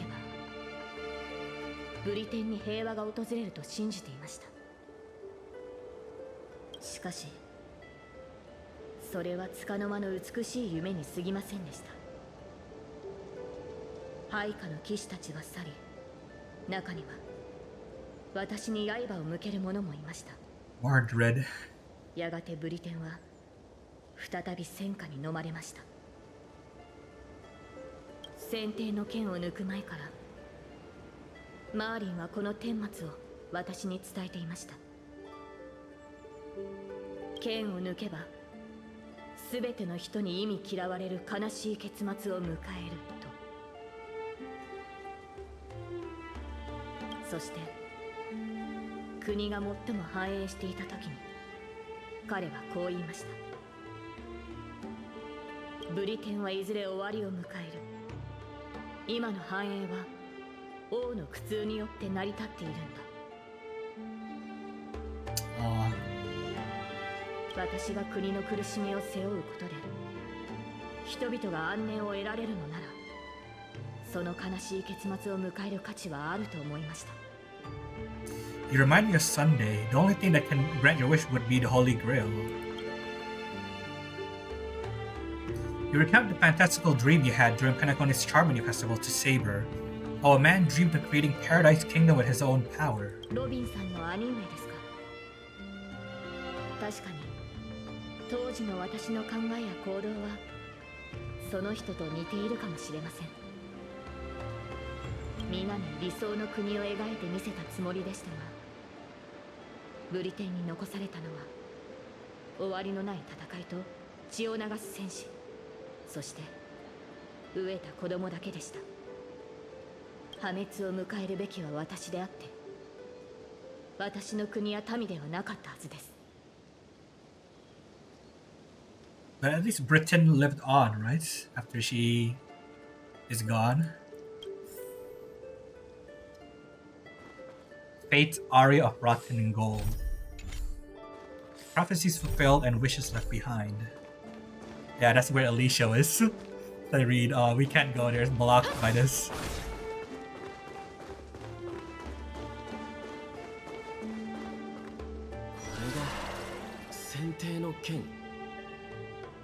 この剣を抜かなかったらと、私よりも王にふさわしい者がいたらと、どれほど想像したことか。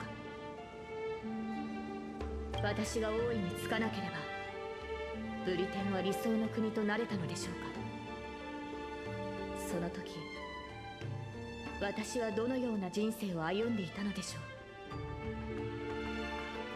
先帝の剣を抜いて王となるか、その道を捨て故郷に残り自分の人生を穏やかに過ごすか。彼女は今私を選択の時まで戻したのですね。 Saber, do you wish to stay? マスター、私は少し疲れてしまいました。やはり馬が欲しいですね。日が落ちる前にそれに乗って草原を駆けるのです。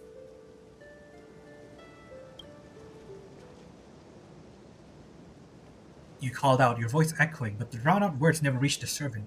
In a moment, she hesitated. Fate had already been sealed. In truth, you were never here at all. What remains in this place is merely a shadow of you who fell into a noble phantasm, lingering in the dream of another. 彼女はどこにでもいる少女です。王を演じるのは大変な苦痛を伴うというのに、なぜ英霊という幻の中でまでそれを味わわねばならないのでしょう。剣も栄光も捨て舞台を降りるのです。観客となり他人の喜びや悲しみを楽しむ側に回ればいい。さあ、その英雄の仮面を外してあげましょう。あなたたちの最初の選択を、これまでに味わってきた苦難を消し去ってあげます。皆さんに平凡で幸せな人生を用意しました。もちろんあなたにも。 Nah, bruh. Sunday already offered us this, and we denied him. Why would we accept it now? Now. それでここに残るのか、新入り。Oh, this is where if Like a what if we stayed in the space station instead of boarding the Astral Express? 君みたいなやつが宇宙ステーションヘルタに入れたのは一生分の運を使ったからだと思うけど、一応確認しておくよ。チリカの仕事は君が思ってるほど楽じゃないからね。Look at me in the eyes and say that again. Where did she send me? You don't know who I am? Guess you're the real newcomer here. まったく、僕が新人の時も君みたく自分は誰よりも優秀だと思い上がってたよ。 Level 4, alright, bro. けど時間が経てば分かってくる。ここにいる自分は一階の職員に過ぎないってね。誇りに思ってるその才能も他の人からすれば大したことないんだよ。But I'm the great galactic baseballer. それが僕はチリカの研究員だけど。 But I'm in a Tatalov. なんだそれ、ゲームのキャラか？ But I'm a nameless. I don't belong here. おいおい、正気か？休みを取って医療科で頭を見てもらったらどうだ？まあ気持ちはわからんでもない。僕も請求列車のちょっとしたファンだからね。あの列車には輝かしい冒険をした七死人たちが乗ってる。対して君はどんな冒険をしたんだ？ I face tagged the Doomsday Beast Ultimates. ああ、聞いたことあるよそれ。宇宙ステーションのコレクションが盗まれて正体不明の侵入者に飲まれたんだろ？しかも反物質レギオンの襲撃にもあったって。ミス・ヘルタの助けがなかったら僕たちはとっくに宇宙の木図になってた。ところでその正体不明の侵入者が誰か知ってるか？ Yeah, it was me. そう、お兄さんのことだよ。けど心優しいアスター所長が特別にここの仕事を君にあてがってくれたんだ。Defeated Fantilia on the Exchange. この間選手を大混乱させたっていう絶滅大君のことか？噂じゃあいつの目論みはラフの将軍に阻止されたって聞いたよ。けど先週人も大きな代償を払ったとか。悪いことは言わない。人の不幸を自慢話のネタにしない方がいいぞ。I woke Penacony from its eternal slumber. なるほど。その続きを当ててやろうか。調和セレモニーに招待されて、しかもピノコニーのスター・オブ・ザ・フェスティバルになった。だろ？ Yes. Right on, bro. Did you peek at the script? I even became a shareholder there. Right on, bro. The master looks at you with exasperation written all over his face, visibly biting back a snarky remark. はは、そういうことか。最近大物家が夢の泡を仕入れて世間知らずの若い職員たちが仕事そっちのけで夢中になってるらしいけど、君も頭に奥質がこびりついて幻覚に悩まされてるんじゃないか？そうでもなきゃ自分が列車の七死人だなんて勘違いしないだろう。 Bro, we clearly know this is just an illusion. Alright, bro. けどまあそれもわかるよ。君列車に乗らないか誘われたのに断ったそうじゃないか。今になって後悔してるんだろ？ But I did board the express. You tried to yell at the researcher before you, but your wavering voice gives a different response.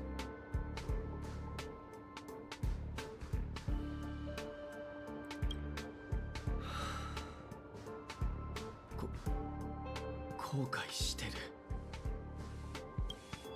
But was that answer truly what you thought? Or was it some sort of elusive manipulation? You try to piece together what has happened, but your memories feel more distant with every passing second. About the Astral Express and the Nameless, like sand under waves. Your memories crumble and fade, and suddenly you understand why Saber chose to stay, even just for a moment. Why did you step aboard the Astral Express back then, on that split-second impulse? It no longer matters. The researcher in the Department of Cosmic Geography is standing before you, watches you closely, perhaps searching for words of comfort, or maybe looking for the right joke to shatter the heavy silence. Eventually he speaks. 君の履歴書を見る限りこれといった特技もなさそうだから、とりあえず簡単な仕事からやってもらおう。チリカに溜まった過去半年分の経費精算書の整理、研究会議で使う部屋を1ヶ月分予約、各クラスのスタッフが提出する課題申請のまとめ。しばらく忙しくなるはずだ。 Bro, I don't want to do all that. Isn't that the Department of Cosmic Geography? Am I really a researcher? 研究員じゃないならミスヘルタだとでも言うのか？ Yes. じゃ、僕はそろそろ行くよ。サボらずちゃんとやるようにな。He turns to leave, yet could not help himself from looking back at 僕 you. も同じだよ。今も14歳の時に宇宙地理ではなく量子歴史を選んでればよかったって後悔することがあるんだ。あの時の僕は自分に数学は難しすぎると思ってたからよくこんな想像をする。当時もし別の選択をしてたら今みたいに落ちこぼれてなかったんじゃないかって。 Bro, Archer's probably seeing himself as Shiro right now, bro. ま、そんなこと考えても無駄だけどね。シーリー、選択したことを後悔しちゃいけないよ。ほら、今の僕だって悪くないだろ。 This is all wrong. You scream internally, but the fury is fleeting.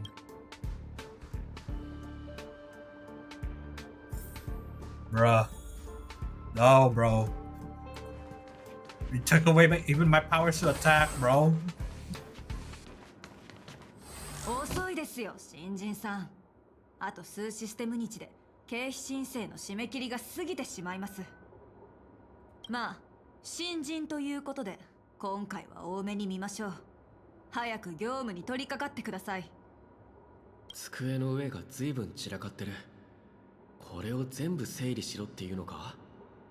どこから手をつけよう。 You can take these papers, I guess. Sort by mood, sort by timeline, sort by budget category. 効率が悪すぎます。そんなやり方じゃ琥珀の王が次のハンマーを打つまで終わりませんよ。 Don't push your luck. I see you're itching for it. Why don't you do it yourself? You're on the verge of shouting, but just then a sliver of doubt creeps inside you. Is this really what you want? Take a deep breath. Don't lash out. Focus on what you truly need to do. I quit. But where would you go? Is there anywhere you can go? You're young, with no special talents. Isn't your best bet a cushy job with full benefits, clocking in every day until the world ends? Take out the baseball bat and give them a good beat. The bat you always have at your side is no longer there. And again, did you ever really have it in the first place? Complete the basic tasks. Alright, bro. 何をぼーっとしてるんですか。宇宙バイオニックタニシが代わりにやってくれるとでも。 Fine. As that said, calmly and nicely drop the fight. By now, the job feels like a second nature. Might as well tidy up the last of the files. Bro. I'm about to get the gaze of erudition at this point, bro. Did you know human memory cannot simulate non-existent things? Never having taken this path, you cannot possibly imagine the Department of Cosmic Geography's research content. Do you understand what I want to tell you? I am you, at least a fragment of your subconscious, the final cry before blah blah. You don't belong here. Quick, blah blah, hurry. She's become aware. I blah blah blah blah blah. Now you must blah blah blah on your own. ここの経費生産書、いくら片付けてもキリがないな。それに内容も変だ。Bruh. Statement 9. 3 sessions of blah purchased from Bellabog. Okay. Heroic spirits.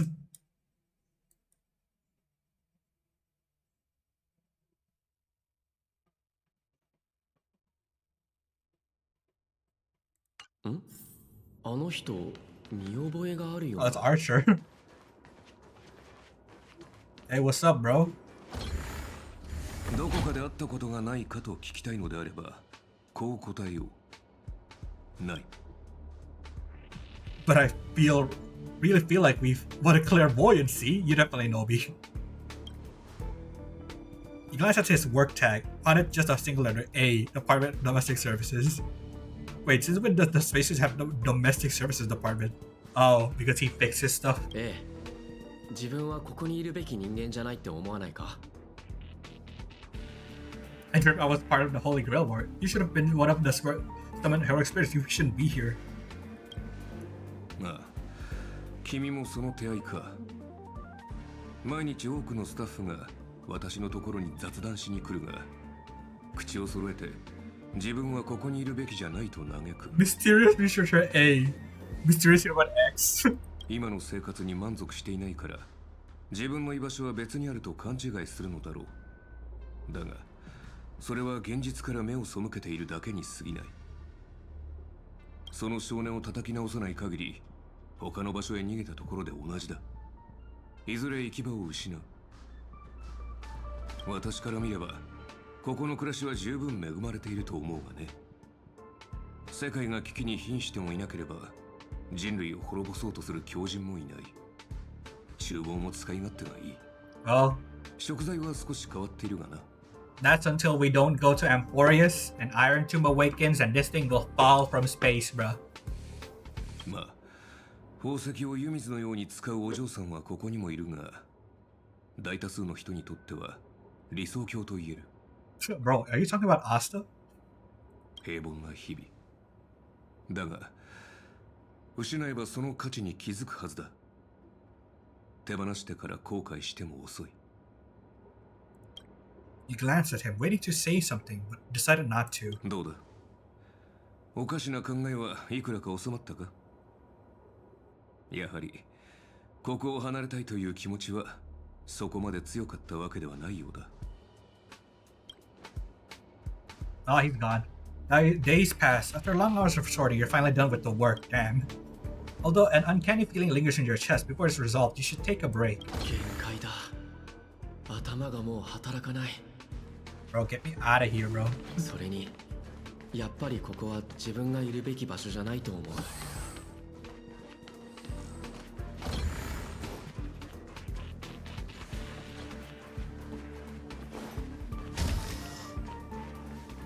More notes. Drifting quietly over the surface of a dream, suspended in a moment before you sink. ウーサーという王の話をしましょう。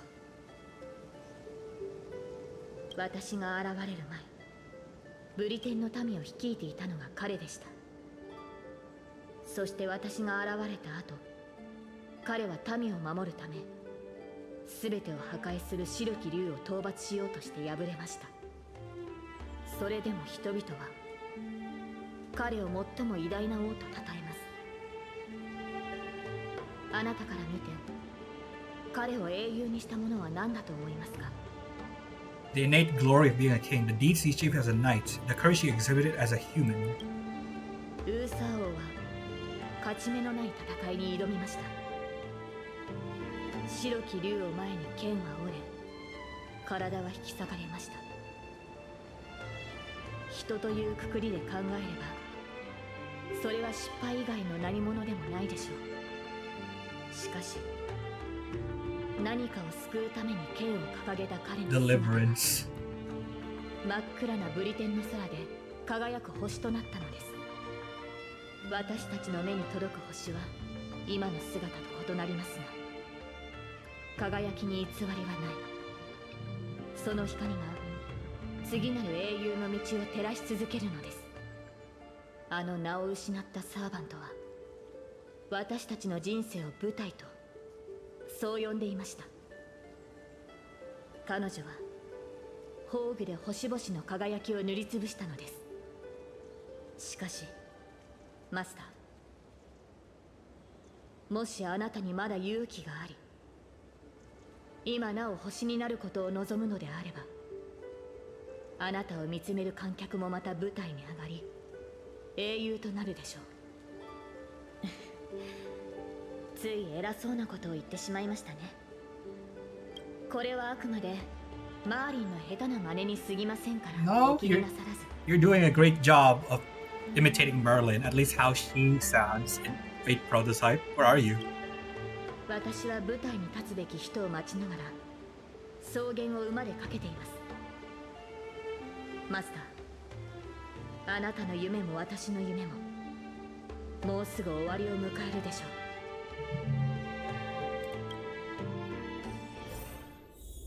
変な夢だ。まあいい。今日の仕事を終わらせないと。 No, I'm leaving. Goodbye. チリカの会議で使う部屋を1ヶ月分まとめて予約。昨日より楽なはずだ。 No, I'm leaving. I'm leaving. I don't belong here. Can I actually get out of here? God. How far can I run, bro? I can't run. Alright, fine. Man, they really stripped this place of everything, huh?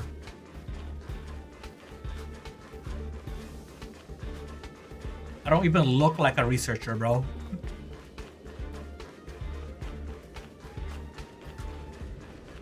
Fate Aria of Rotten Gold. That Lancer? Damn, what the heck is he doing here? Yo, 兄ちゃん。お前もサボりか？悪いがもう満員だぜ。I'm reporting you. I'm a model research employee. I'm here to work. I'm reporting you. あいにく課長は今、逃亡中のルアンメイの創造物に悪戦苦闘してるところだ。俺なんかに構ってる暇ねえさ。Mysterious creature L. まあいいじゃねえか。お前は仕事、俺はサボり。ここはお互い干渉せず仲良くやっていこうぜ。Alright, he's gone.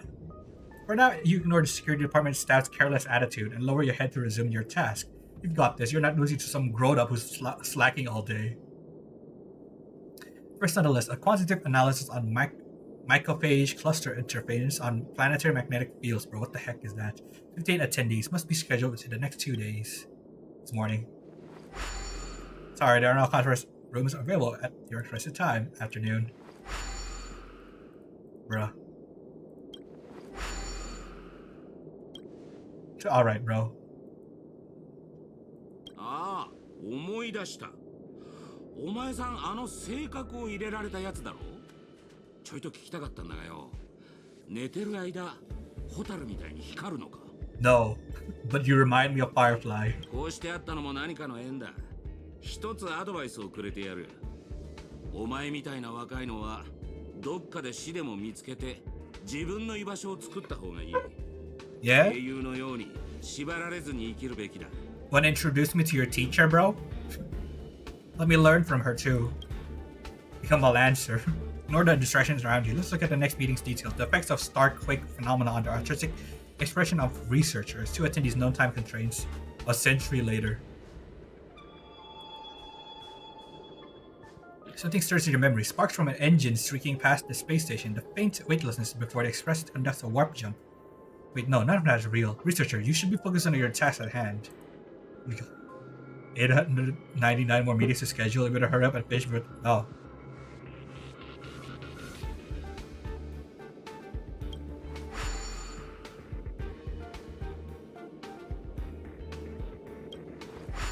Bruh. This is so mindless.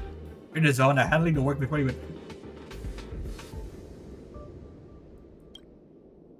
ところで兄ちゃん、釣りに興味はねえか？外は真空だが、意外と釣れるもんだぜ。回遊する無形のハクレン、熱い戦いを期待できる軽素軟骨魚。そうそう、この前なんかプーマンも釣り上げた。Though you are exhausted beyond measure, the man's expression moves you. Your entertainment during the momentary respite from work, a fishing rod. Look at the space station isn't as bleak as you thought. Maybe this is your utopia. そういや、請求列車がまた来るらしいぜ。今回はしばらくここに滞在するってよ。せっかくだ、見物がてら近くまで行ってみねえか。Yeah, get me out of here, bro. あの時、俺は請求列車の誘いを断ったけど、その選択は本当に正しかったのだ。No, we should board the train. Make the right choice this time. Oh, it's Himiko. Who the heck is that? Who are these people? 久しぶりね。最近の調子はどう？ It's hell. Not so. It's been really bad. そうなの？何か困ってることがあるなら、アスターに相談してみたら？きっと力になってくれるわよ。No, I want to go with you, Mom. 私たちはあんたと別れてからいろんな場所に行ったの。ベロブルグ、泉州ラフ、それからピノコニ。いいこともたくさんあったけど、大変なことも多かったわ。How did you get out of Penacony? How's Dan Hung doing? 炭鉱はいろいろあったけど、結局ラフに帰ったわ。なんだかんだ言ってもあそこが彼の故郷だものね。I was done, Mr. Yang. ベルトは列車を降りたわ。地球って知ってるかしら？ Damn. 炭鉱が列車を離れた後、彼も念願の故郷への帰り道を見つけたの。無事にたどり着けるといいんだけど。This is fake. Mr. Yang leaving without getting Himiko to follow him to meet Kiana at least? Nah, impossible. There's no even March 7 option? How's Pom Pom? Himiko frowns as if your question has caught her off guard. An unsettling sensation plays through your mind. You've never boarded Express, so who is this Pom Pom you speak of? どこで車掌の名前を聞いたのかしら？もしかして炭鉱から？パムなら相変わらずよ。でも立て続けに乗客が減ってしまったからちょっと寂しそうではあるわね。 Where's March 7, huh? Is she back on amphoreus? たまに考えるの。もしあの時あんたが一緒に来てくれてたら何か変わっていたのかしらって。でも残念ながら開拓のたびに後悔とかもしもなんて存在しないのよね。 What about March 7th? みつきちゃんはなんて言ったらいいか。ガーデンの人が彼女を治してくれることを願ってるわ。Oh, it's hinting about amphoreus. Is the Express still in need of passengers? 七死人の生活は楽じゃないから、ここを離れた後、一時的に新しい乗客が数人増えたけど、今は各々の目的のために列車を去ったわ。Yeah, so we can pretend we didn't know anything about amphoreus. So yeah, it's hinting that they were gonna explore amphoreus before March became like that. 最近スターピースカンパニーの人がキャメロットに行ったらどうかって勧めてくれたの。あそこはずいぶん前に反物質レギオンに滅ぼされたはずなんだけど、最近何度も救難信号が発信されてるんですって。Yeah, is it from Guinevere family? Guinevere? 今回はそのついでに宇宙ステーションに立ち寄って友達の顔を見ようと思ったってわけ。ねえ、よかったら今度こそ私たちと一緒に行かない？ Yes, I'll pack my bags right away. Is it really how you feel? If joining Express doesn't change your life for the better, what then? I don't care, bro. What if what awaits you isn't a grand adventure but endless cleaning, constant repairs, wounds that never heal, and death steeped in despair? What will you do then? I'll keep trailblazing, bro. What if you can't help anyone? What if you become a dead weight on the Express? What if a nameless gives their life to save you, yet everyone silently wishes you just leave? Hopefully you do. Think about it. What answer should you ちょっ give? と考えさせてくれ。列車が出発するまでには返事するから。ええ、それで構わないわ。どちらを選んでもその選択を尊重するから。 This is like when Acheron told us if we would still trailblaze. 請求列車は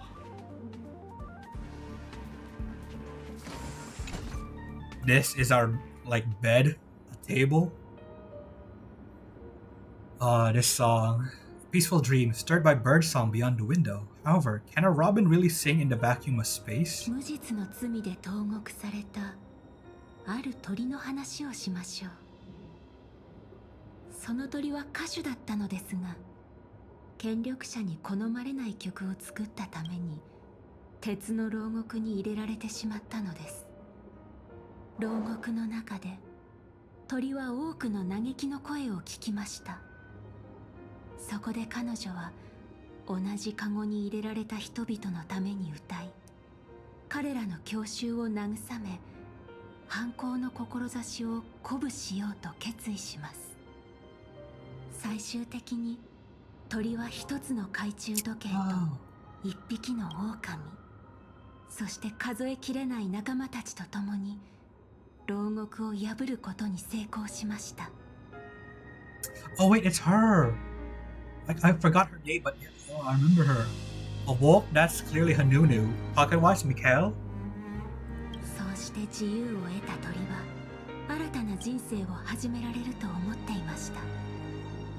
舞台の上や銀幕の中で美しい羽と歌声を披露すれば、かつてのように持たざる者たちに希望を届けられる、そう信じていたのです。しかしそれは間違いでした。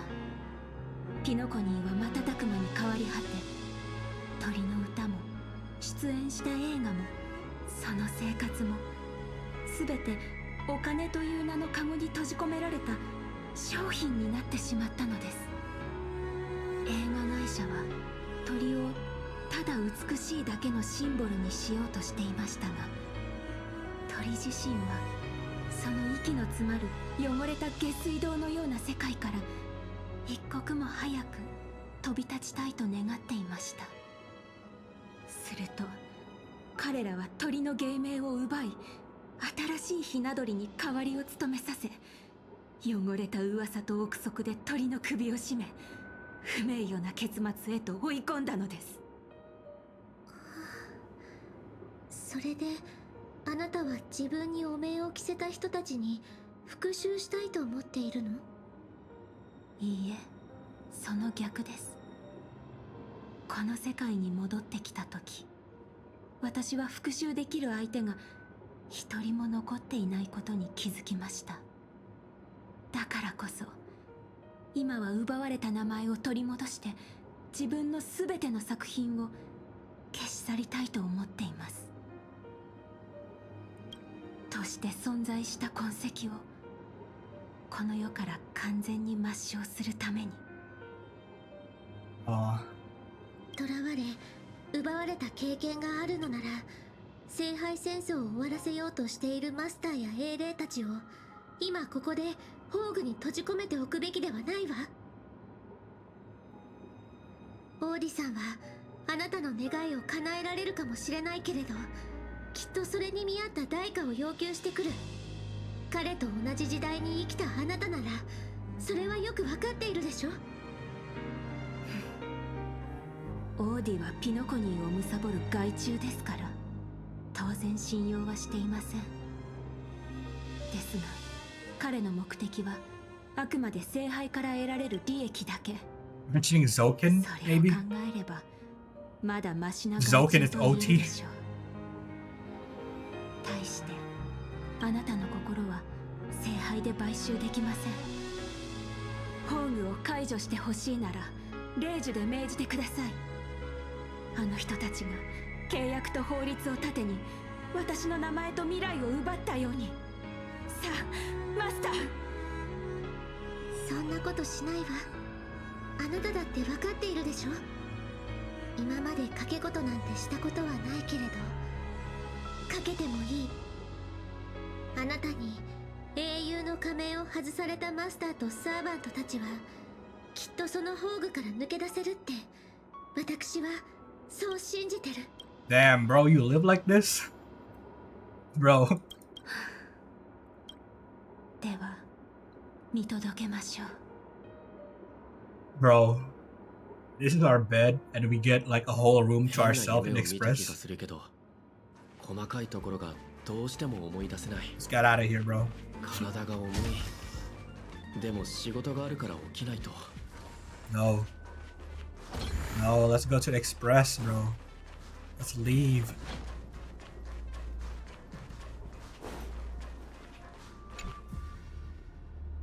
Okay, how many days has it been since you started working at the space station? 30? 90? Even longer? Please remember what you need to do now. Complying proposals from all levels of researchers. By now it's second nature, something you could do with your eyes closed. No.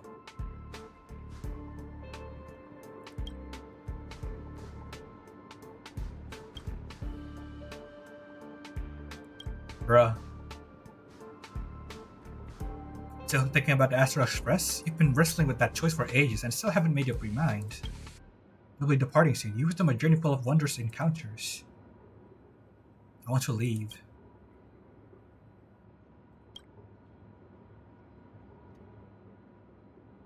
If you board the express, what awaits you may be nothing but danger and the terrifying unknown. Your deeds will be forgotten in time and your journey will eventually come to an end.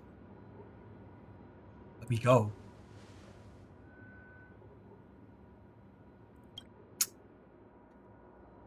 Bro.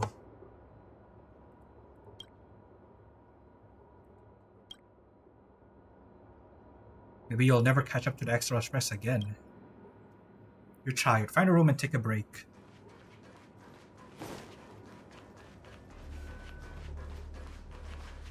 Oh yeah.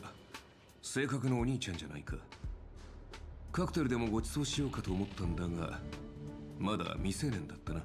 I mean, you can make me some food.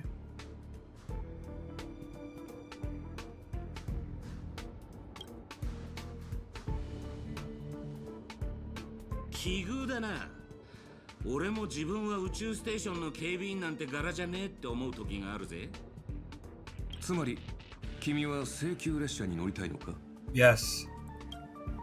君のようなスタッフは毎年何人かいるが、いざその時になると例外なく尻込みしてしまう。彼らは重苦しい生活から逃げたいだけで、命を危険にさらすような冒険がしたいわけではないからな。それで君はどちらなんだ？ I want to go on an adventure into the unknown.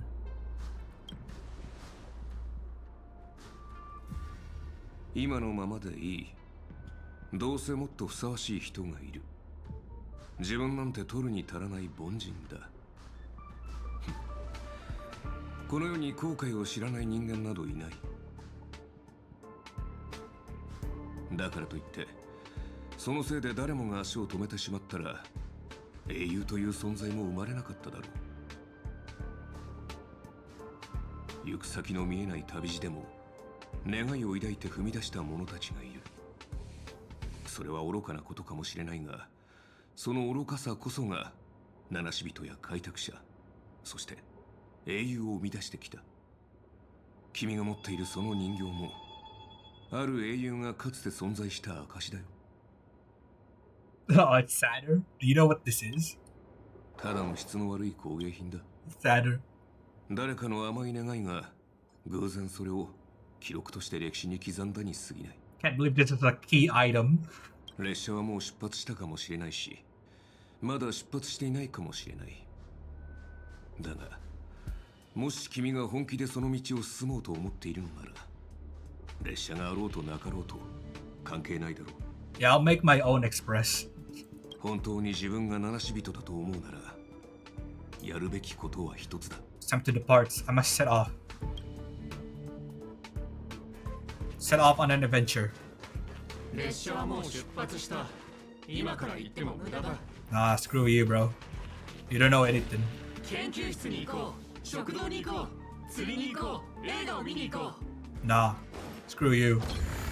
I'm out of here. 宇宙ステーションの生活の何が不満なんだ？ここでの生活を羨む人がどれだけいるか分かっているのか？ Nah. You guys are lame. Lame. I'm leaving. ここには反物質レギオンも北条の意味物もいない。宇宙で一番安全な場所だ。Nah. 何かが俺をここにとどまらせようとしてる。この人たちを避けながら進まないと。誰も邪魔はしていないだろう。時間があるなら食事にでも行かないか？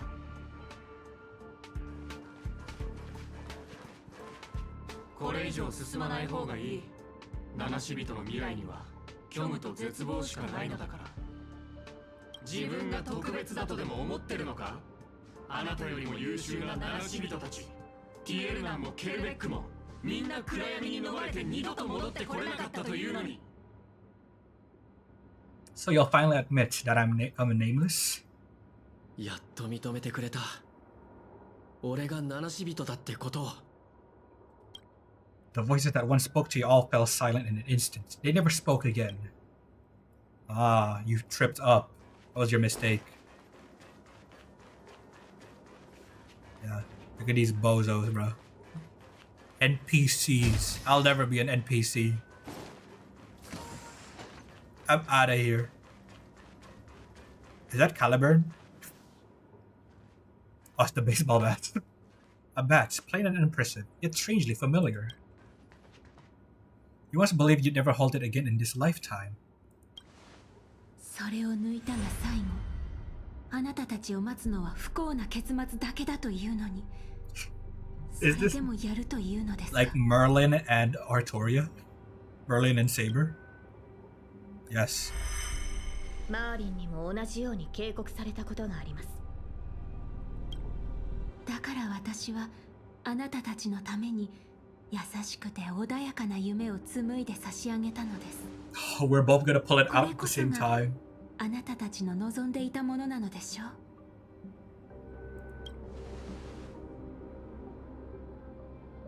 確かに私よりも選定の剣を抜くにふさわしい者がいたかもしれない。そう考えたこともありました。ですが私はカリバーンを抜いたあの少女を責めることはできません。たとえ身の程知らずであったとしても、彼女はただ白き竜に挑んだ王のように何かを救いたかっただけですから。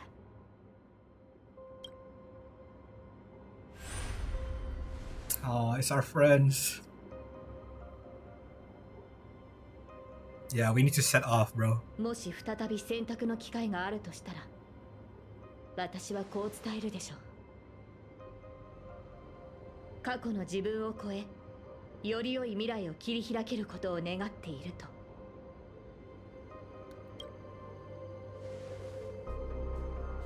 マスター、平和な無境で十分に休めましたね。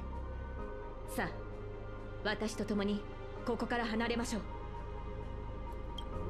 Yeah, let's get out of this dream. 必ず後悔することになりますよ。Grab the bats. It's time to 後 leave. 悔なんか絶対しない。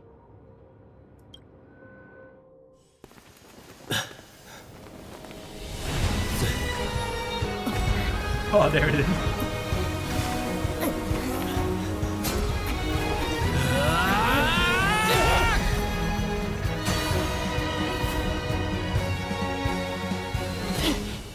Bro.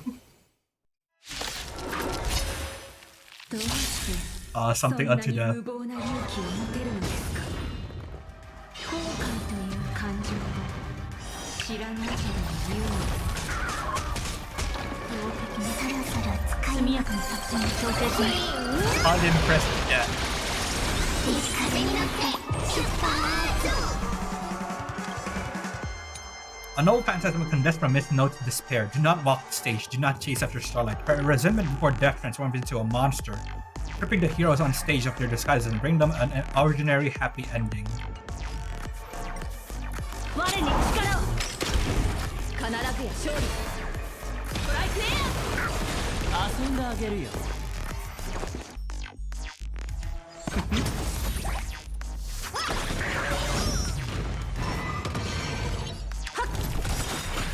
我々は塔に嵐に踏み入った守るべき者のために打ち崩せ。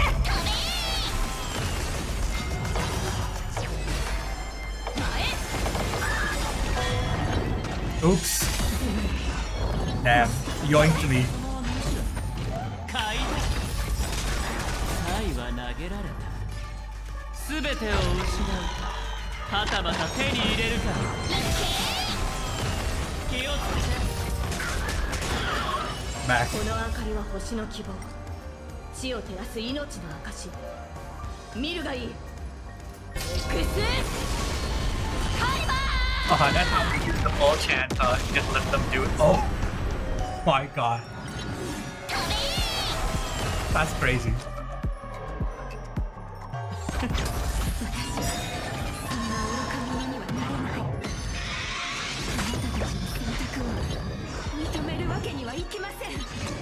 You chose wrong. Prepare to be a knight. 全てを失うか、はたまた全てを手に入れるか。頭上注意。この明かりは星の希望。地を照らす命の証。見るがいい。クス Wow, that's so cool.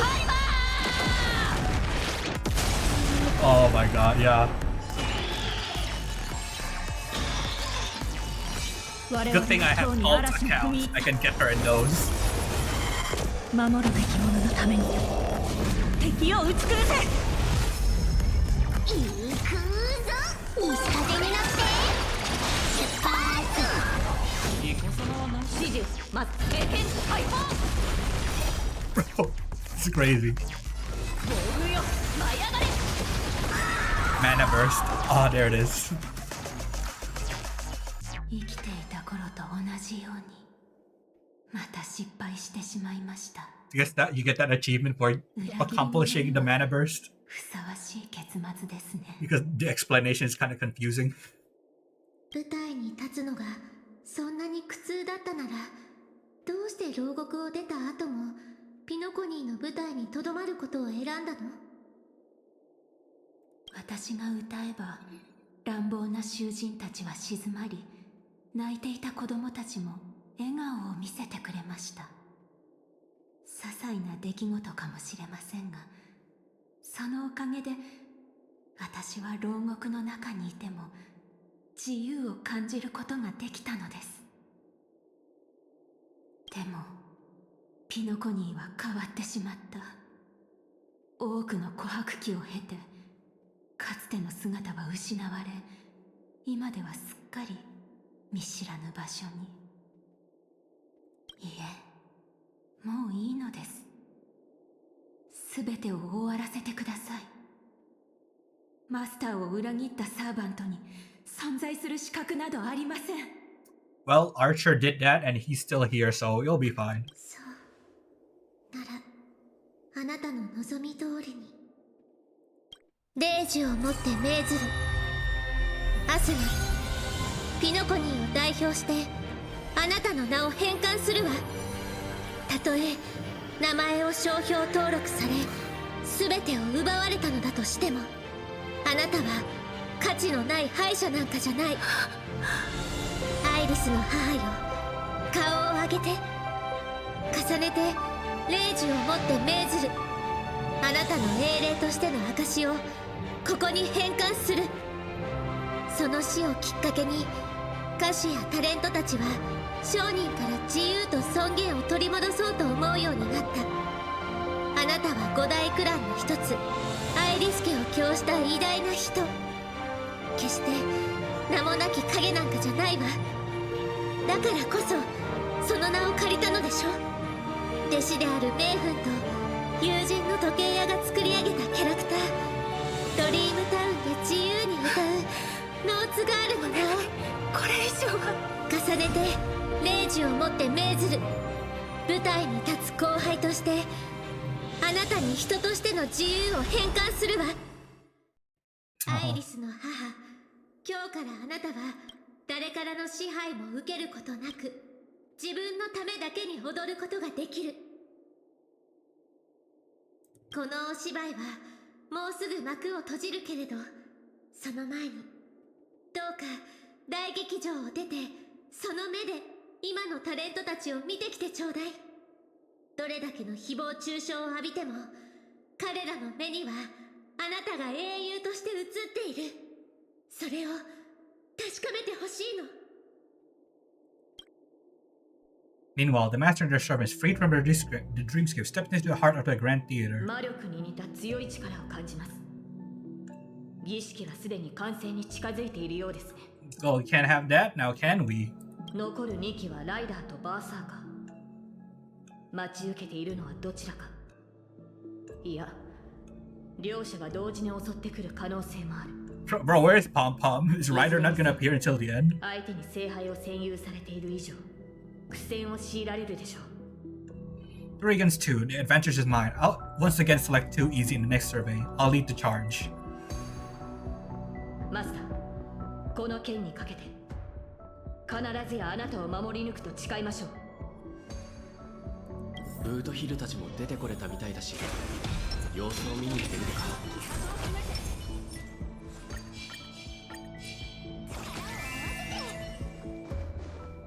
もう一つの人生か。まったく夢の泡って本当に健康に悪いね。 Bro, poor guy. 調和セレモニーで命を半分持ってかれたっていうのに、あのサーバントの幻で残りの半分まで奪われるところだった。 Ventry now probably has a bad impression of Harmony because of the things he experienced twice.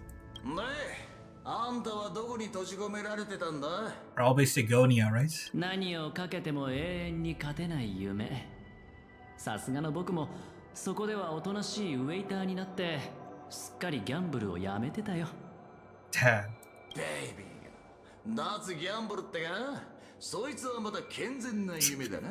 Oh no, quit gambling? A fate worse than death. そういう君はどうなんだい？俺か？俺はただ久しぶりの再会を果たしただけさ。As they talk, Boothill already loaded his gun. Next up, the final battle with the Mastermind. Maybe he saw his original planets. You're dying to know if the strange man who helped you in the field was Archer. But your gut says if he is, he's not telling. Yeah, he's not gonna tell us, bro. これは最初に固有結界に閉じ込められた英霊じゃないか。自慢の足は生かされなかったのかな。 So, these two are back to fighting. 戻った途端にてめえの小言かよ。ああ、くそ、頭が痛え。まるで長くて気の抜けない冒険をした後だぜ。よく思い出せねえが、魚の頭をした敵が出てきたような。Bro, what? With enemies on the way, the two servants were more than ready to fight. Yup, let's get to it. Let's defeat old Odie. Let's beat this old man.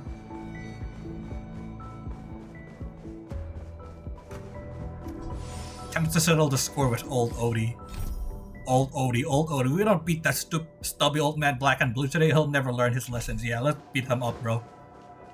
Let's beat up this old man. どうやらアスナさんもしくじったようですな。実に惜しい。あと一歩でサーバントの皆さんの仮面と夢の炎を引き剥がして燃料として聖杯に捧げることができたというのに。まあ仕方ありませんな。どれだけ優秀なパートナーがいても肝心な部分は結局自分で解決しなければならない。Bro thinks he can still win it with this lineup. 業務提携の常識ですから。ボが聖杯戦争なんざ引き起こして一体何を企んでやがる。そのシワだらけの顔から考えると、あれか、不老不死でも狙ってんのか。まさか。私はすでに10琥珀期以上の時を生きています。さらに我が医療チームが頑張ってくれればさらなる延命だってわけありませんよ。ではライバルを消そうとしたのか。マスターと一悶着あったと聞いているが。とんでもない。商売の世界に永遠の敵など存在しませんからな。Spoken like a true businessman, bro. それはそうだけど、やっぱり僕はオーディさんの真の狙いが気になっちゃうな。私の知る魔術師たちの中には万物の根源に至るためなら命も人間性も平然と捨て去ることができる者たちがいます。 Yeah, this is the wish of every mage. その類なのですか。そのようなものに興味を持つのは天才クラブの方たちだけですよ。What's your real reason then? 最初から言っていたことですが、調和セレモニーがあっけなく幕を閉じてしまったことで、ピノコニーは新たな経済成長の起爆剤を必要としていました。つまり我々は誰もが注目するビジネスプロジェクトを立ち上げなければならなかったのです。願いを叶えられる聖杯、これは金の卵を産むガチョウに他なりません。一度聖杯戦争が成功すれば、ピノコニーは調和セレモニーをも凌駕する壮大な祭典を手に入れ、次の10琥珀期にわたる繁栄が約束されるでしょう。もちろん今回の第1回聖杯戦争には私の個人的な目的も含まれていますが、それは皆さんには何の関係もない。 What do you mean none of our concern? You're cheating. Why did you ask the Holy Grail for cash? What a crude wish. 私は群衆がピノコニーに押し寄せ、全財産を投げ打ち、必死に聖杯戦争への参加権を得ようとするのを見るのがたまらなく好きなのですよ。 So basically he is wishing for money. 緊迫の時から銀河指敵が手のひらの上で踊らされ、最後には全てを奪われる光景を見るのは至高の喜びそのもの。無名の企業を次々と買収して私のビジネス帝国の一部にする快感は何者にも代え難い。黄金の時では私の顔色一つで商品の価格が決まり、ブルーの時では私のためにピノコニーのファッショントレンドが作られていく。夢、願い、ピノコニーがそのような虚しいものの上に成り立っていると本気で思っているのですか？ピノコニーを真に支えているのはあなたたちが低俗だと蔑んだ尽きることのない貨幣の本流、金。それこそが宴の星の最も堅固な基盤なのですよ。 Alright, old man. Let's just beat him up already. 何が目的であろうと聖杯戦争の勝者は一人だ。残念ながら君のこれまでの行いは全てのサーバントを敵に回す結果となった。そして今私たちは君の目の前に立っている。これが何を意味するかわかるだろう。俺は数時間前の続きがしてえな。魚の頭はもう飽きた。願いが潰れて悔しがる老いぼれの顔なんざ見せ物として上等だろ。悪巧みしか頭にない老快を見せ物に楽しもうとはいささか品が欠けているな。Damn. ほっほっほ。皆さん、まるで私がすでに敗退したような物言いですな。しかしこのゲームの勝者が一人だけというのなら、私が敗れた後、あなたたちはどうやって勝者を決めるおつもりですか？ Well, it's a good thing nobody wants to win. というわけでここで一つ提案です。どなたでも構いませんので私と手を組みませんか？ Bro is still trying to 他の manipulate 参加者を us. 全員排除していただければ、その方に聖杯への願いをかける資格をお譲りしましょう。Nah, bro. 希望されるのであれば契約を結んでも構いませんよ。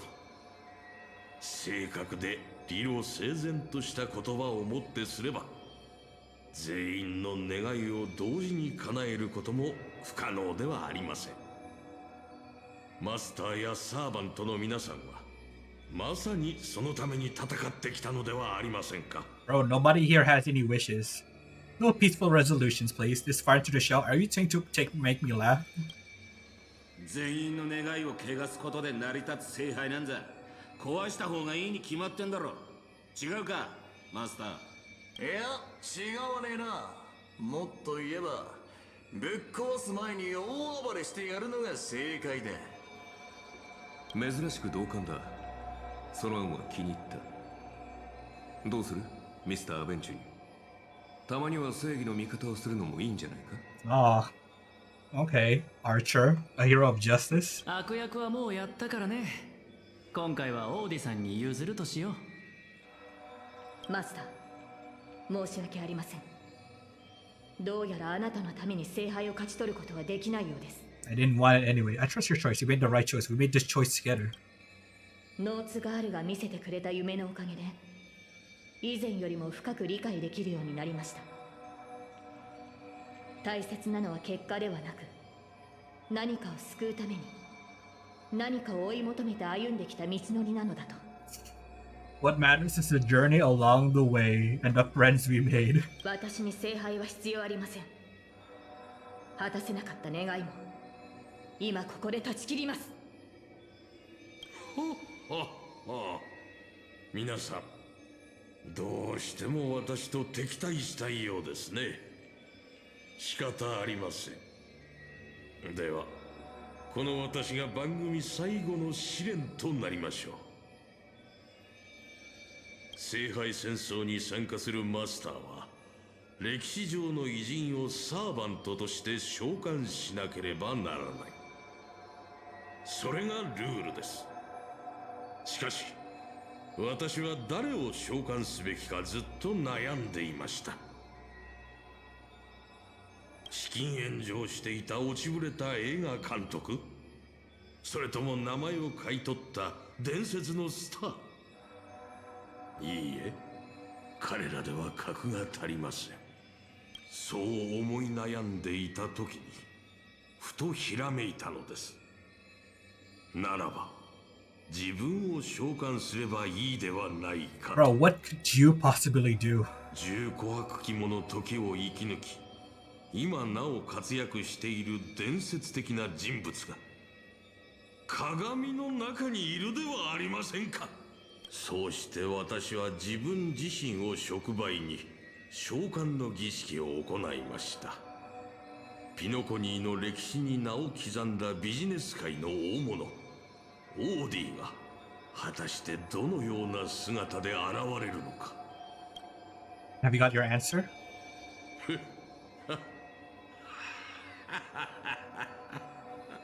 はい、なかなか傷つく答えでした。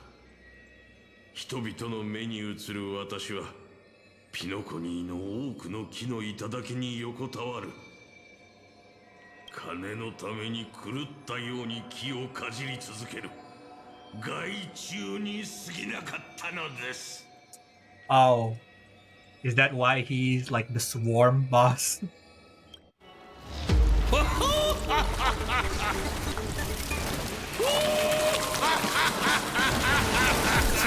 So he really is Zoltan, huh?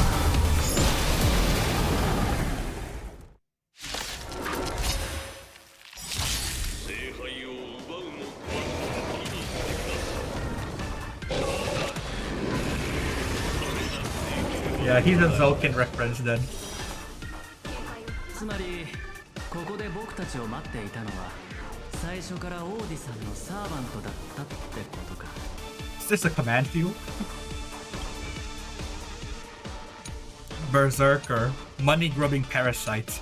How Odie, who had been living through countless years, is projecting Pinnaco's history, envy, mockery, hostility, all sorts of unbearable words and searing criticism batter upon this merchant, turning him into a berserker who possesses both rationality and insanity.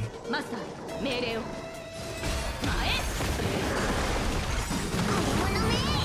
この明かりは星の希望。地を照らす命の証。見るがいい。クス。Bro, this is too cool to double speed. It's pretty short too, so like why not just dude activate your command spell? Oh my god, command spell time.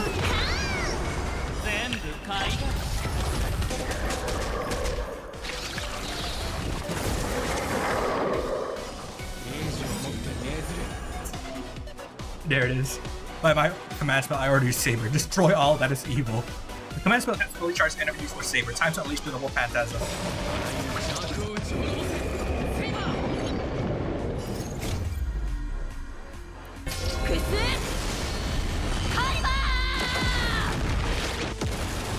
Damn. What? Is that the mud from the Holy Grail?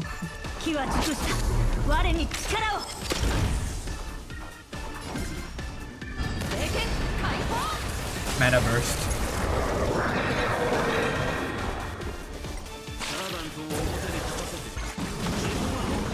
Oh, bro! Eventually, do your dang job, bro.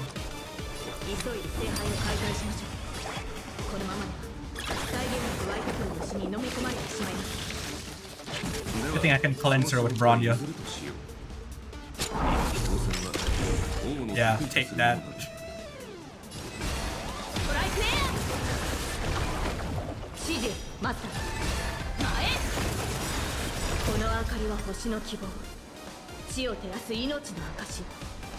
見るがいい。 Another one.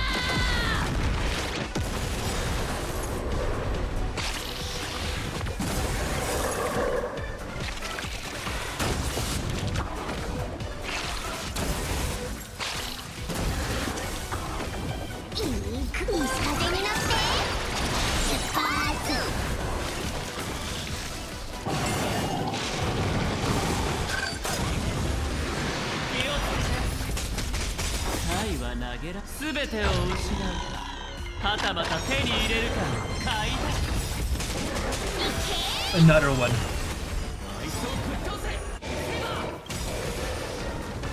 この明かりは星の希望。地を照らす命の証。見るがいい。クスカイバー。 Bro. Destroyed. You used 2 command seals. The final one is safe. Oh, it's the face they died. They did use against Berserker. And right now he's against Berserker too. 霊視をもって命ずる。防具を解放し、聖杯を破壊せよ。Okay, Bull. お任せよ。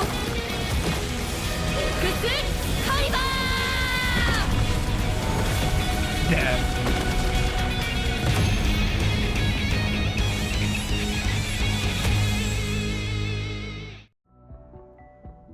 Bro, we've never seen Ryder even once. Even right, Pom Pom summoned itself. It's finally over. 厄介事ばっかでこの大劇場もついてねえな。ハウンドやドリームメーカーの連中が気の毒になってきたぜ。The BGM. This is the Fate team. 心配しなくてもこの古い建物は何百って保険に入ってるから大丈夫だよ。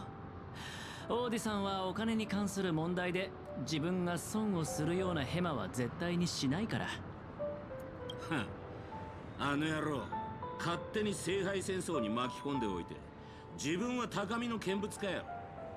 お前ら We should give him a good thrashing. We can pay for our emotional damage. 残念だけど今回の事件で負傷したマスターは一人もいない。彼に責任を問おうとしてもいつもの手口、一流の弁護士チームと莫大な賠償金でごまかされて終わりだろうね。それにきっと彼は聖杯戦争でそのコストをはるかに上回る利益を手に入れてるから賠償とか言われても痛くも痒くもないんじゃないかな。でもまあ今回の茶番は交渉の場でいいチップになりそうだ。うまくいけばジェイドもピノコニーに対してもっと大きな突破口を開けるだろう。Yeah, take even more from him. Does Scott have no rights? Do Servant have no rights? Even the IPC is still in the final way about all. 残念ながら私たちは人間の法律には守られていないからな。You're a poor servants, bro.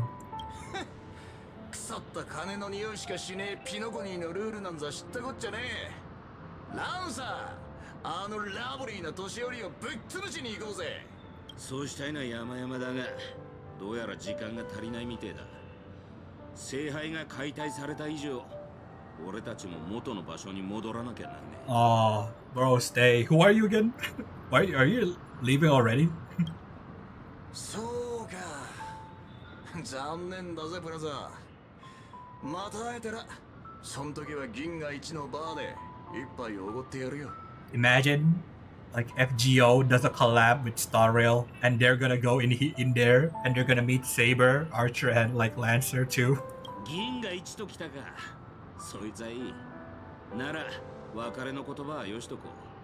せっかくの機会をなくしちまう。またな、ブラザー。What's up, brother? お前らとは、今回も本気で戦わずに終わっちまったな。そうでしょうか。以前あなたを倒した記憶があるのですが。Yikes. 知っての通り、私はただの旧兵だ。君が望むなら、またこちらが負けたことにしてやっても構わんな。This is the second time he's done this. Like he's giving up. ここでお前らと言い争う気はねえよ。俺は消える前にもう一度ピノコニーの風景を拝んでくるとするぜ。マスター、そろそろ別れの時だ。最後に言わせてもらうが、その服装のセンスは少し改めた方がいい。誇張した言葉と華やかな装飾の下には執着心のある子供が見える。たまには正義の味方になるのも悪くないな。別れる時くらい人の心の分析は勘弁してくれ。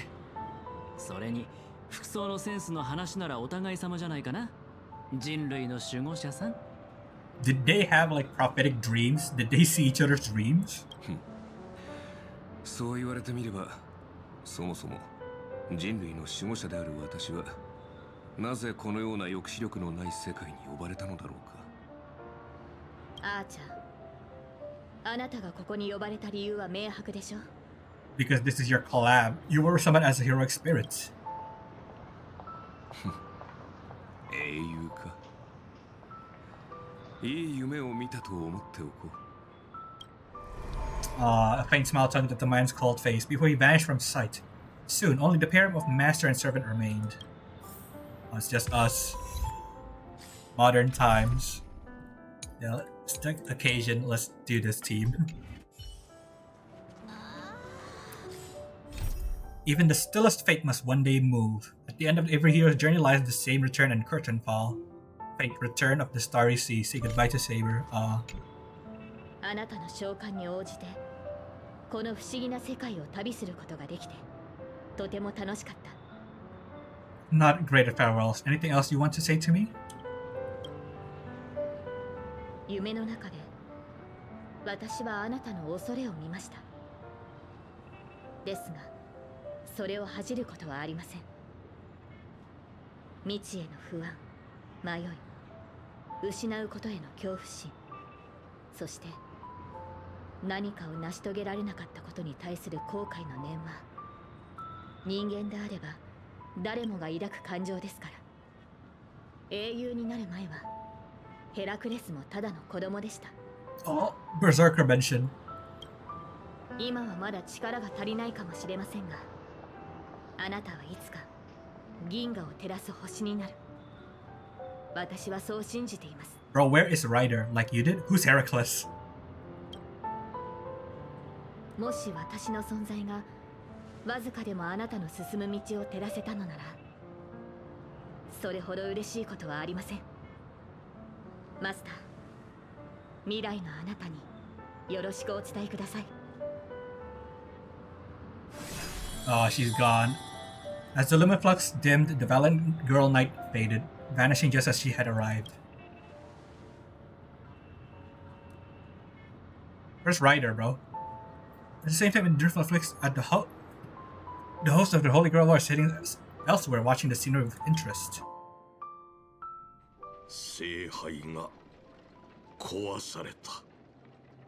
なんともったいないこと。人々はそれを追い求め、それのために戦い、身を捧げ、時には命を懸ける。人々が願いをつぎ込んだ結果、ピノコニーは今の姿になりました。この奥室ブラックホールを見てください。10琥珀期前にここに座っていたピノコニーをゼロから築き上げた者たちは、今や卑劣で恥知らずな老いぼれを残して、敵も味方も皆この世を去ってしまいました。正直に言いましょう。私の願いはすでに叶っています。あなたたちが私のことをどう思っていようと、かつてどんなに憎しみ合った仲だろうと、これもまたある意味で旧友との再会と言えるのではないでしょう。Oh, Michaelis Ryder? Oh my god, imagine. 心残りがあるとすれば、ミハイルのやつがここにいないことくらいですな。いや、実に感動的だった。あなたのことを知らなければ騙されるところだったぞ。旧との再会？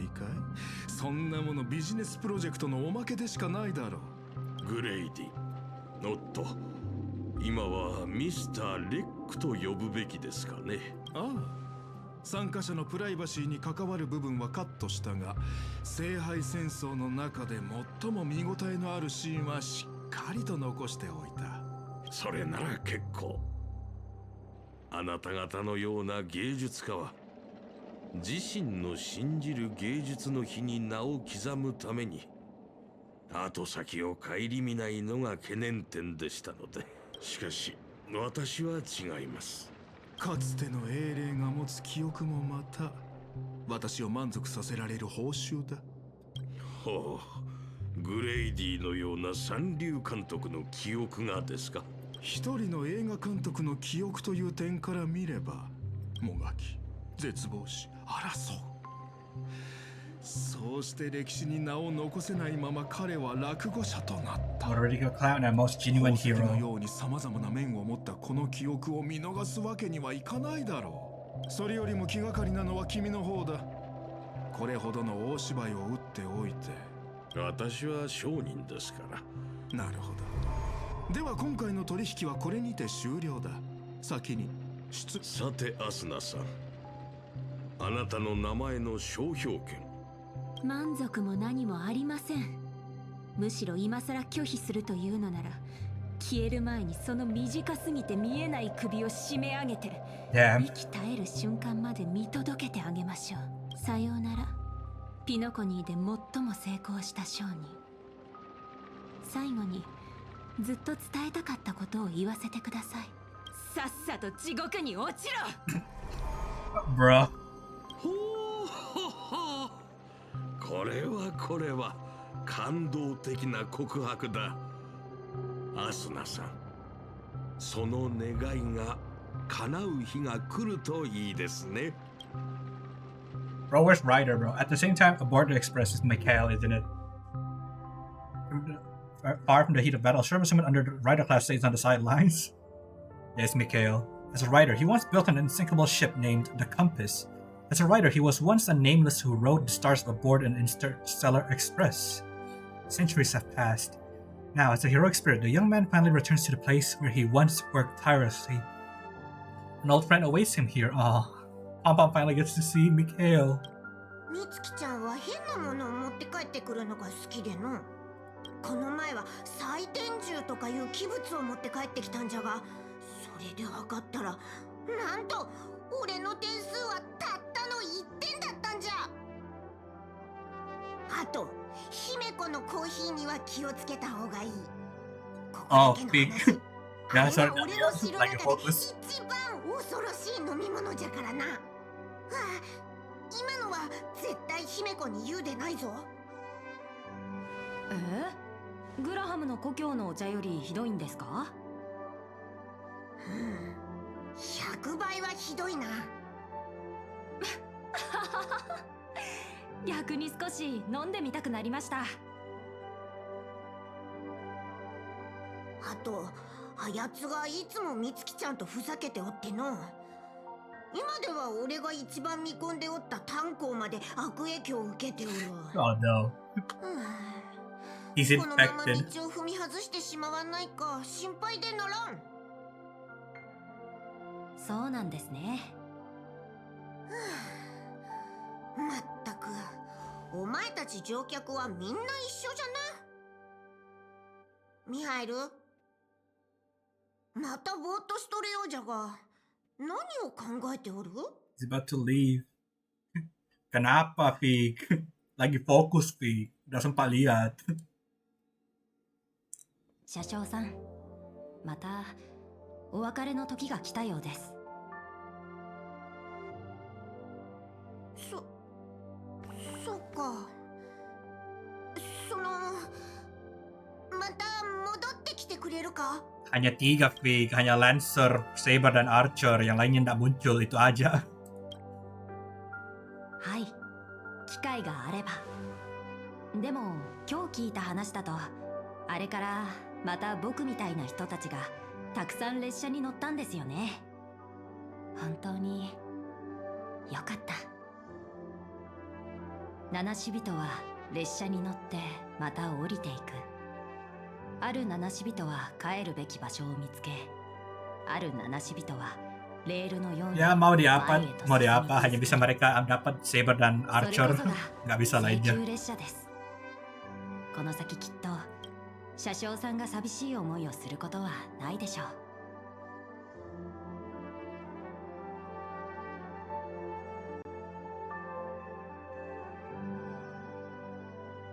聖杯戦争はもうすぐ終わります。さまよう魂も眠りにつく時間です。僕もそろそろピノコニーに戻らないと。ミハイル、覚えておいてくれ。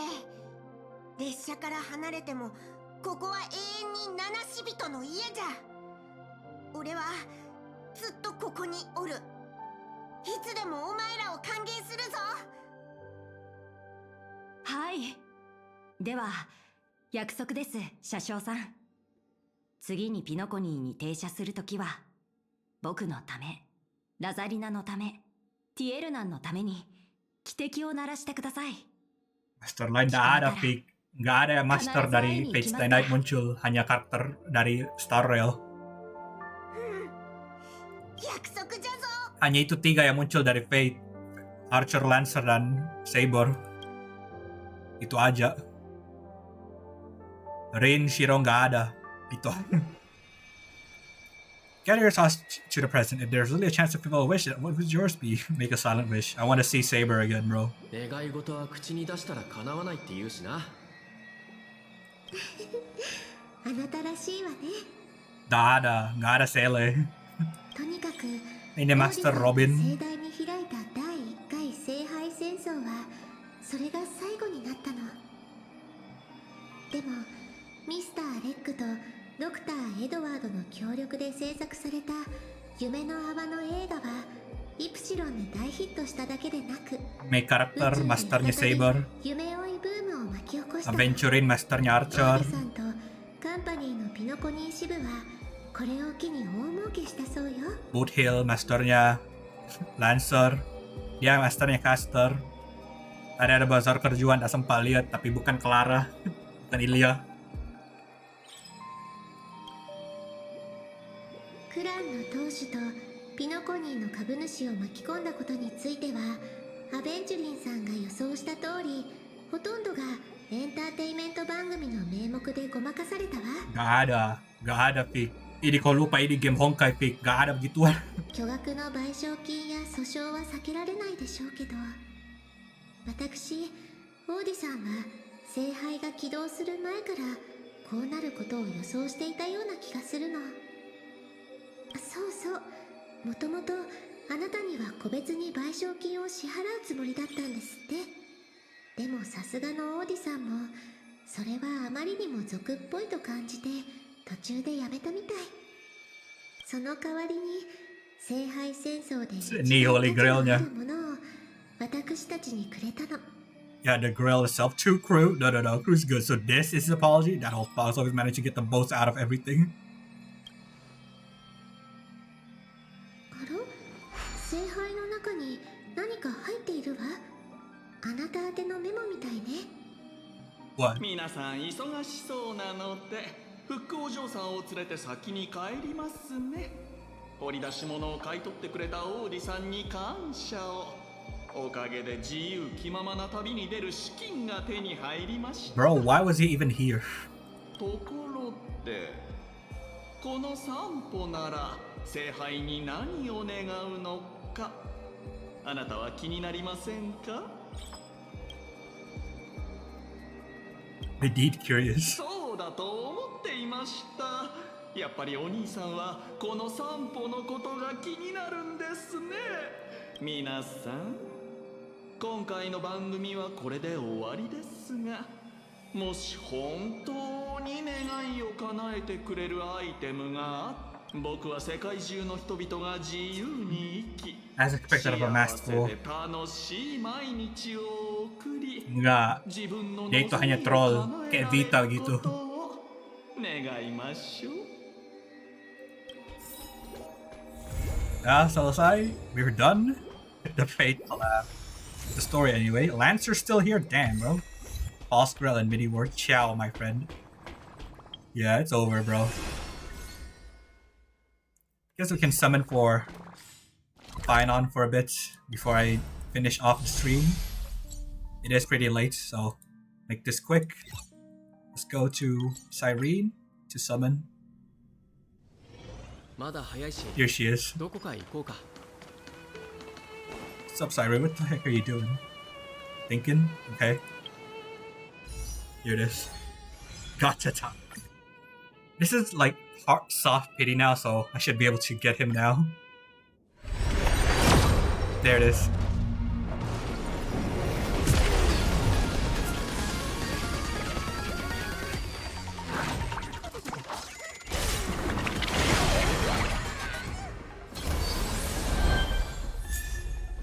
Swear to God, if I lose this.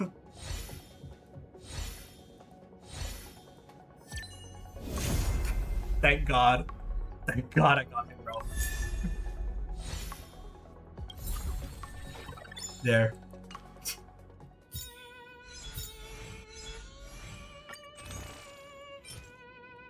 How many pulls do I have left? Let's see. 4. Screw it, I'll just use some Onerix. It hurts. I think this is guaranteed now. It's pretty far into the pity. Oh, I got this at least. Yeah. This was my priority. Got the Cyrene LC. Well, I'll save the rest for next time. Okay, that's it for the stream then. We finished the Fate stream. And we finished everything about the main story. And we pulled for Finon. And that's about it for the stream today. Probably stream again on Monday. We'll be playing maybe Heaven Burns Red, maybe other games. We'll see on Monday. But yeah, that is about it for the stream. Cepat apat fix sudah stream 5 jam setengah menit, 30 menit. Sudah lama tuh. Okay, that's about it for today. If you're watching this video from YouTube or through a VOD, do give the video a like, maybe subscribe to the YouTube channel, it helps out a lot. Or if you want to know when I'm live on Twitch, you can follow the link on the description. And you can find my Twitch channel and you'll know when I'm live on Twitch. Do give me a follow or a subscribe, it helps me a lot. And everything you do, I'll put back into the stream, so I'll make the stream even better. But yeah, that's it for today. I'll see you again on the next stream chat. Goodbye.